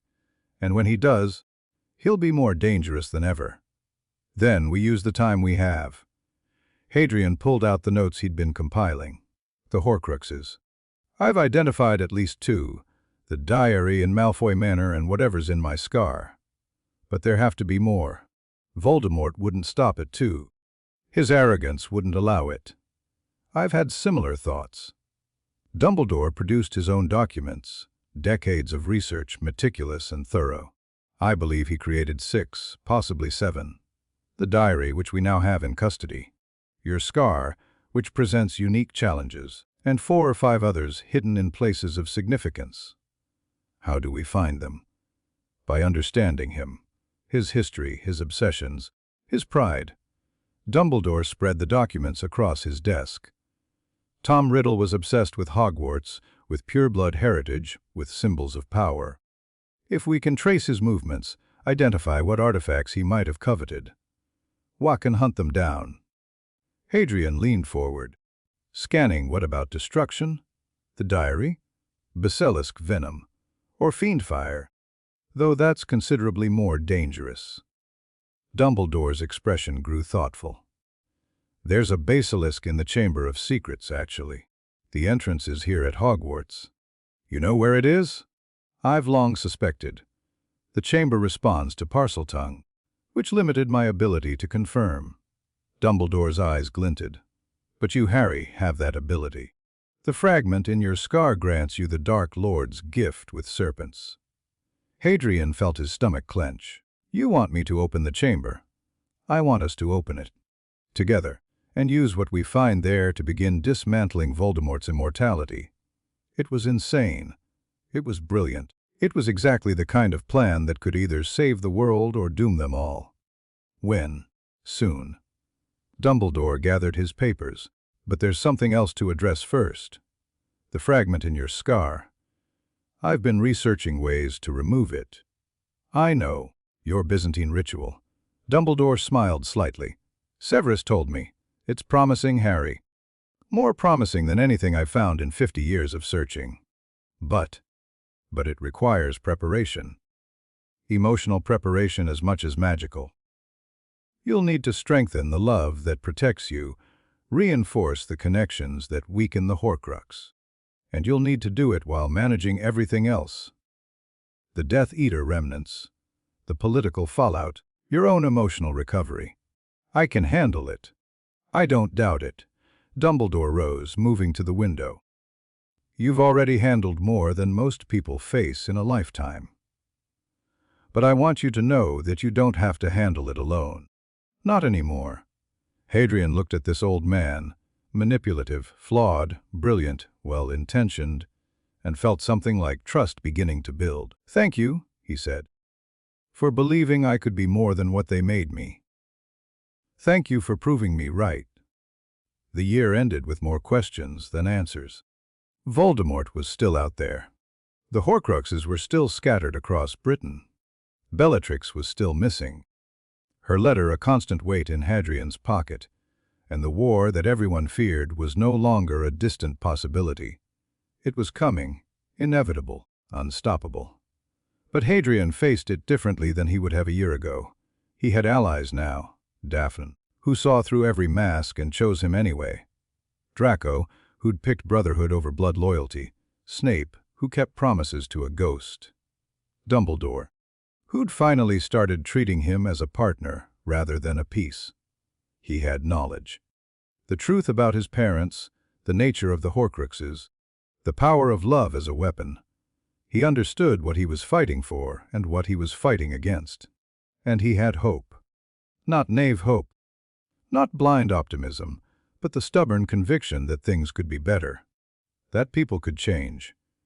That even in the darkest times, connection and compassion could light the way forward. On the last night of term, Hadrian stood on the astronomy tower with Daphne, watching the stars wheel overhead. Next year will be harder, she said. The ministry's involved now.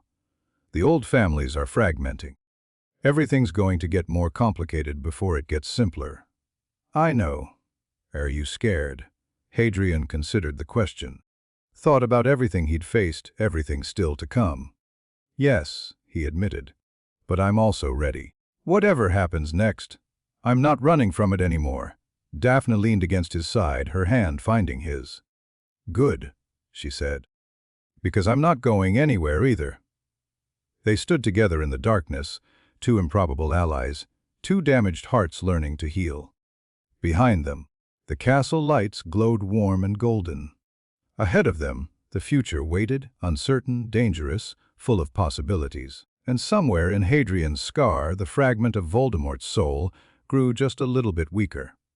Chapter 5 Chapter 6 Summer of Serpents. Hadrian walked through the gates of Malfoy Manor without looking back.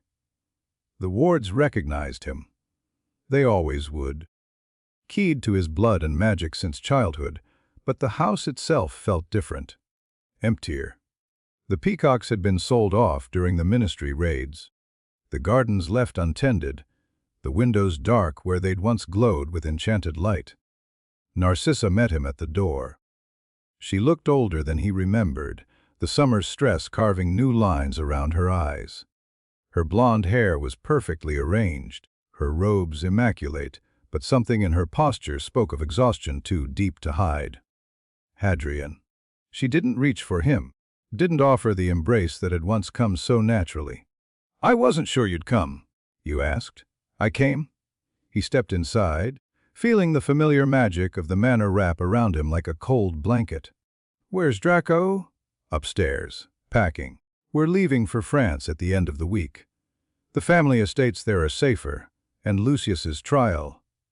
She trailed off, composing herself. "Well, you know how that's going." He did. The prophet had covered every detail. Lucius Malfoy, former Death Eater, accused of conspiracy, kidnapping, child endangerment, the evidence Hadrian had provided, the diary, the records, the testimony, had been damning. Lucius would be lucky to avoid Azkaban. "I'm not here to apologize," Hadrian said quietly. "I know you want me to, but I can't. Everything I said was true. Everything I exposed needed to be exposed. I know." Narcissa's voice was soft, hollow. "I'm not asking for apologies. I'm asking for understanding. Lucius did terrible things, but he's still Draco's father. He's still my husband.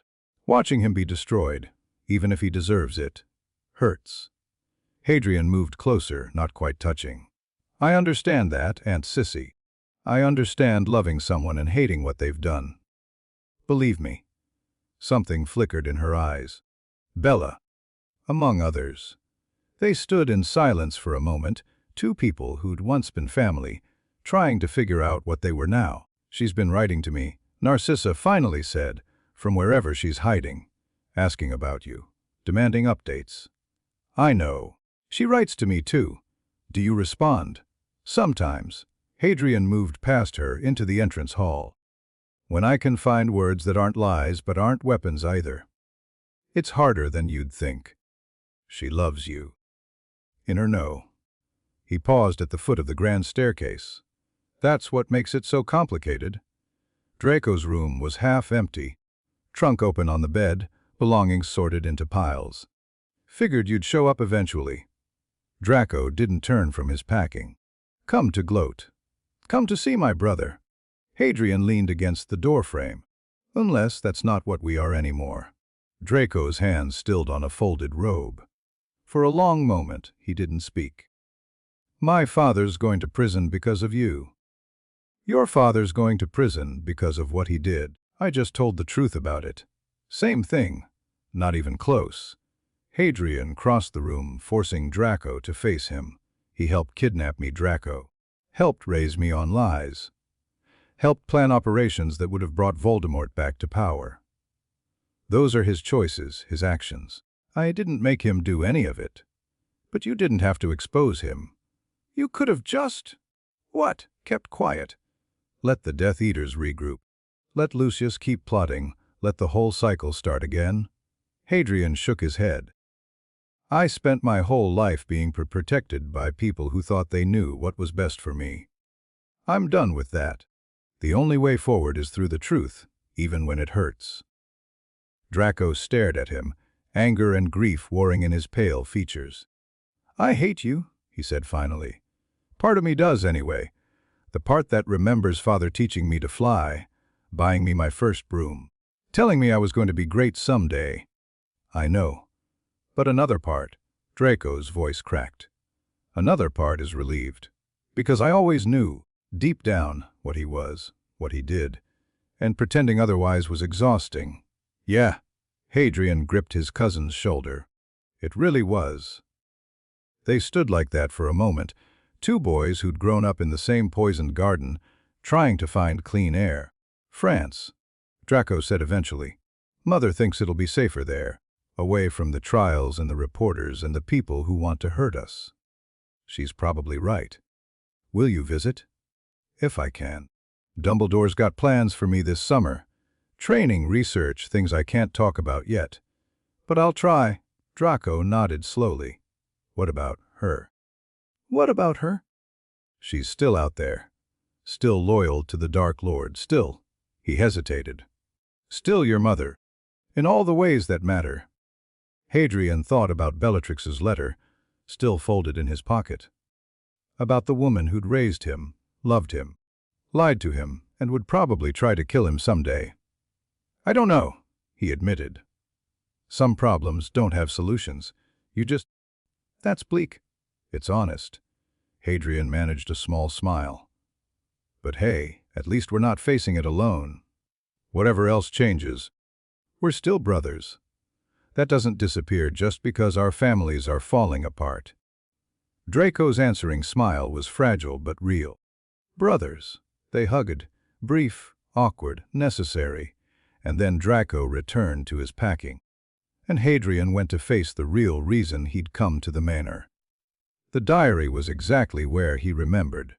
Lucius's study had been ransacked by ministry investigators, but they'd missed the hidden drawer. The protections were too sophisticated, too dark, for anyone without Hadrian's particular connection to detect. The fragment in his scar resonated with the fragment in the diary, creating a homing signal that cut through every concealment. Hadrian knelt before the drawer, studying its wards. Bellatrix had taught him well. He could see the layers of protection, identify the triggers, map the safest path through. But he didn't disable them, not yet. Instead, he sat back on his heels and reached out with his mind. Not to the diary, but to the fragment in his own head. I know you can feel it, he thought. Your brother, your other self. The fragment stirred, curious despite itself. We're going to destroy it soon. You understand that, don't you? One by one, piece by piece, we're going to tear Voldemort apart. Anger surged through the connection. Not his anger, but the Horcruxes. The fragment didn't like being addressed directly, didn't like the implication that it was separate from him, could be reasoned with, could be threatened. You can fight all you want. It won't change anything. Hadrian pushed calm through the link. The kind of certainty that came from months of occlumency practice. But here's the thing. I'm not just going to destroy you. I'm going to understand you first. Figure out what you are, how you work, what makes you tick. Why? The fragment's voice was faint. More emotion than words. Why understand what you plan to kill? Because killing isn't the only option. Hadrian opened his eyes, looking at the hidden drawer. Maybe there's a way to end this that doesn't require anyone dying. Maybe love really is the power that Voldemort knows not just as a weapon, but as a cure. The fragment retreated, disturbed by the direction of his thoughts. Hadrian smiled grimly and began dismantling the wards. The diary felt wrong in his hands. It was just a book, black leather, blank pages, Tom Riddle's name embossed in faded gold on the cover. But the magic inside it was alive in a way that made his skin crawl. The fragment in his scar recognized its twin, humming with something between kinship and competition. Brother, the diary seemed to whisper. Welcome. You're not my brother, Hadrian said aloud. You're a piece of a murderer, trapped in a book by your own evil. Don't try to charm me. The diary's presence shifted, becoming more focused. You're different from the others who've held me stronger. More aware. I've had practice dealing with your kind. Understanding rippled through the connection. You carry a piece of us. I can feel it, so close, so familiar. We could be powerful together, you know. 3 fragments united, working toward the same goal. The goal of bringing Voldemort back to power. Hard pass. The goal of survival. The diary's voice became more urgent, almost seductive. When the main soul returns, and it will return, do you think it will be grateful to you? Do you think it will reward your defiance? No. It will destroy you for what you are, a vessel it never intended to create. Then we have something in common. Hadrian tucked the diary into his bag, severing the mental connection with a sharp mental twist. Neither of us wants Voldemort to win. The diary went silent, but Hadrian could feel it thinking, plotting, looking for angles. Let it plot. He had plans of his own. Dumbledore was waiting when Hadrian arrived at Hogwarts. The castle was empty for summer, the halls echoing with unoccupied silence. But the headmaster's office was as cluttered as ever, silver instruments wearing, portraits murmuring, Fawkes preening on his perch. You found it. Dumbledore's eyes went to Hadrian's bag. The diary? Right where I said it would be. Hadrian set the bag on the desk carefully. It tried to talk to me, offered an alliance against the main soul. Horcruxes often do. They're survival-oriented by nature. They'll say anything to avoid destruction. Dumbledore approached the bag but didn't touch it. How did it feel? Being close to another fragment? Like looking in a mirror that shows someone else's reflection. Hadrian shuddered. The piece in my head recognized it. Wanted to connect with it. I had to fight to keep them separate. That will become harder as we collect more Horcruxes. The fragments will call to each other, try to reunite. Dumbledore's expression was grave. We'll need to store them carefully, destroy them quickly. With basilisk venom. Yes. Which brings us to the next step of our plan. Dumbledore moved to a section of wall that looked completely ordinary. The Chamber of Secrets. The entrance was in a bathroom. Hadrian stared at the circle of sinks, feeling faintly ridiculous. All this time, the most dangerous chamber in Hogwarts has been accessible through a girl's toilet. Salazar Slytherin had a peculiar sense of humor. Dumbledore gestured at the central sink. The tap. Look closely. Hadrian leaned in and saw it. A tiny snake engraved in the metal, almost invisible unless you knew to look. Parseltongue, he said. Indeed. The entrance responds only to the serpent language. Which is why, despite knowing its location for decades, I've never been able to confirm what lies within. Hadrian studied the snake, feeling the fragment stir in his head. The ability to speak with serpents came from Voldemort, from the piece of soul that had attached to him that night. Using it felt like borrowing power from his enemy. But some powers were worth borrowing. Open, he hissed, and the word came out strange, sibilant, more sound than speech. The sink began to move.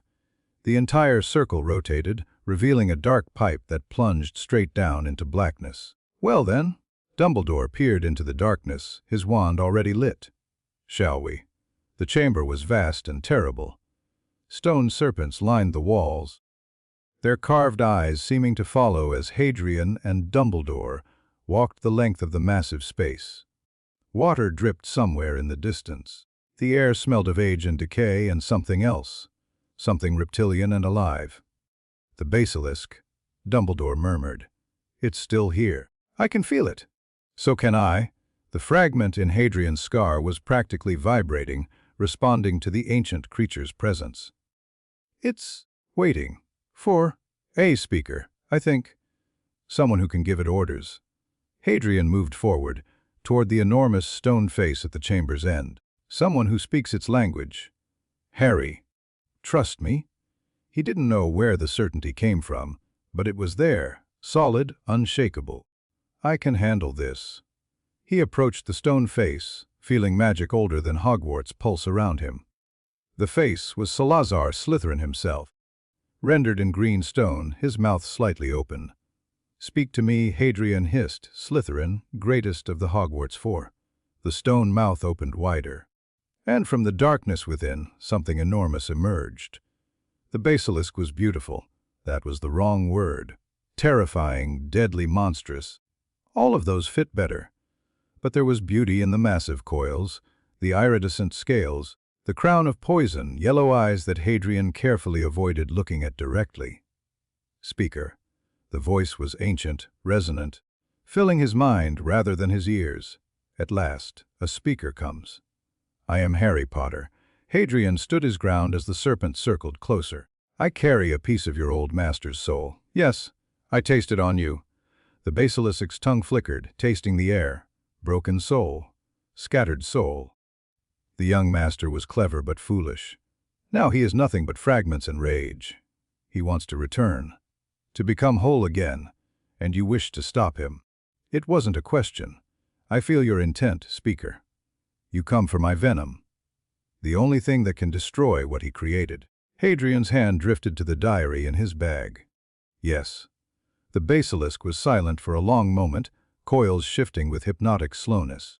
I have served the hair of Slytherin for 1,000 years, it said finally. Waiting in darkness. Killing when commanded. But the young master, the one who called himself Lord, he was no true heir. He used me as a tool, never understanding what I truly am. And a guardian. A protector.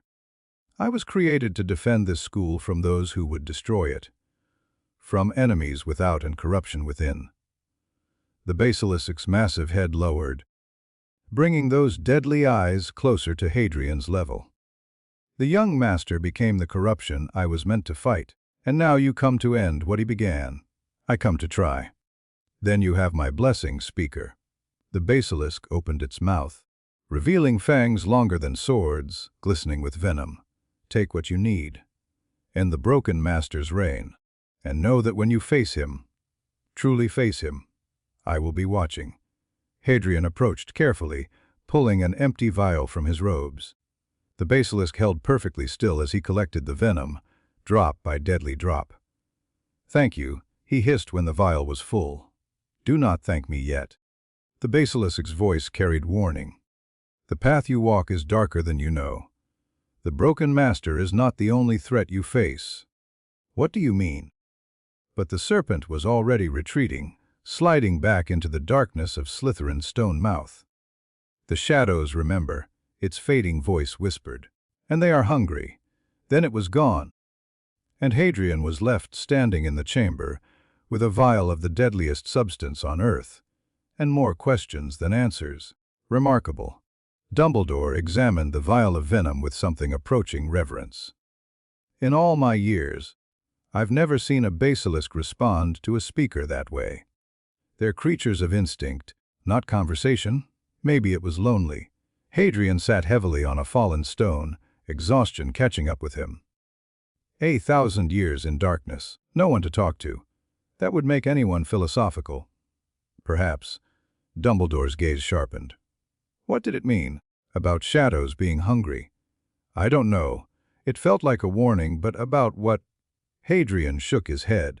I've learned not to ignore cryptic warnings. They usually turn out to be important. Sound policy. Dumbledore tucked the vial into his robes. For now, let's return to the surface. We have work to do. The diary? Indeed. Dumbledore's expression grew grave. Destroying a Horcrux is not simple. The object will resist, will try to defend itself, to corrupt whoever attempts to harm it. Tom Riddle was brilliant even as a student. The diary may contain surprises. Let it try. Hadrian pulled himself to his feet. I've been dealing with a piece of Voldemort's soul my entire life. One more fragment won't break me. Your confidence is admirable. Just don't let it become overconfidence. Dumbledore started toward the exit. The greatest wizards in history have fallen to that particular trap. Speaking from experience. More than I'd like to admit. They climbed back through the pipes in silence, emerging into the afternoon light of the bathroom. Hadrian felt grimy, tired, and strangely triumphant. One step closer. One more piece of the puzzle in place. The war was far from over, but for the first time, he felt like he might actually be winning. The destruction of the diary happened that evening. Dumbledore had prepared a ritual space in his office. Protective circles, containment wards. Every safeguard that centuries of magical knowledge could provide. The diary sat in the center, looking innocent and ordinary, giving no sign of the horror contained within. Once you begin, you cannot stop. Dumbledore stood at the edge of the circle, his wand ready. The diary will fight. It will show you things, Memories, visions, lies designed to weaken your resolve. You must not listen. Understood. And Harry, Dumbledore's voice softened. If it becomes too much, if you feel yourself being overwhelmed, call out. I'll extract you immediately. It won't come to that. Perhaps not. But I'd rather have the option available. Hadrian nodded and stepped into the circle. The moment he crossed the boundary, the diary's presence slammed into him. Not a gentle probe this time, but a full assault. Images flooded his mind. Tom Riddle as a young man. Charming and brilliant, the orphanage where he'd grown up, cold and cruel, the first murder, the moment of splitting, the ecstasy of immortality achieved. You see, the diary's voice was everywhere, inescapable. You see what he was, what he became. We're not so different, you and I, both shaped by circumstances. Both forced to become something harder than we were born to be. Hadrian forced the images aside, focusing on the vial in his hand. We're nothing alike. No. The diary's assault shifted, became more personal. You were raised by Death Eaters. Trained in dark magic. You've killed, haven't you? That prisoner last summer, mercy and murder in one spell. Is that what heroes do? The memory surfaced despite his occlumency. The tortured prisoner, Bellatrix's handiwork, too broken to save. The spell that had ended their suffering. The way it had felt, that moment of taking a life, even in compassion. You're not so pure, the diary whispered. Not so righteous. Deep down, you're just like us, willing to do whatever it takes, whatever the cost. The difference, Hadrian said through gritted teeth, is that I know the cost matters. He unstoppered the vial. No, The diary's voice became desperate, the assault intensifying. I can give you things. Knowledge. Power. I know secrets that Dumbledore never learned. Magics that could make you invincible. I don't want to be invincible. I want to be free. You'll never be free. The diary's voice turned cruel. You carry a piece of him inside you. Even if you destroy every other Horcrux, you'll still be his vessel. His immortality. The only way to end it is to die yourself. Hadrian's hand trembled. The diary pressed its advantage, flooding him with despair, with hopelessness, with the terrible certainty that all his efforts were meaningless. Give up, it whispered. Let me go.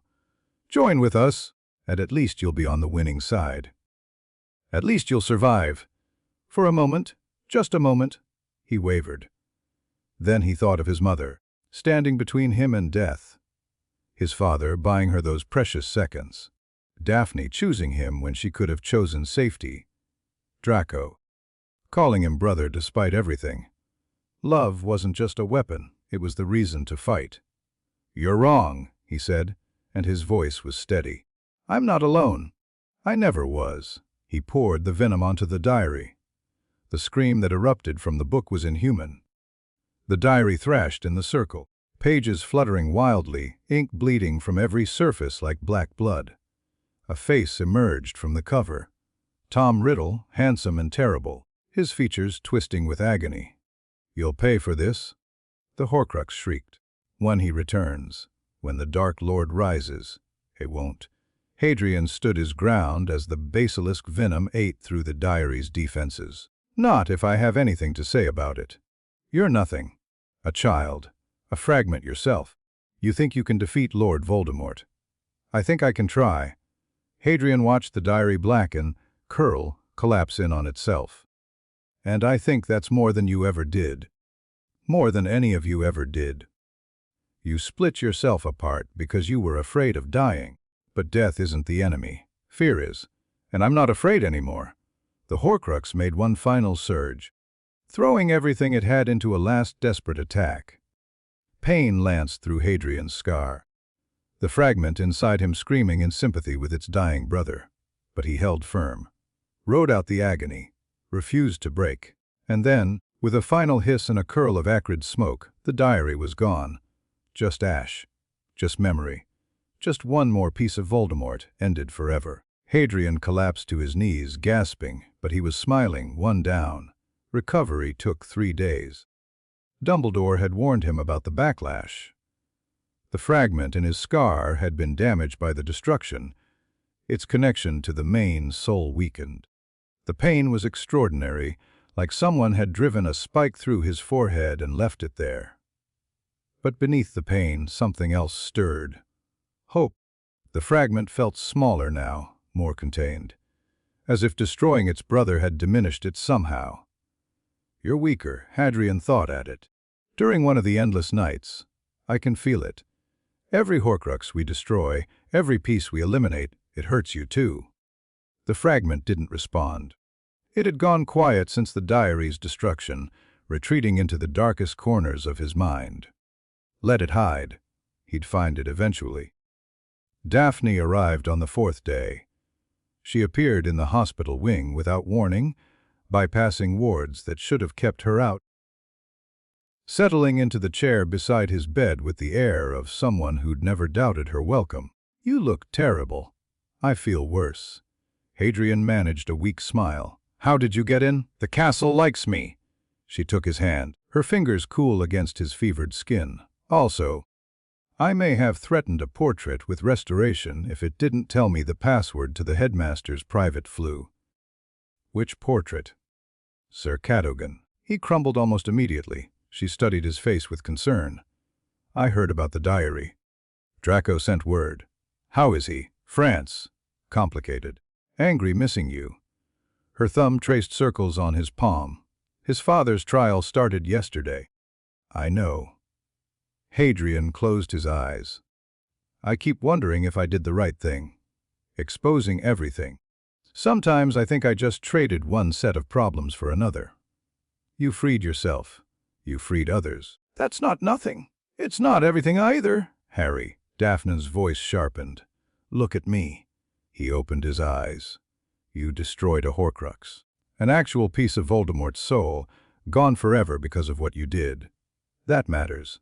That changes things. There are still more. At least 4, maybe 5. Then we'll find them, destroy them, one at a time together." She leaned down and kissed him, soft, fierce, full of certainty. "You're not alone in this. You never were." Hadrian felt something loosen in his chest. The despair the diary had planted, the hopelessness it had tried to cultivate, Daphne's presence burned it away like sunlight through fog. "I love you," he said. "I know," she smiled. "I love you too. Even when you're being an idiot. Especially then. Don't push it." The rest of summer passed in a haze of recovery and planning. Hadrian worked with Dumbledore daily, poring over memories and documents, trying to identify the remaining Horcruxes. They'd confirmed the diary and the scar, that left 4 or 5 others, hidden somewhere in the wizarding world. Objects of significance. Dumbledore mused during one session.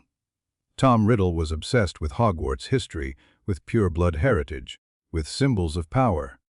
He would have chosen vessels that reflected his self-image. Founder artifacts, Hadrian suggested. Something from Slytherin. Obviously, maybe the others too. Indeed. "I believe Hufflepuff's cup is one, a small golden goblet, last seen in the possession of Hepzibah Smith before her death. Smith was murdered, and the cup vanished. Tom Riddle was working for Borgin and Burke's at the time. That's 3. Hadrian made notes on parchment. The diary, the cup, my scar. What else? Slytherin's locket has been missing for decades. And I have reason to believe Tom acquired something of Ravenclaw's as well. Possibly her lost diadem, though that's been considered destroyed for centuries. Where would he hide them? Places of power. Places of meaning. The cave where he tormented other children in his orphanage days. The house where his father's family lived and died. Hogwarts itself, perhaps. A Horcrux at Hogwarts, that would appeal to his vanity. His obsession with this school was profound. It was the first place he ever felt he belonged. Dumbledore's expression grew thoughtful. "If I were Tom Riddle, seeking to leave my mark on Hogwarts, where would I hide my most precious possession? Somewhere only he could find it. Somewhere that required his specific knowledge or abilities." Precisely. Hadrian thought about the Chamber of Secrets, about the basilisk's cryptic warnings, about all the hidden spaces within the castle. The Room of Requirement, he said slowly. "It responds to need. Tom Riddle could have asked for a place to hide something, and the room would have provided. But anyone could do that. Where's the exclusivity? What if he asked for something specific? A room that only appears for hiding things, that only exists for that purpose." Hadrian's mind raced. Helga Hufflepuff's cup. Rowena Ravenclaw's diadem. Salazar Slytherin's locket. What if they're all here, hidden in different parts of the castle? That seems unlikely. Tom wasn't foolish enough to put all his eggs in one basket. But he was arrogant. Arrogant enough to believe Hogwarts was safe because it was his territory. Hadrian stood pacing. "We should search the room, see what it holds." In time, Dumbledore raised a cautioning hand. "You're still recovering. And there are other pieces of this puzzle that require attention. Such as the fact that Voldemort's followers haven't been idle. Whatever remains of his network is stirring, organizing, preparing for his eventual return." Dumbledore's expression grew grave. "They know he's weakened. They know his Horcruxes are being hunted, and they're taking steps to protect them. Bellatrix, among others. Your aunt has been very busy since her disappearance. My sources suggest she's been visiting locations across Britain, places that might connect to Tom Riddle's past. She's guarding the Horcruxes, or moving them, or warning them if such sentience remains." Dumbledore stood, moving to the window. "The point is, our enemy is adapting. We must adapt as well." "What do you suggest?" "Training. Preparation. Building networks of our own." Dumbledore turned back to face him. "When you return to Hogwarts in September, things will be different. The war isn't just coming anymore, Harry. It's already here." The summer ended with 3 meetings. The first was with Snape in the dungeons of Hogwarts, surrounded by bubbling cauldrons and the smell of complex potions. "Your occlumency has improved," Snape acknowledged, after another brutal testing session. "The fragment is more contained. More." Destroying the diary helped. Hadrian wiped sweat from his forehead. "It weakened the whole system somehow, as expected. Horcruxes are connected. Damage to one affects all the others." Snape's dark eyes studied him intently. "How do you feel?" "Truthfully." Hadrian considered the question carefully, less divided. "Before, it always felt like there were 2 voices in my head, mine and his. Now the second voice is quieter, easier to ignore. That will change when you're closer to the main soul, when the Dark Lord returns. I know. The connection will strengthen, and the fragment will try to reassert control. You must be ready." "I will be." Hadrian met Snape's gaze directly. "Whatever it takes. However long it takes. I'm not going to let him win." Something flickered in Snape's expression, that look that might be pride, quickly hidden. "See that you don't. Your mother didn't die so that you could fail. My mother didn't die so that I could fight her battles." Hadrian stood, gathering his things. "She died so that I could live.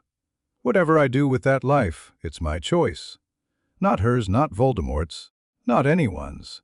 Is that what you tell yourself? That choice absolves you of responsibility?" "No." Hadrian paused at the door. "I tell myself that choice gives me power. The power to decide who I become, instead of who others want me to be. That's the power Voldemort knows not. Professor, not love, not just love, freedom." He left before Snape could respond. The second meeting was with Draco, through the flu connection to France. His cousin looked different. Older, sadder, the weight of the summer's events visible in every line of his face. But he also looked stronger somehow. More real. "Father's been convicted." Draco's voice was flat. 15 years in Azkaban. They were going to make it 20. But the lawyers negotiated. "I'm sorry, Draco." "Don't be." "He earned it." Draco laughed bitterly. "That's the worst part. I keep wanting to hate you for what happened, but I can't. Because everything you said was true. Everything the trial revealed was true. He wasn't a victim of circumstance. He was a true believer who made terrible choices. You're not him. No. But I could have been. Draco's eyes met his through the flames. If you hadn't pushed me, questioned me, made me think for myself, I'd be right there with him, defending things I knew were wrong because they were easier than change. You give me too much credit. I give you exactly enough. Draco's expression softened slightly. Mother wants to stay in France, build something new, away from all this. But I told her, I'm coming back. Whatever's happening at Hogwarts, whatever war is coming, I want to be part of it. It's going to be dangerous. I know. I don't care. Draco lifted his chin. You're my brother. You're fighting for something that matters. And I'm not going to let you face it alone. Hadrian felt his throat tighten. Thank you, Draco. Don't thank me yet. I'm probably going to complain the entire time. I'd expect nothing less. They both laughed. A real laugh. Warm and unforced. And for a moment the distance between them didn't matter at all. The third meeting was with Bellatrix. He found her letter waiting at the leaky cauldron, delivered by all to his private room. She'd known exactly where he'd be, exactly when, of course she had. She'd been watching all summer, tonight, the old black estate, midnight. Come alone, he went. He didn't tell Dumbledore, didn't tell Snape, didn't tell anyone. This wasn't their meeting. This was family. Grimmauld Place loomed against the night sky, dark and foreboding. The house had been abandoned for years. Ever since Sirius Black's imprisonment, it had sat empty, its protective magic slowly degrading. Hadrian could feel them as he approached ancient wards, blood-based, recognizing his black heritage and granting him passage. The door opened before he could knock. Bellatrix stood in the entrance hall. Thinner than he remembered, wilder, her dark eyes burning with something that might have been fever. My boy. Her voice cracked on the words. You asked. I asked. I wasn't sure you'd answer. She moved aside, letting him enter. Closed the door. We have much to discuss. The house was filthy. Dust everywhere, portraits shrieking from the walls, the smell of decay thick in the air. But Bellatrix had cleared a space in the drawing room, set out chairs, even conjured a tea service. I wanted to see you. She gestured at the chairs. Before everything changes, before we become what we're becoming. And what's that? Enemies. She said it simply, without drama.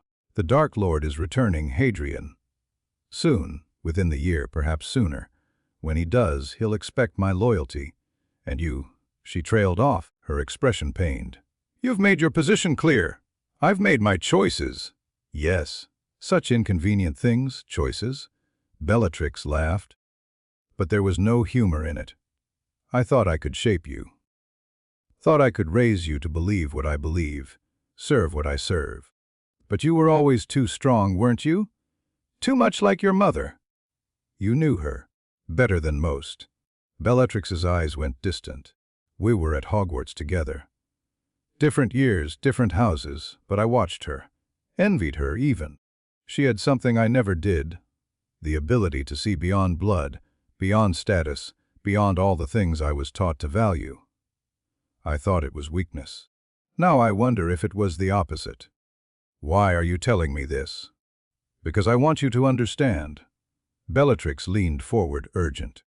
When we fight, and we will fight, I want you to know that I don't hate you. I've never hated you. Whatever I do, whatever the Dark Lord commands, part of me will always be the woman who raised you. That doesn't change anything, no. But it matters. She reached out, touching his face, the first time she'd touched him since his exposure. You matter, Hadrian. You always have. Even now, even knowing what you've become. Hadrian felt tears prick his eyes. Aunt Bella, shit. She pressed a finger to his lips. Don't. If you say something kind, I won't be able to do what I came to do. What did you come to do? Warn you. She withdrew her hand, her expression hardening. The Dark Lord knows about the diary, knows it's been destroyed. He's moving to protect the others, hiding them, warding them, guarding them with things worse than death. Where? I can't tell you that. Not won't, can't. The dark mark carries compulsions, and he's been reinforcing them. She touched her left forearm, grimacing. But I can tell you this, he's afraid of you. Not what you are, what you might become. The prophecy speaks of power he doesn't understand, and Tom Riddle has never learned to handle things he can't understand. The prophecy. You know about it. Good. Then you know why this can only end one way.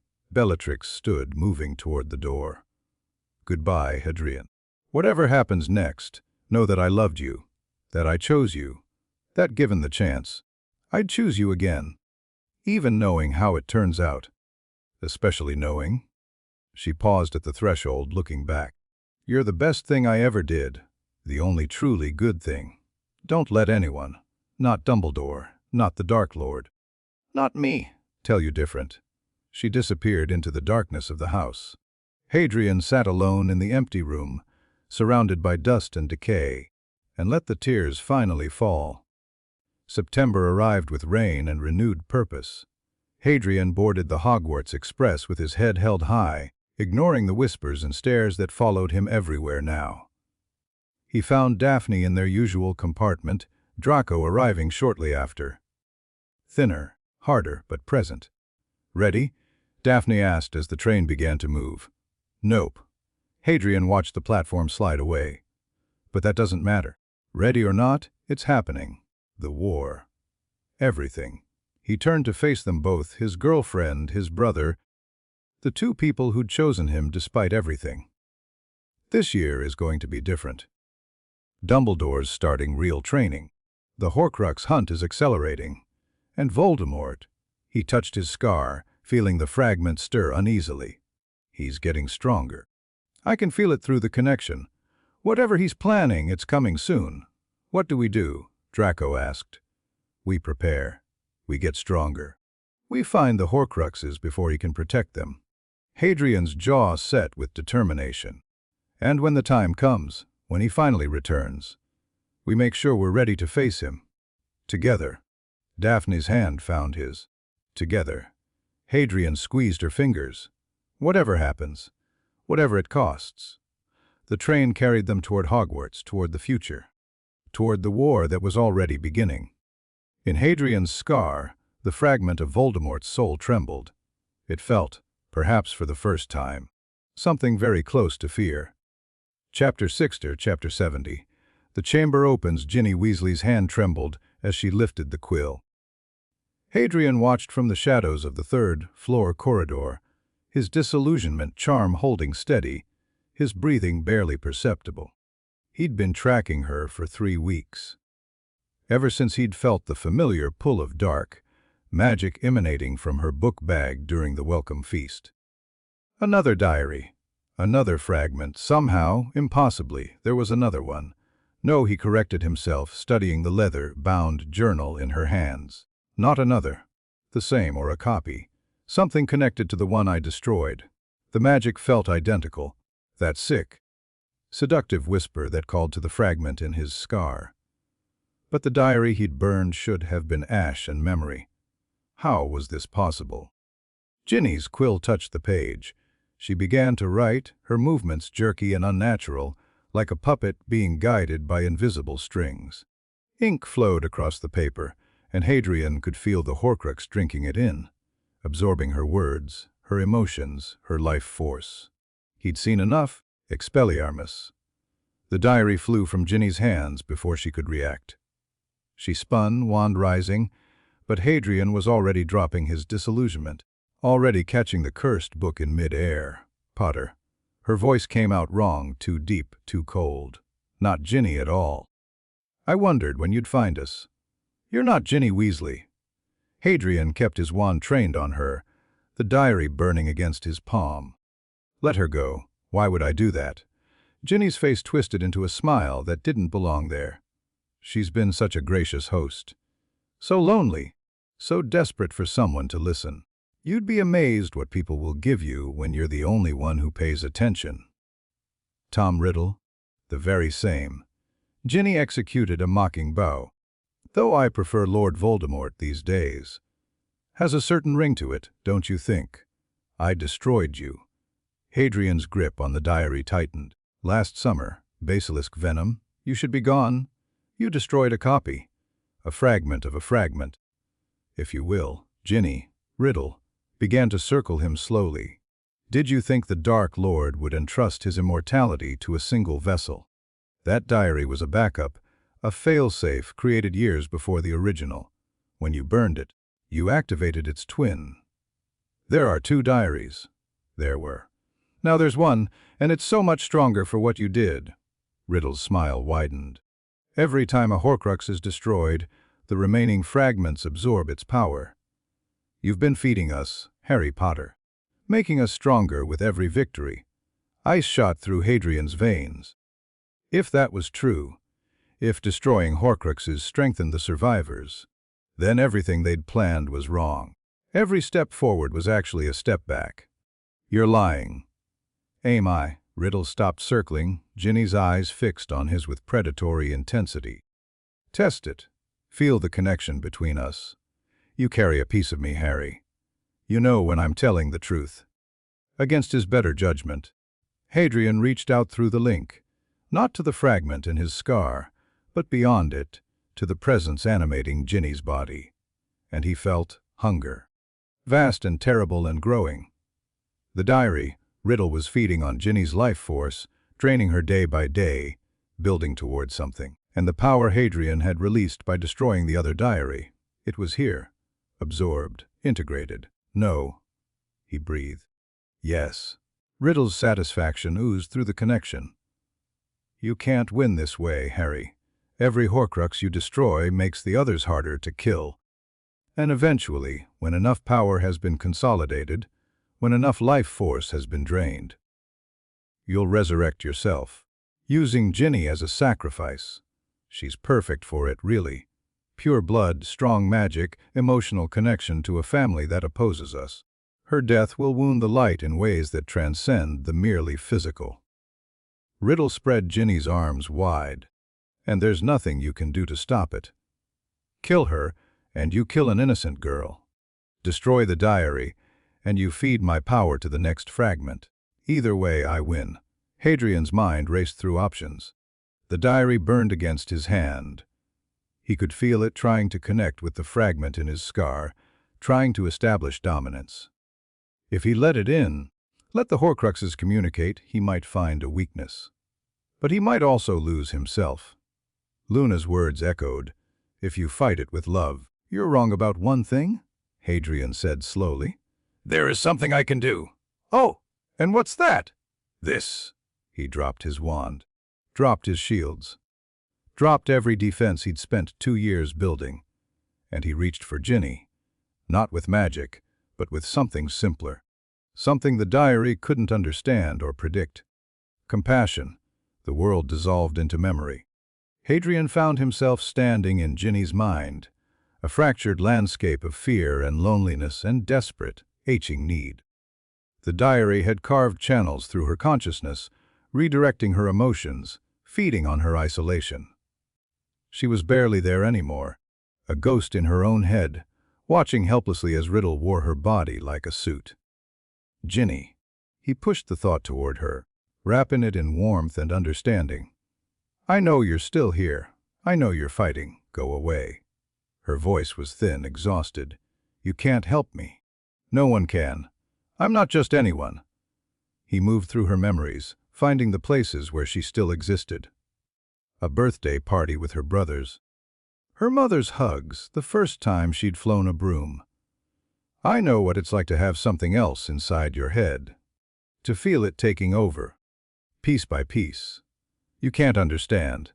I carry a piece of Voldemort's soul in my scar. The admission echoed through both their minds.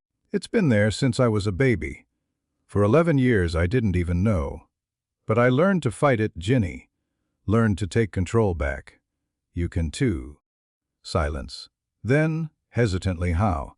By remembering who you are. By holding on to the things that make you you, not the things the diary wants you to be. Hadrian gathered the fragments of her identity, the memories and hopes and dreams that Riddle had been trying to drown. Your family loves you. Your brothers would do anything for you. Your mother calls you her only daughter, her precious girl. Your father lights up every time you walk into a room. They don't know what I've done. Shame flooded the connection. The attacks, the messages on the wall. I did those things. I opened the chamber. I set the monster free. No, Riddle did those things. Using your body. There's a difference. Hadrian pushed harder, filling her mind with light, with love, with the fierce certainty that she was worth saving. You're not responsible for what he made you do. But you can choose what happens next. I can't fight him. He's too strong. Then don't fight. Just hold on. Hadrian felt Riddle's presence pressing against them both, trying to break through, trying to reassert control. Hold on to your memories. Hold on to the people who love you, and let me handle the rest. He felt her reach for him.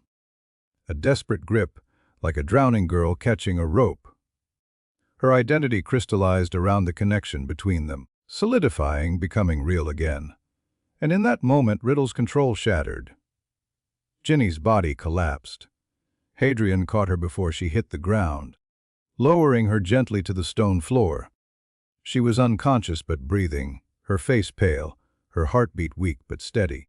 The diary thrashed in his other hand, pages fluttering wildly, ink bleeding from every surface. Without Ginny to drain, without a host to control, Riddle was losing coherence, dissolving back into the object that contained him. You think this changes anything? The Horcrux's voice was fragmented. Desperate, I'll find another host. Another fool desperate enough to listen. You can't guard everyone, Harry Potter. You can't save everyone. Maybe not. Hadrian pulled out the vial of basilisk venom he'd been carrying since summer. Always ready, always prepared. But I can end you. He poured the venom onto the diary. The scream that erupted was different this time. Not just pain, but recognition. The fragment knew this venom, knew what it meant, knew it was truly dying now. The power, you're giving it to the others. Let them have it. Hadrian watched the diary blacken and curl. Every fragment I destroy, I learn something new. Every piece I eliminate, the connection gets clearer. You think you're getting stronger. So am I, you'll regret. The diary crumbled to ash. Hadrian stood in the silent corridor, Ginny unconscious at his feet, and felt the fragment in his scar convulse with sympathetic agony. That's two, he thought at it. How many more can you handle? The fragment didn't answer. It was too busy screaming. The hospital wing was chaos. Madame Pomfrey rushed between beds, treating students who'd been petrified by the basilisk's gaze.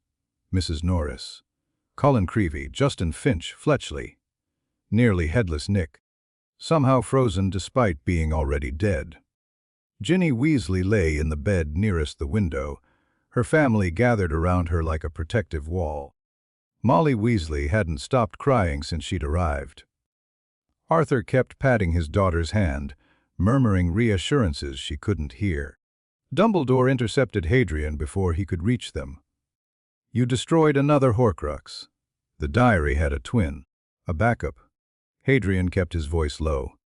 Riddle said destroying them strengthens the survivors. That we're feeding their power every time we eliminate one. Dumbledore's expression grew grave. That complicates things, does it? Because the way I see it, it doesn't change the fundamental math. The Horcruxes have to be destroyed. Whether doing so makes the process harder doesn't matter. We can't let any of them survive. But if each destruction makes Voldemort's eventual return more powerful, then we make sure we're more powerful too. Hadrian met Dumbledore's eyes directly. I felt something during the destruction.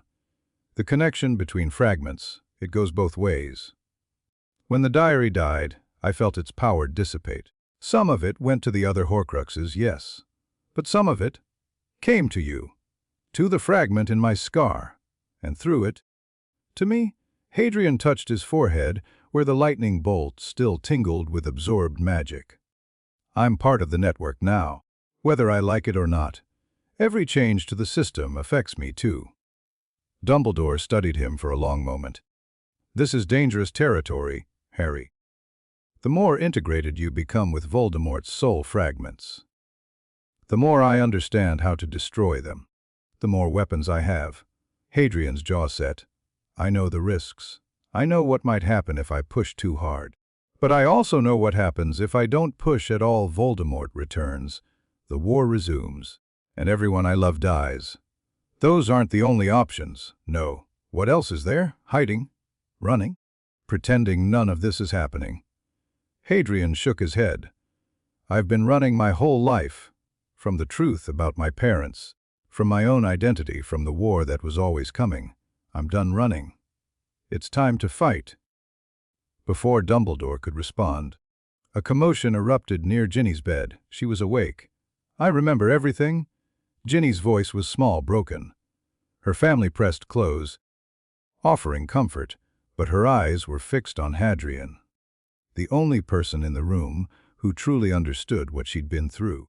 The diary, it talked to me, told me I was special, told me things no one else would tell me, listened when no one else would listen.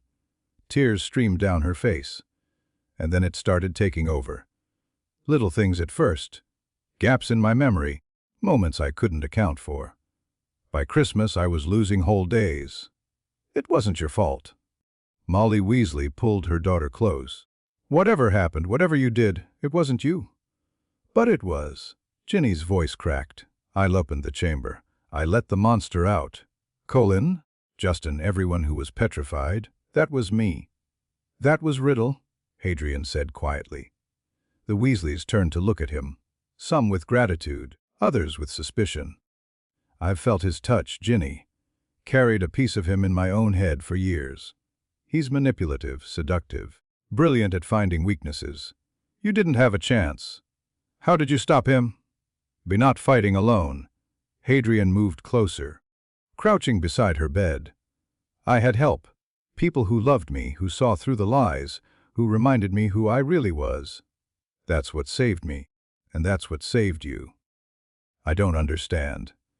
When I reached into your mind, I didn't try to overpower Riddle. I couldn't have. He was too strong, too entrenched. Instead, I helped you remember yourself, your family, your identity. The things that make you Ginny Weasley, not just a vessel for someone else's agenda. He smiled slightly. Love. It's the power Voldemort can't understand. The one weapon he has no defense against. Ginny stared at him, something shifting behind her eyes. You're Harry Potter. The real one? Yes, I thought. When you revealed yourself last year, I thought it was some kind of trick. But you actually, she trailed off, overwhelmed. Actually saved your life, yes. Ron Weasley's voice cut through the tension. He'd been hovering at the edge of the family cluster, red, faced with conflicting emotions. First time for everything, Arthur suppose. Arthur started. No, it's fine. Hadrian stood, facing Ron directly. We haven't exactly been friends. Different houses, different backgrounds, different everything. But your sister needed help, and I could provide it. That's all that matters. Ron's expression flickered through anger, confusion, and finally something like grudging respect. You went into her head. That's dark magic, isn't it? The kind of thing Death Eaters do. The kind of thing anyone does, if they know how. Hadrian didn't flinch from the accusation. I was raised by Death Eaters, Ron. I know their techniques. The question is what I use them for. And what do you use them for? Saving people, apparently. Hadrian shrugged. Look, I'm not asking for your friendship. I'm not asking for your trust. But your sister is going to need support getting through this. Support from people who love her, who understand what she's been through. I can help with the second part. The first part is up to you. Ron stared at him for a long moment, then, slowly, he nodded. Fine. But if you ever go into any Weasley's head again, without permission, I'll hex you into next week. Fair enough. The investigation that followed was exhaustive. Ministry officials swarmed Hogwarts, interrogating students and staff, examining the chamber entrance, trying to understand how a 12-year-old girl had nearly unleashed an ancient horror on the school. Hadrian spent hours in meetings, With Dumbledore, with Aurors, with representatives from the Department of Magical Law Enforcement. He told them most of the truth. The diary, Riddle's possession, the connection to Voldemort. He left out the details about Horcruxes, about the network of soul fragments, about his own status as an accidental vessel. Some truths were too dangerous for bureaucrats. The diary has been destroyed. Amelia Bones, head of the DMLE, studied him with sharp eyes. Completely. Basilisk venom. There's nothing left but ash. And the basilisk itself, still in the chamber. I've negotiated an arrangement with it. Bones's eyebrows rose. You negotiated with a 1,000-year-old monster. I spoke its language, Parseltongue. Hadrian met her gaze calmly. The basilisk was created to protect Hogwarts, not attack it. Riddle perverted its purpose. I've helped it understand the difference. You'll forgive me if I find that difficult to believe. Then come with me. See for yourself. Hadrian stood, gesturing toward the door. I'm not hiding anything, Director Bones. I want the same thing you do, to protect this school and everyone in it. The basilisk is an asset, not a threat. We'd be fools to destroy it. Bones considered this for a long moment. Then she nodded sharply. Very well. Show me. The chamber was different by daylight. Hadrian had been back several times since his first visit, learning its geography, studying its defenses, building something like a rapport with the creature that lived in its depths. The basilisk, which he'd taken to calling Sasha, for reasons he couldn't quite articulate, had proved surprisingly amenable to conversation once the initial suspicion faded. Speaker, her voice echoed through the stone corridors as he led Bones into the main chamber. You bring another, a woman of authority. She needs to see that you're not a threat. I am always a threat. Amusement rippled through the words. That is my nature. But I can be a threat to the right people. The director had gone very still, her wand out, her breathing carefully controlled. The basilisk emerged from the shadows, smaller than Hadrian remembered, or perhaps just less terrifying now that he understood her. Merlin's beard. Bones whispered. Director Bones, meet Sasha. She's been guarding Hogwarts since the Founder's time. Hadrian kept his voice casual, projecting calm. Sasha, this is Amelia Bones. She's in charge of keeping magical Britain safe. Safe. The basilisk's tongue flickered, tasting the air. She carries the scent of authority. And fear? Much fear. Can you blame her? You're terrifying. Flattery. But Sasha seemed pleased. Tell her I have no intention of harming the students. The young master's corruption is ended. I return to my original purpose. Hadrian relayed the message, watching Bones's expression shift from terror to something more complicated. She communicates with you directly. Parseltongue creates a connection. Not just language, but understanding. Hadrian gestured at the chamber around them. This place is a resource, Director. 1,000 years of Slytherin's magic concentrated in one location. With proper safeguards, it could help protect the school instead of threatening it. And the basilisk. A guardian. Like she was always meant to be. Hadrian met Bones's eyes. I know this isn't what anyone expected. I know it's easier to destroy things than to rehabilitate them. But Sasha didn't choose to be used as a weapon. She deserves a chance to be what Salazar originally intended.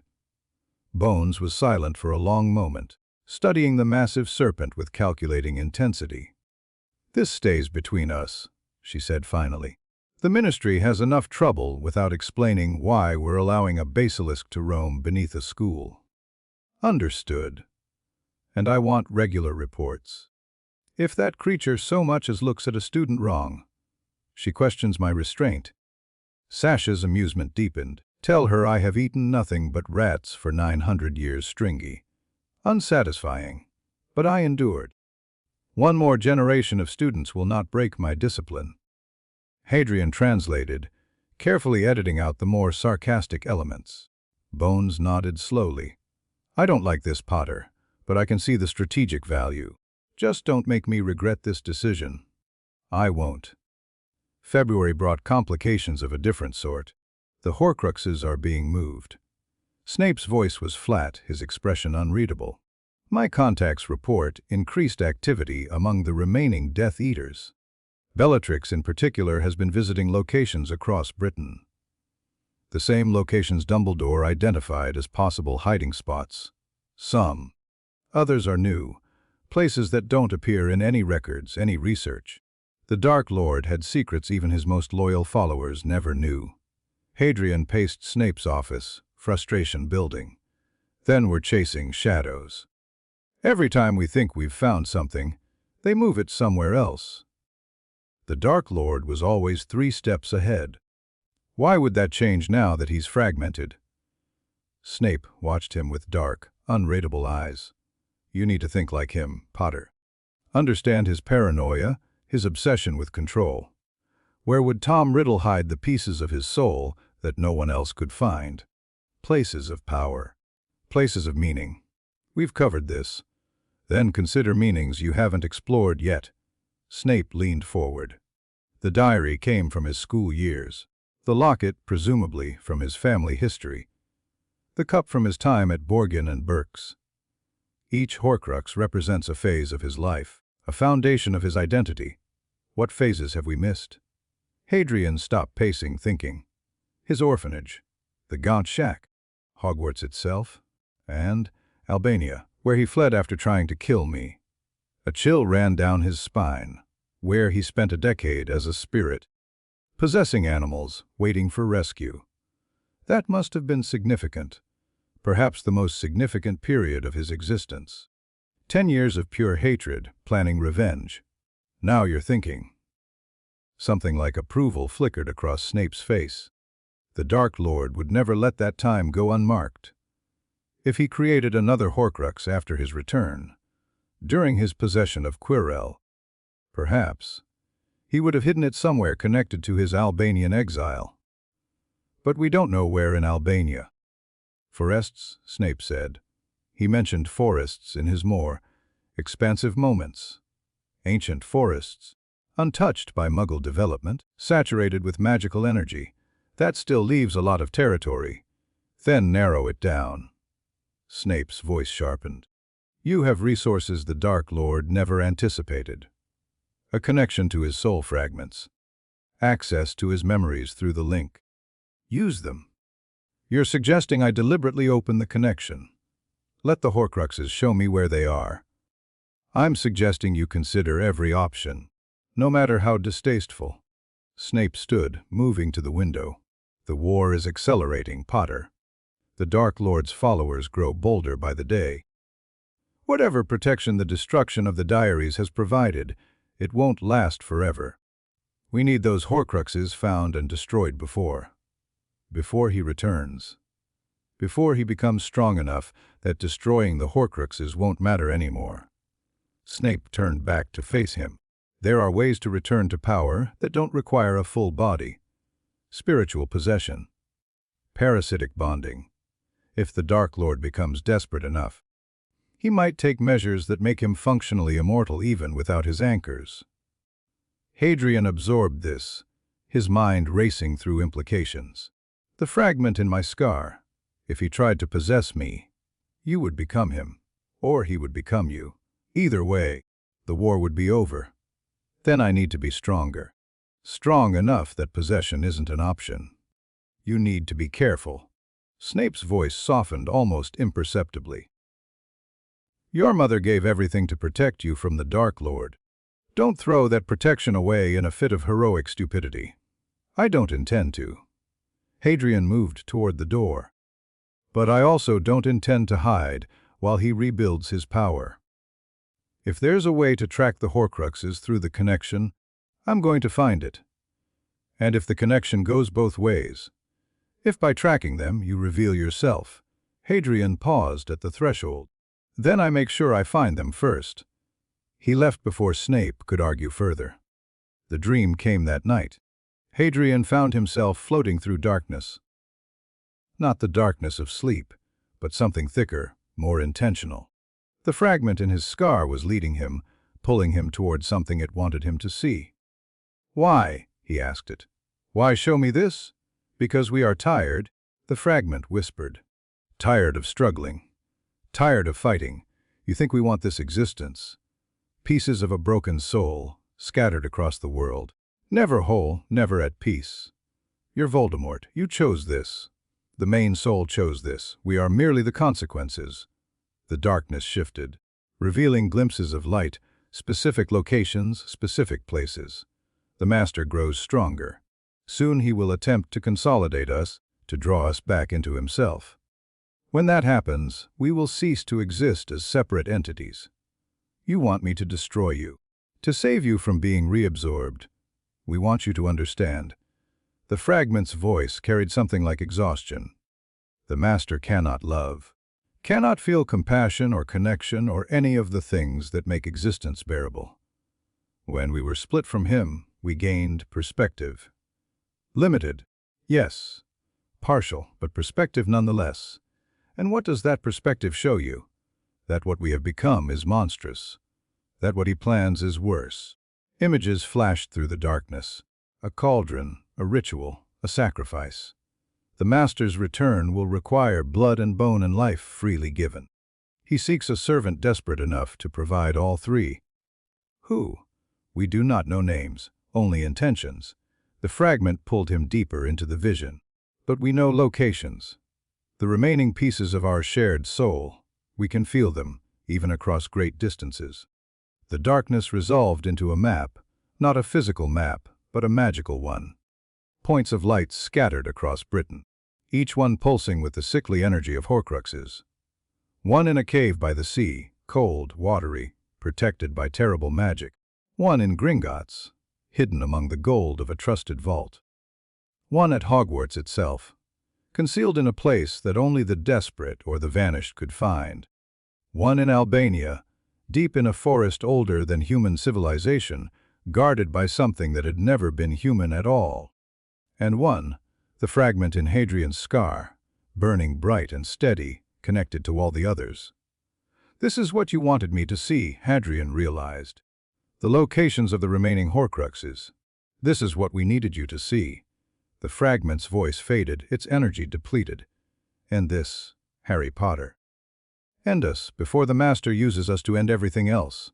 The dream dissolved, and Hadrian woke with the taste of dark magic on his tongue and a map burned into his memory. A cave, a bank, the castle, and Albania. Dumbledore studied the hastily drawn map, his expression grave. You're certain about these locations? The fragment showed me itself. I sought them, as clearly as I feel my own hands. Hadrian paced the headmaster's office, too energized to sit. It wanted me to know, said it was tired of existence. Wanted to be destroyed before Voldemort could reclaim it. And you trust this information? I trust that the fragment fears reabsorption more than it fears death. Hadrian stopped pacing, meeting Dumbledore's eyes. Think about it. To exist as a piece of Voldemort's soul, feeling nothing, connected to nothing. Waiting for the day when even that limited existence ends. It's not life. It's not even death. It's something worse. Purgatory. Dumbledore nodded slowly. Yes, I can see how a Horcrux might find that unbearable given time. Can we use this? Move on the locations before Bellatrix finishes securing them. The cave and Gringotts will require significant preparation. Both are heavily protected, and we have limited intelligence about their specific defenses. Dumbledore's eyes sharpened. But the Hogwarts Horcrux, eyes here, right now. If I can find it, destroy it. That's 3 fragments eliminated. More than half of what he created gone. Dumbledore stood, moving to the door. The room of requirement you suggested. A place that only exists to hide things. A place that might respond to specific need. To someone asking for the lost diadem of Ravenclaw. They moved through the castle with purpose, taking back corridors and hidden passages. It was past midnight, the halls were empty, the students asleep. Perfect timing for what they planned. The 7th floor corridor stretched before them, blank wall waiting. 3 times passed, Hadrian said. Thinking about what I need, be specific. The room responds to intent as much as thought. Hadrian walked past the wall once, then twice, focusing his mind. I need the place where Voldemort hid the Ravenclaw diadem. I need to find what he concealed here. The third pass. A door appeared. The room of hidden things was chaos given form. Mountains of discarded objects stretched in every direction. Broken furniture, abandoned books, forgotten heirlooms, all the detritus of 1,000 years of magical education. The ceiling was lost in shadow, the walls invisible beneath accumulated junk. And somewhere in this maze a Horcrux waited. The connection, Hadrian murmured. I can feel it, pulling me. Then follow it. I'll keep watch for any surprises. Hadrian moved through the piles of debris, letting the fragment guide him. The pull grew stronger as he walked, not painful but insistent. A beacon in the darkness, there, a bust of an ugly warlock, perched atop a stack of crates, and on its head, delicate and tarnished but unmistakably magical. The diadem, he breathed. Rowena Ravenclaw's lost diadem. It was beautiful in a terrible way. Silver and sapphire, engraved with runes of knowledge and wisdom, radiating an intelligence that felt almost alive. The Horcrux energy pulsed from it in waves, calling to its brothers, calling to the fragment in Hadrian's scar. Join us, it whispered. Complete the circuit. Become what you were meant to become. Never. Hadrian reached for the vial of basilisk venom. Wait, the voice came from everywhere and nowhere, not the diadem, not his own fragment, but something else. Something that echoed through the room of hidden things like a bell tolling. You think you understand what you're fighting. But you've only seen fragments, pieces, never the whole. Who's there? Hadrian's wand swept the darkness. Show yourself. I cannot show what was never hidden. A figure emerged from the shadows, not walking, but coalescing. A young man, handsome and cold-eyed, wearing Hogwarts robes from decades past. Tom Riddle. Not a Horcrux this time. Something else. A memory given form by the concentrated power of the room, shaped by all the dark magic contained within. You're not real, Hadrian said. You can't be. Reality is a matter of perspective. The figure smiled, and it was Voldemort's smile, cruel, calculating, utterly certain. You've destroyed 2 of my anchors. A third waits in your hand. But do you understand what you're really fighting? I know exactly what I'm fighting. A monster who tore his soul apart for power. Power. Riddle laughed, a cold, empty sound. Is that what you think this is about? Power is a means, not an end. What I sought was freedom. Freedom from death, from limitation, from all the petty constraints that bind ordinary wizards. You murdered people, tortured them, created weapons of pure evil. I made hard choices, sacrifices for the greater goal. Riddle moved closer, and the air around him crackled with magical energy. Just as you will make hard choices, just as you already have, I'm nothing like you. No. The figure tilted its head, studying him. You carry a piece of my soul. You speak my language. You've killed. Yes, I know about the mercy killing.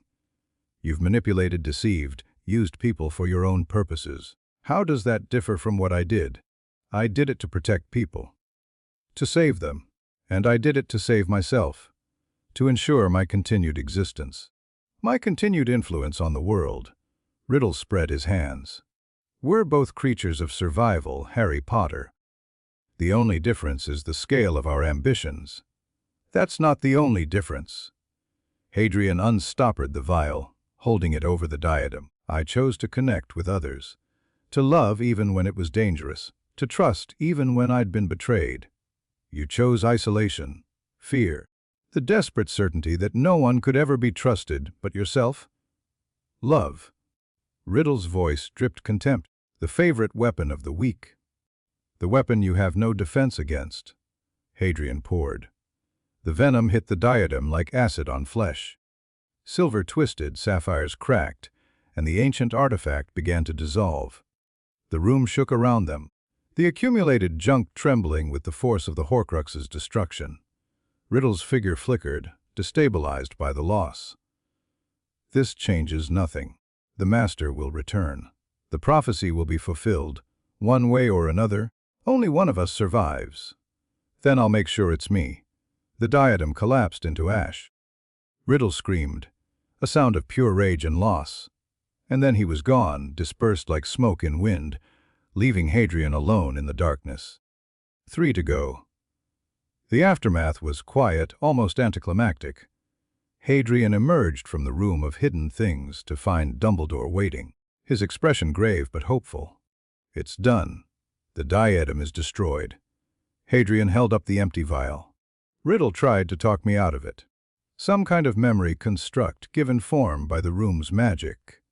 And you resisted. I've had practice. He looked down at his hands, still trembling slightly. He tried to convince me we're the same. That everything I've done makes me just as bad as him. And what did you conclude? That he's wrong. Hadrian met Dumbledore's eyes. I've made mistakes.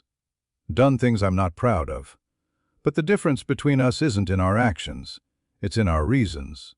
I act out of love. He acts out of fear. Those motivations lead to very different destinations. Dumbledore smiled, a rare, genuine smile. Your mother would be proud. Harry. Maybe. He started walking toward the stairs, but there's still work to do. The cave, Gringotts Albania, and whatever Voldemort's followers are planning. One step at a time. One step at a time. Hadrian agreed, but he was already planning the next 10. April brought spring and renewed urgency.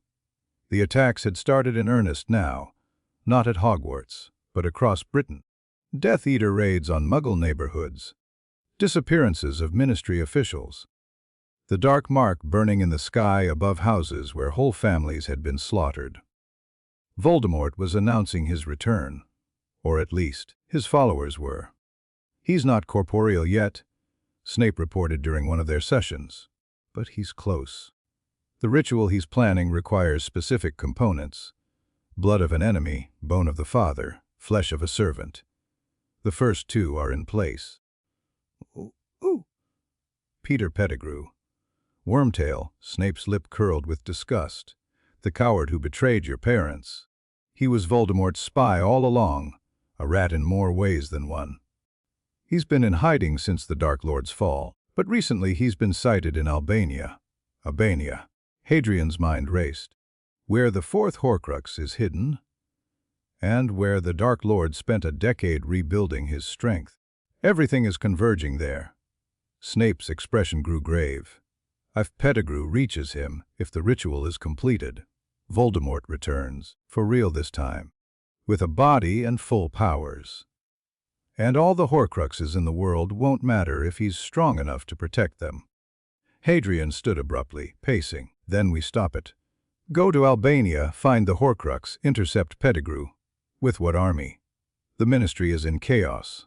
The Order is scattered. We don't even know exactly where in Albania to look. I know. Hadrian touched his scar. The fragment showed me. Ancient forest. Older than human civilization. I can find it. And if it's a trap, if the fragment led you to exactly where the Dark Lord wants you to go, then I spring the trap and see what happens. Hadrian's voice hardened. I'm done waiting, Severus. Done reacting to moves someone else makes. It's time to take the fight to them. Snape studied him for a long moment. Then, slowly, he nodded. Your mother said something similar once, before the war truly began. His voice caught almost imperceptibly. She was right then. You may be right now. Will you help me? Do I have a choice? You always have a choice. That's the whole point. Snape laughed, a strange, rusty sound. Very well, Potter. Tell me your plan. The plan was simple: move fast, hit hard, leave nothing to chance. Hadrian assembled his team carefully. Daphne, whose strategic mind and political connections could prove invaluable. Draco, who'd proven his loyalty a dozen times over. Snape, for his knowledge of dark magic and his connections to the enemy. And, reluctantly, Dumbledore himself. I should go alone, the headmaster argued. You're too valuable to risk on a direct confrontation. I'm too connected to avoid it. Hadrian cut him off. The Horcrux in Albania will respond to me in ways it won't respond to anyone else. If we want to find it quickly, destroy it cleanly.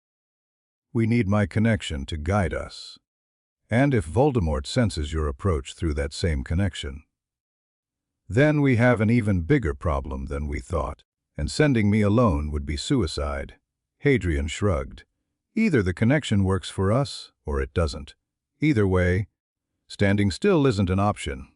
They left for Albania on the 1st of May. The forest was ancient. Trees older than Hogwarts twisted toward an iron-gray sky, their branches interlocking to block all light. Magic saturated every inch of earth, every breath of air, wild magic, uncontrolled, untouched by human civilization. Hadrian felt the Horcrux the moment they crossed the tree line. There, the fragment whispered, deep in the heart, where the master first awakened to what he truly was. This way. He moved through the undergrowth with unnatural certainty, the pull guiding his every step. The others followed, wands ready, eyes scanning the shadows. They walked for hours. The light never changed, the air never warmed. It felt like moving through a dream or a nightmare. Then, finally, they reached the clearing. A stone altar stood at its center, ancient and blood-stained, surrounded by runes carved into the bare earth.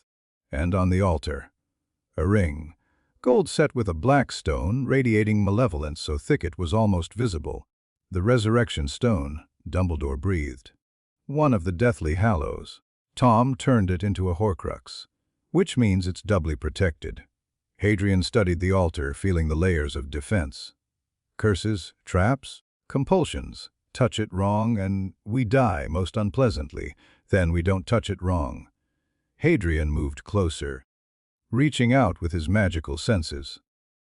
The defenses were intricate, layered, designed by one of the most brilliant dark wizards in history. But they had weaknesses, gaps that Tom Riddle, for all his genius, hadn't anticipated. Because Tom Riddle had never imagined that someone carrying a piece of his own soul would try to destroy another piece. The connection, Hadrian murmured. I can use it.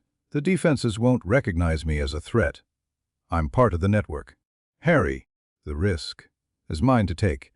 He stepped onto the altar, feeling the curses probe his magic and recoil. Everyone stay back. If this goes wrong, you'll need to destroy the ring by force. And you. If this goes wrong, I won't need destroying. He reached for the ring. I'll already be done. His fingers closed around the cold metal. The world exploded into pain. He was drowning. Not in water, but in memory. Voldemort's memory, pouring through the connection like blood from a wound. He saw the orphanage, the murders, the moment of first splitting.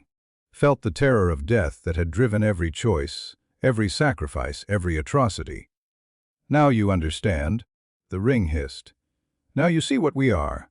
I see what you chose to become. Hadrian fought through the flood, clinging to his own identity. I see a boy so afraid of death that he became something worse than dead. And what are you? A piece of that same boy, pretending to be human. No. He found Daphne in his memory, her kiss, her certainty, her belief in who he could become. Found Draco, standing by him through everything. Found his mother, dying with love on her lips and power in her sacrifice. I'm what you could have been. What you chose to throw away. The ring screamed. A sound of recognition and rage, and something that might have been envy. Then Hadrian pulled out the basilisk fang he'd kept hidden in his robes, drove it through the stone, and watched the fourth Horcrux die. It's done. He emerged from the altar's defenses bloody, exhausted, trembling, but alive. The ring was dust, the stone cracked beyond recognition. Another piece of Voldemort, gone forever. Daphne reached him first, pulling him into her arms, checking for injuries with frantic hands. You absolute idiot. You could have died, but I didn't. He kissed her forehead. I'm getting better at this. That's not comforting. It wasn't meant to be. Behind them, the forest stirred. Something was approaching, many somethings, moving through the trees with deliberate speed. We need to leave, Snape said sharply. Whatever guardians this place has, they're waking up. Agreed. Dumbledore raised his wand. Everyone, Portkey, Now, they activated together, the world twisting around them, Albania falling away as Britain rushed up to meet them. They landed in Hogsmeade, gasping, hearts pounding. 4 Horcruxes destroyed. 2 remained, the locket in the cave, and the fragment in Hadrian's scar. The war wasn't over, but they were winning. Chapter 7, Chapter 80. The Hare's Choice. The spell caught Bellatrix in the chest and sent her flying.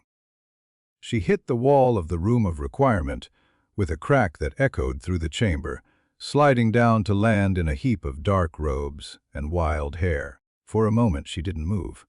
Then, slowly, she began to laugh. "My beautiful boy."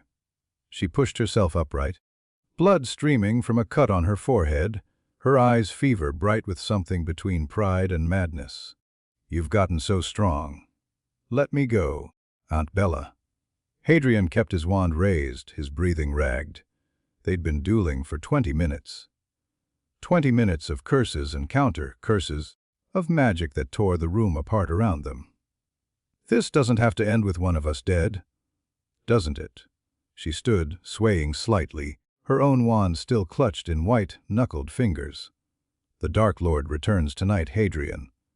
The ritual is prepared. Pettigrew waits with blood and bone and flesh. When dawn comes, everything changes. I know. That's why I'm here. To stop it?" Another laugh, sharper now. "You can't stop destiny, my love. You can only choose which side of it you stand on. I've made my choice. Have you?" She moved closer, ignoring the wand pointed at her heart. "Because I see doubt in your eyes. I see the boy I raised, the child who loved me, who called me mother even when he knew the truth. That boy doesn't want to fight me. That boy grew up."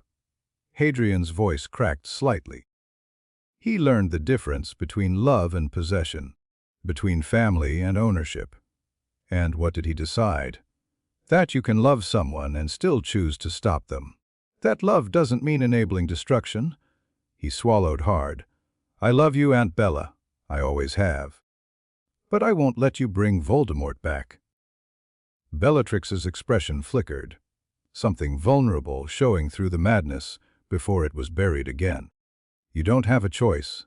She raised her wand.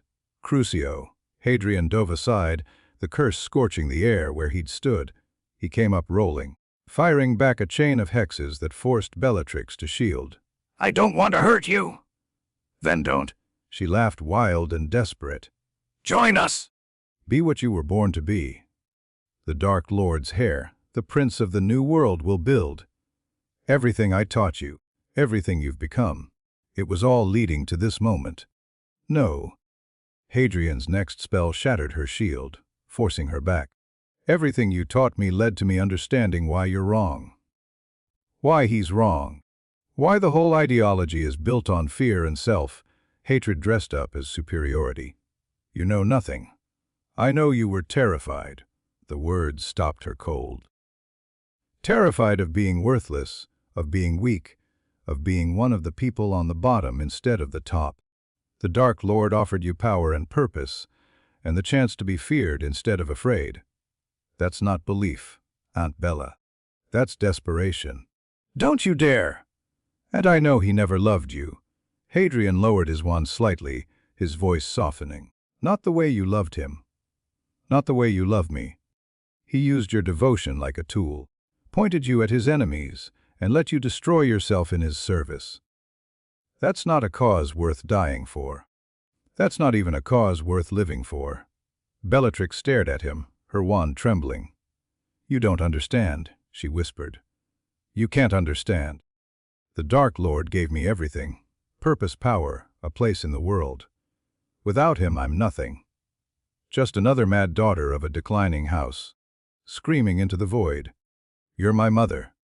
Hadrian took a step closer. "The woman who raised me, taught me, loved me in the only way she knew how. That's not nothing, Aunt Bella. That's everything. Then join me." Her voice cracked. "Stay with me. We can serve him together, mother and son, at the right hand of the greatest wizard who ever lived. He'll reward us, Hadrian. When he rules the world, we'll rule beside him. He doesn't want to rule the world. He wants to consume it." Hadrian shook his head. And even if he didn't, even if everything you believe about him is true, I couldn't stand beside someone who murdered my parents, who tried to murder me, who built his power on the corpses of innocent people. Your parents were blood traitors. My parents were heroes. They died for love, for hope, for the chance that their son might grow up in a better world. He raised his wand again, and his hand was steady now. I'm going to honor that sacrifice, Aunt Bella. I'm going to be the person they wanted me to become, not the weapon you tried to make me. The silence stretched between them, heavy with everything unsaid. Then Bellatrix smiled, a broken, beautiful, terrible smile. I always knew this day would come. She lifted her wand, not to attack but in salute. I just hoped I'd be wrong. You can still walk away. Leave the country, start over, find something worth living for that isn't him. No, my darling. Her voice was gentle now, almost peaceful. I can't. Whatever else I am, whatever I might have become, I am his. Until the end. Beyond it, if such things are possible. Aunt Bella, remember me? She moved, faster than thought, her wand slashing through a curse that would have killed him instantly if it connected. Hadrian blocked on instinct, his counter, spell already forming. The fight resumed. The duel lasted another 10 minutes. Later, Hadrian would remember it in fragments. Bellatrix's laughter as she pushed him harder than she ever had in training. The way her eyes blazed with something that was almost joy. The moment when her defense slipped and his spell got through. The stunner hit her square in the chest. She fell backward, her wand slipping from her fingers, her body going limp. Unconscious, not dead. Hadrian stood over her, gasping for breath, his whole body shaking. He could kill her, right now. End the threat she represented, the chaos she would cause if she escaped, the pain she would inflict in Voldemort's service. It would be easy, one spell, one choice. He raised his wand. Do it, part of him whispered. She'll never stop. She'll never change. Every moment she lives is another moment. She can hurt the people you love. But another part, the part that remembered lullabies and healing touches and a woman's voice saying, "My beautiful boy," couldn't move. Damn it, he lowered his wand. Incarcerus, ropes wound around Bellatrix's unconscious form, binding her tight. She wouldn't escape easily. Wouldn't be able to reach the ritual to help Voldemort return. It wasn't a permanent solution. But it was all he could manage. "I'm sorry," he whispered, crouching beside her, "for what you became, for what I have to be." He touched her face, briefly, gently, and then stood and walked away. There was still work to do. The graveyard was cold. Hadrian crouched behind a crumbling tombstone, watching the ritual preparations with growing horror. A massive cauldron bubbled at the center of the cemetery. Tended by a hunched figure he recognized from descriptions, Peter Pettigrew, the rat who'd betrayed his parents. And floating above the cauldron, a twisted, barely human shape that could only be Voldemort. The Dark Lord was hideous in his current form, a wraith-like creature, more spirit than flesh, sustained by dark magic and sheer will. But even incomplete, even diminished, the power radiating from him was staggering. Soon, Voldemort's voice carried across the graveyard like ice forming on glass. Soon, Wormtail. The blood of the enemy awaits only the proper moment. The bone of my father lies beneath our feet, and your flesh, a cruel laugh, will be freely given, yes? Why, yes, master. Pettigrew's voice trembled. Anything for you, anything. How touching. The floating form drifted closer to the cauldron. And where is my wayward servant? Where is Bellatrix? Who promised to deliver the Potter boy to this gathering? I don't know, master. She was supposed to be here by now. Then something has gone wrong. Voldemort's voice turned cold. The ritual requires specific blood. Enemy blood, taken by force. Without it, I can get someone else. Anyone you want. Just tell me who. Silence. The command cut through Pettigrew's babbling. I sense something. Someone. Hadrian felt the Dark Lord's attention turn toward him. felt the connection between them flare to life, dragging at his consciousness. "There you are," Voldemort's voice whispered directly into his mind. "My wayward Horcrux. I wondered when you would show yourself. I'm not yours." Hadrian reinforced his occlumency shields. "I was never yours. You were always mine, Harry Potter. From the moment my soul touched yours, we were bound." And tonight, Voldemort's satisfaction oozed through the link. Tonight, that bond will finally serve its true purpose. The wards around the graveyard activated. Hadrian found himself frozen, unable to move, as invisible forces dragged him from his hiding place. He struggled against the magic, but it was too strong. Powered by the Dark Lord's will, by the ritual already in progress, he was pulled through the air to land at Voldemort's feet. How convenient. The wraith circled him, its eyes, if they could be called eyes, gleaming with triumph. "The blood of the enemy delivered directly to my door. Bellatrix's failure becomes irrelevant. You won't win this." Hadrian forced the words out through gritted teeth. "I've destroyed 4 of your Horcruxes. The locket, the cup, the diadem, they're all gone. Your immortality is crumbling." "Is it?"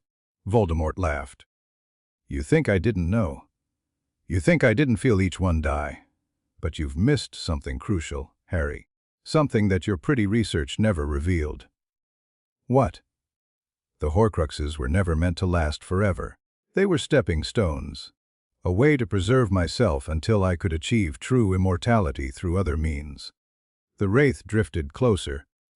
"Tonight, I don't need the anchors. I only need you. Me. You carry a piece of my soul, Harry. The most powerful piece, tempered by your mother's sacrifice, strengthened by years of connection to living magic. If I absorb that piece, if I reclaim what was lost, I will be whole again. Truly whole, with all the power of your mother's protection added to my own." Horror washed through Hadrian. "That's impossible. You can't. I can. I will." Voldemort's voice turned soft, almost gentle. "Don't you see? This was always the plan. From the moment I marked you as my equal, I knew you would be my path back to greatness. Your survival wasn't an accident. It was destiny. I don't believe in destiny. Then believe in power." The wraith raised a withered hand. "Wormtail, begin the ritual. The blood has arrived." The pain was beyond anything Hadrian had ever experienced. Pettigrew's knife carved symbols into his arm, collecting blood in a silver chalice while Voldemort chanted in languages older than civilization. The cauldron bubbled, its contents shifting colors, the magic building toward something terrible. But Hadrian's mind was elsewhere. He was thinking about his mother standing between him and death. About his father buying precious seconds with his life.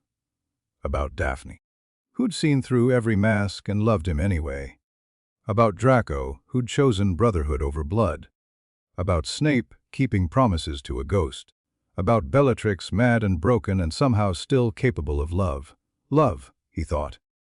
The power Voldemort knows not. The ritual reached its crescendo.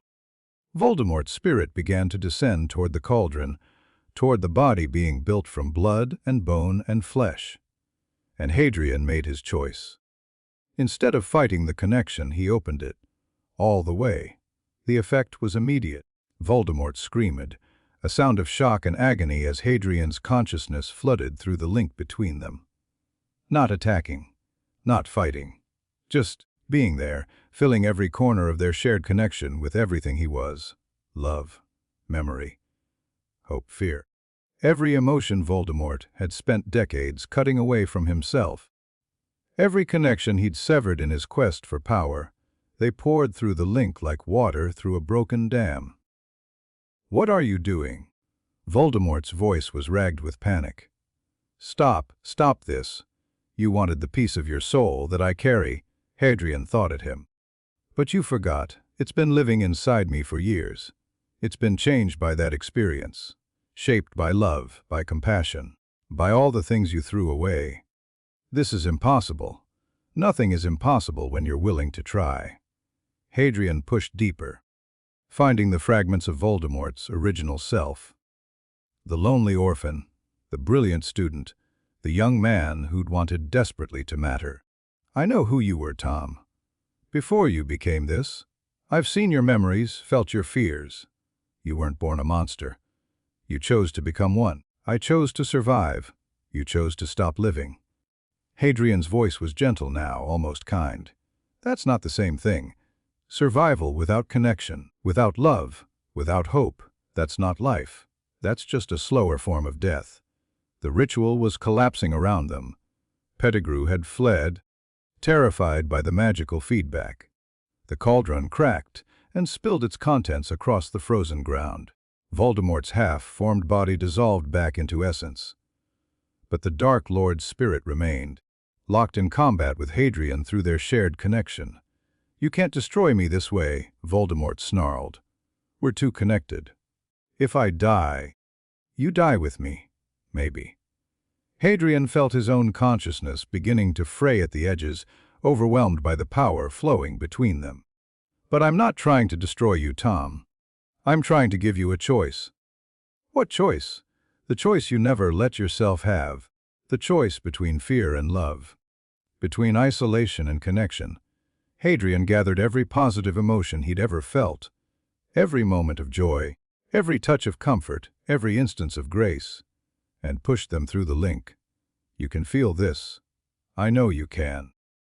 Somewhere under all the darkness, there's still a part of you that remembers what it was like to want things that weren't power, to need things that weren't control.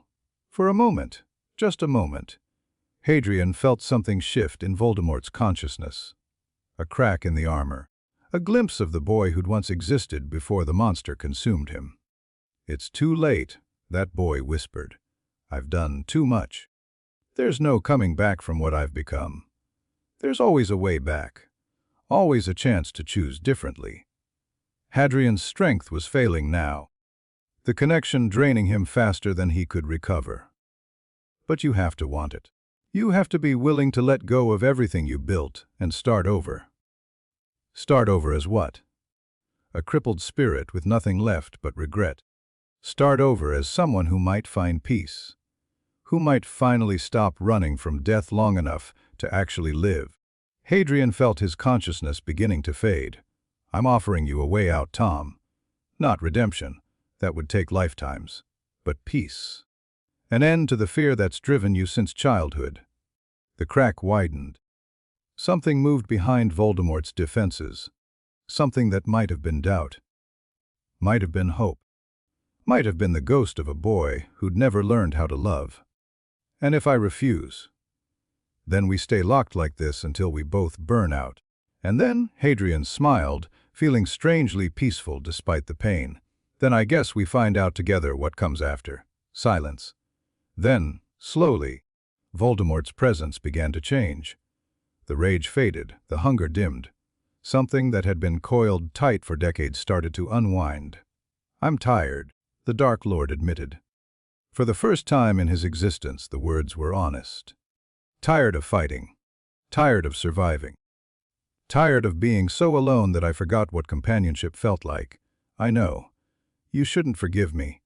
What I've done, I'm not forgiving you. I'm releasing you.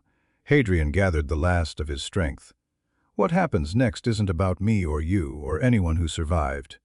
It's just ending. Letting go. Accepting that some things can't be fixed. Only finished. You're wiser than I was at your age. I had better teachers. Another pause. Then, very well, Harry Potter. I accept your offer. The connection between them began to dissolve, not violently but gently like ice melting in spring. Hadrian felt the fragment in his scar loosen, felt years of invasive presence finally pulling away. And in the space between them, where hatred had lived for so long, something else emerged. Understanding, acceptance, peace. Goodbye, Tom. Goodbye, Harry. Thank you for trying. The last thread of connection snapped, and Voldemort was gone. Hadrian woke in the hospital wing. The ceiling was familiar, white stone, enchanted to show a peaceful sky. The smell was familiar too, antiseptic potions and healing magic. He'd been here before, after the diary, after Albania, after every battle that left him broken. But something was different this time. He reached up, touched his forehead. The scar was still there. But it was quiet. Completely, utterly quiet. "You're awake." Daphne's voice came from beside his bed. She looked terrible. Dark circles under her eyes, hair disheveled, face drawn with exhaustion and worry. She also looked beautiful. "How long?" "3 days." She took his hand, her grip fierce. "We found you in the graveyard, unconscious." The ritual site was destroyed. Pettigrew was captured trying to flee. And Voldemort, gone. The Aurors can't find any trace of him. No spirit, no Horcruxes. Nothing.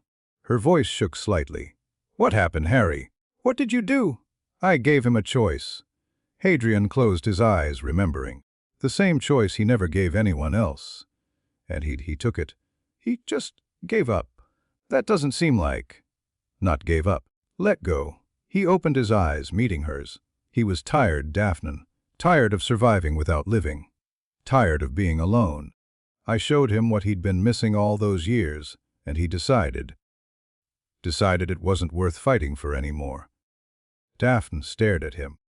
"You killed Voldemort with empathy." "I don't think I killed him at all. I think I released him. Set free whatever was left of the boy he used to be." He laughed slightly. "It sounds insane when I say it out loud. Most true things do." She leaned down, kissing his forehead, gently, right on the quiet scar. "I'm just glad you're alive." "Me too." They sat in silence for a moment, holding hands, letting the weight of everything sink in. "What happens now?" Daphne finally asked. Hadrian thought about everything that had led to this moment, the lies and revelations, the battles and breakthroughs, the people he'd lost and the ones he'd found. He thought about his parents, who died so he could live, about Bellatrix, who'd raised him on poison and somehow still taught him to love, about all the fragments of himself he'd gathered along the way, slowly assembling someone worth becoming. "Now," he said slowly, "I think I get to find out who I am without a war to fight." "That sounds terrifying." "It really does." He smiled. "Want to figure it out together." Daphne's answering smile was like sunrise. Always. The trials took months. Bellatrix was sentenced to Azkaban, life imprisonment, no possibility of release. She went quietly, almost peacefully, and when Hadrian visited her before the transfer, she'd smiled at him with something like pride. "You did it," she said. "You ended the war without becoming what he wanted you to be. That's more than I ever managed. You helped." "In your own twisted way, did I?" She laughed, but there was no madness in it now, just exhaustion. "I suppose I did. I raised you to be strong enough to defeat him. Just didn't expect you to defeat me in the process. I didn't defeat you. I stopped you." Same thing. In the end, she reached through the bars, touching his face one last time. "Be happy, Hadrian. That's all I ever really wanted for you. Even when I was too broken to know how to make it happen. I'll try. Do more than try. Succeed." Her eyes glistened slightly. "For both of us." He visited her once a month after that. The conversations were difficult, painful, necessary.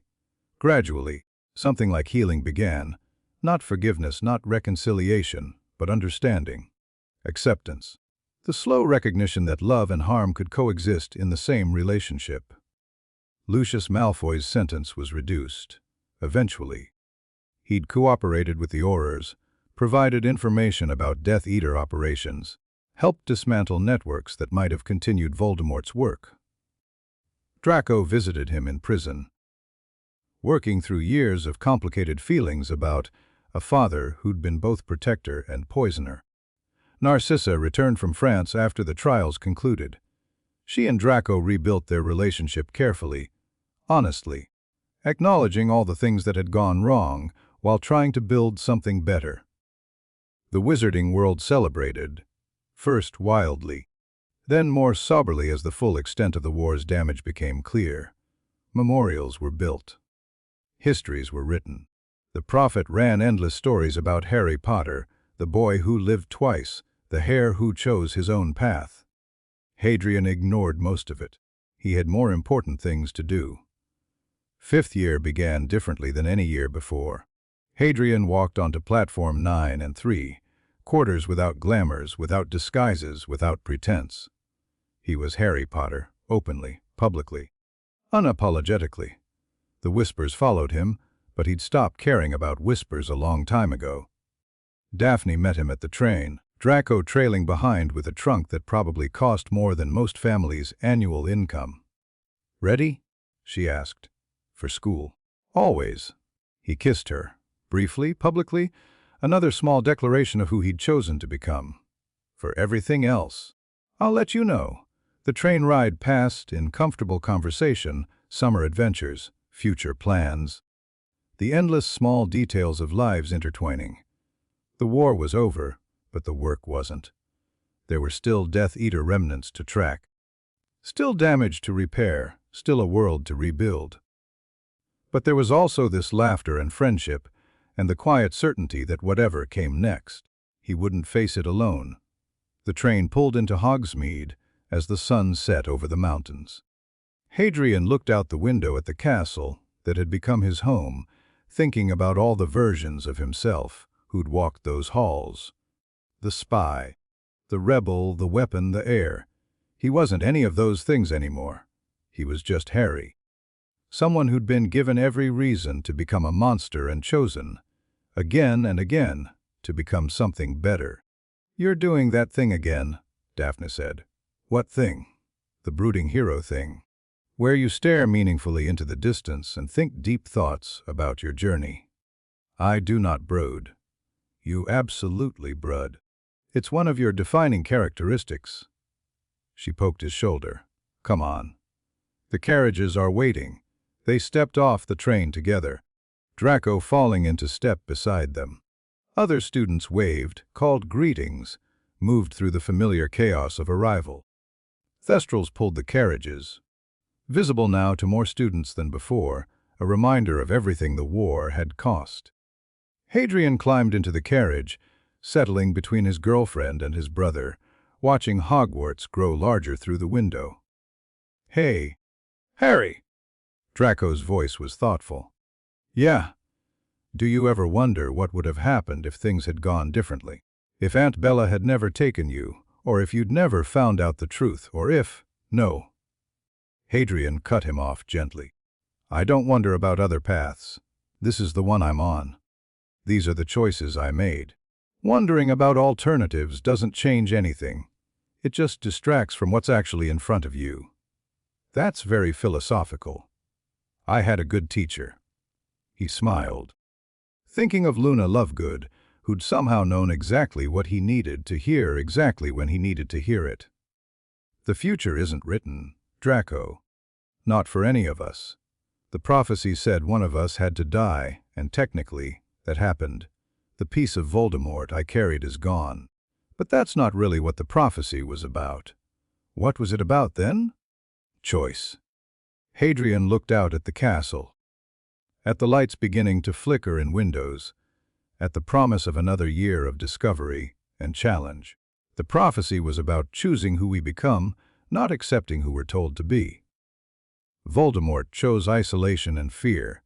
I chose connection and hope. That's the difference between us. Not power, not destiny, just choices. The carriage rolled through the gates, and Hogwarts welcomed them home. Seventh year ended with graduation.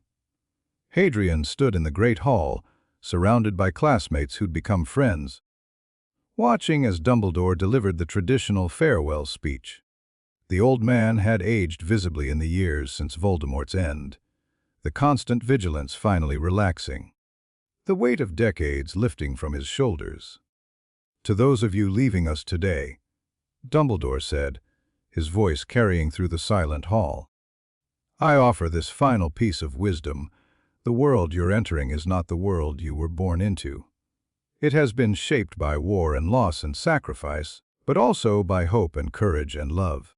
What you do with it now, what you build from the ashes of what was, is up to you." His eyes found Hadrian in the crowd. "I have seen many students pass through these halls. Brilliant minds, powerful wizards, leaders who would shape generations. But the ones I remember most fondly are not the most talented or the most accomplished. They are the ones who chose, again and again, to be kind when cruelty would have been easier, to connect when isolation would have been safer, to love when love cost everything. That is the magic that truly matters, not spells or potions or the manipulation of reality, but the daily, difficult, necessary choice to see the humanity in others and reflect it back to them. Dumbledore raised his goblet. To the class of 1998, may your choices be wise, your hearts be open, and your futures be full of the magic you create together. The hall erupted in cheers. Hats flew into the air.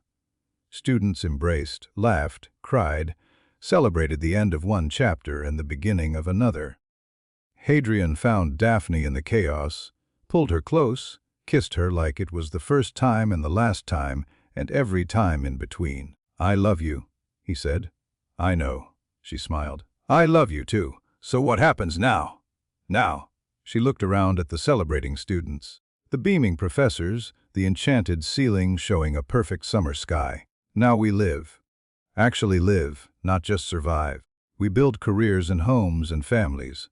We make mistakes and fix them. We grow old together, if we're lucky." "That sounds nice." "It sounds terrifying," she corrected. "But that's what makes it worth doing." Draco found them a moment later, his usually pale face flushed with excitement. "Mother wants to host a graduation dinner. Says she won't take no for an answer." He paused. "Also, she mentioned something about grandchildren. I think she's getting ahead of herself." "Only slightly," Daphne said dryly. They walked out of the great hall together. Three people who'd found each other in the wreckage of a war, built something lasting from the fragments of broken childhoods. The summer sun warmed their faces as they stepped onto the grounds, Hogwarts rising behind them like a promise. "Hey," Draco said quietly. "Thank you." "For what?" "For not giving up. On the war, on yourself. On us." He shrugged, trying to look casual and failing. "When everything started falling apart, you could have walked away. Could have disappeared, started over, let the rest of us deal with the mess. But you stayed, you fought. He swallowed. "You loved us when we didn't deserve it. You always deserved it." Hadrian gripped his shoulder. "Both of you, from the very beginning. Even when I was a spoiled brat who believed everything my father told me. Especially then. That's when you needed it most." They walked in silence for a moment, three figures crossing the grounds toward the main gates. Behind them, other graduates were emerging, calling goodbyes, making plans, stepping into futures that suddenly seemed very real and very close. Daphne said finally, "What's the plan? Now that you don't have a Dark Lord to defeat or Horcruxes to destroy or a prophecy to fulfill." Hadrian thought about it. Thought about everything he'd been through, everything he'd lost, everything he'd found. "I think," he said slowly, "I'm going to take some time to figure that out. Travel, maybe. See parts of the magical world I've only read about. Visit some old friends. Make some new ones. Learn things that aren't about combat or survival." "That doesn't sound like you at all." "Maybe I'm trying something new. Isn't that what we're supposed to do after graduation? Reinvent ourselves, I suppose." Daphne took his hand. Room for company on this journey of self-discovery. Always. They reached the gates. Beyond them, the road stretched toward Hogsmeade and the wider world, a world that was no longer shadowed by Voldemort's presence, no longer twisted by war, no longer quite so broken. Hadrian paused at the threshold, looking back one last time at the castle that had shaped him. Hogwarts. Where his mother had learned magic and his father had learned love. Where he'd discovered the truth about his past and made the choices that would define his future. Where he'd found family in the strangest places and lost pieces of himself that needed losing. "Goodbye," he said softly. Then he turned, stepped through the gates, and walked toward whatever came next. Daphne was on his right, Draco on his left. The sun was warm on his face. The future was uncertain and terrifying and beautiful.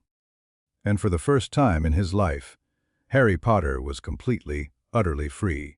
20 years later, the letter arrived on a crisp September morning. Hadrian, Harry these days, to almost everyone, sat at the breakfast table of the home he'd built with Daphne, watching their 2 children argue about who got the last piece of toast. James, the eldest at 11, was already in his Hogwarts robes, practically vibrating with excitement. Lily, 9, was pretending not to be jealous while obviously being very jealous. Let me see. Harry took the envelope from the awl, examining the familiar Hogwarts seal with a smile. James Sirius Potter, we are pleased to inform you that you have been accepted to Hogwarts School of Witchcraft and Wizardry. James whooped. Lily threw a napkin at him.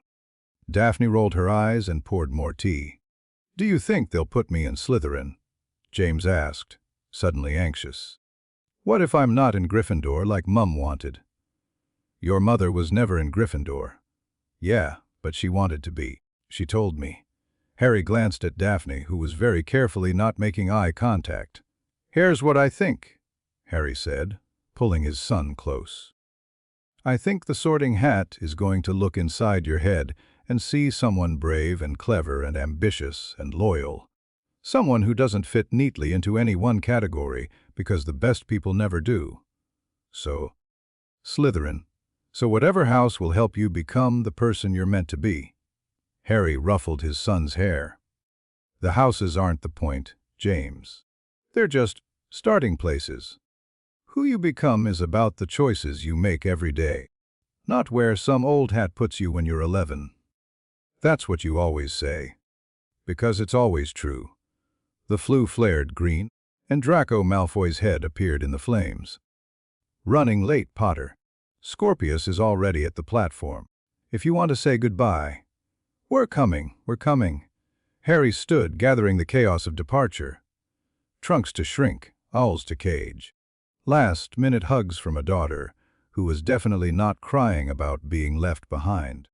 They tumbled through the flue to platform 9 and 3, quarters, emerging into the familiar chaos of September 1st. Families everywhere. Laughing and crying, saying goodbye to children who seemed too young for the adventure ahead. Some things never changed. Harry helped James load his trunk, introduced him to Scorpius Malfoy, who had his father's pale hair and his mother's stubborn chin, and watched both boys disappear into the train with all the urgency of youth. Remember, he called after them, right home. Make good choices. Dad, James's mortified voice echoed back. You're embarrassing me. That's my job. The train began to move. Harry stood on the platform, Daphne's hand in his, watching it pick up speed and disappear around the bend. You think he'll be okay? Daphne asked softly. I think he'll be himself. Spoken like a true Gryffindor. I was never a Gryffindor. No. She leaned against his shoulder. You were something better. Something that doesn't have a name. They stood in silence as the platform slowly emptied, parents drifting away toward their own lives and responsibilities. Harry thought about the boy who'd arrived here 25 years ago, scared and angry and carrying a piece of the darkest wizard in history inside his head. That boy was gone now. What remained was this: a man who'd made his choices, paid his prices, built something worth protecting. Come on, Daphne said. Lily's probably destroyed the living room by now. Probably. They walked toward the barrier together, leaving platform 9 and 3, quarters behind. The future was waiting. And Harry Potter, the boy who'd been raised by Death Eaters and chosen to become something else entirely, walked toward it without fear. For the first time in a very long time, everything was exactly as it should be. TTND Chapter 8 End.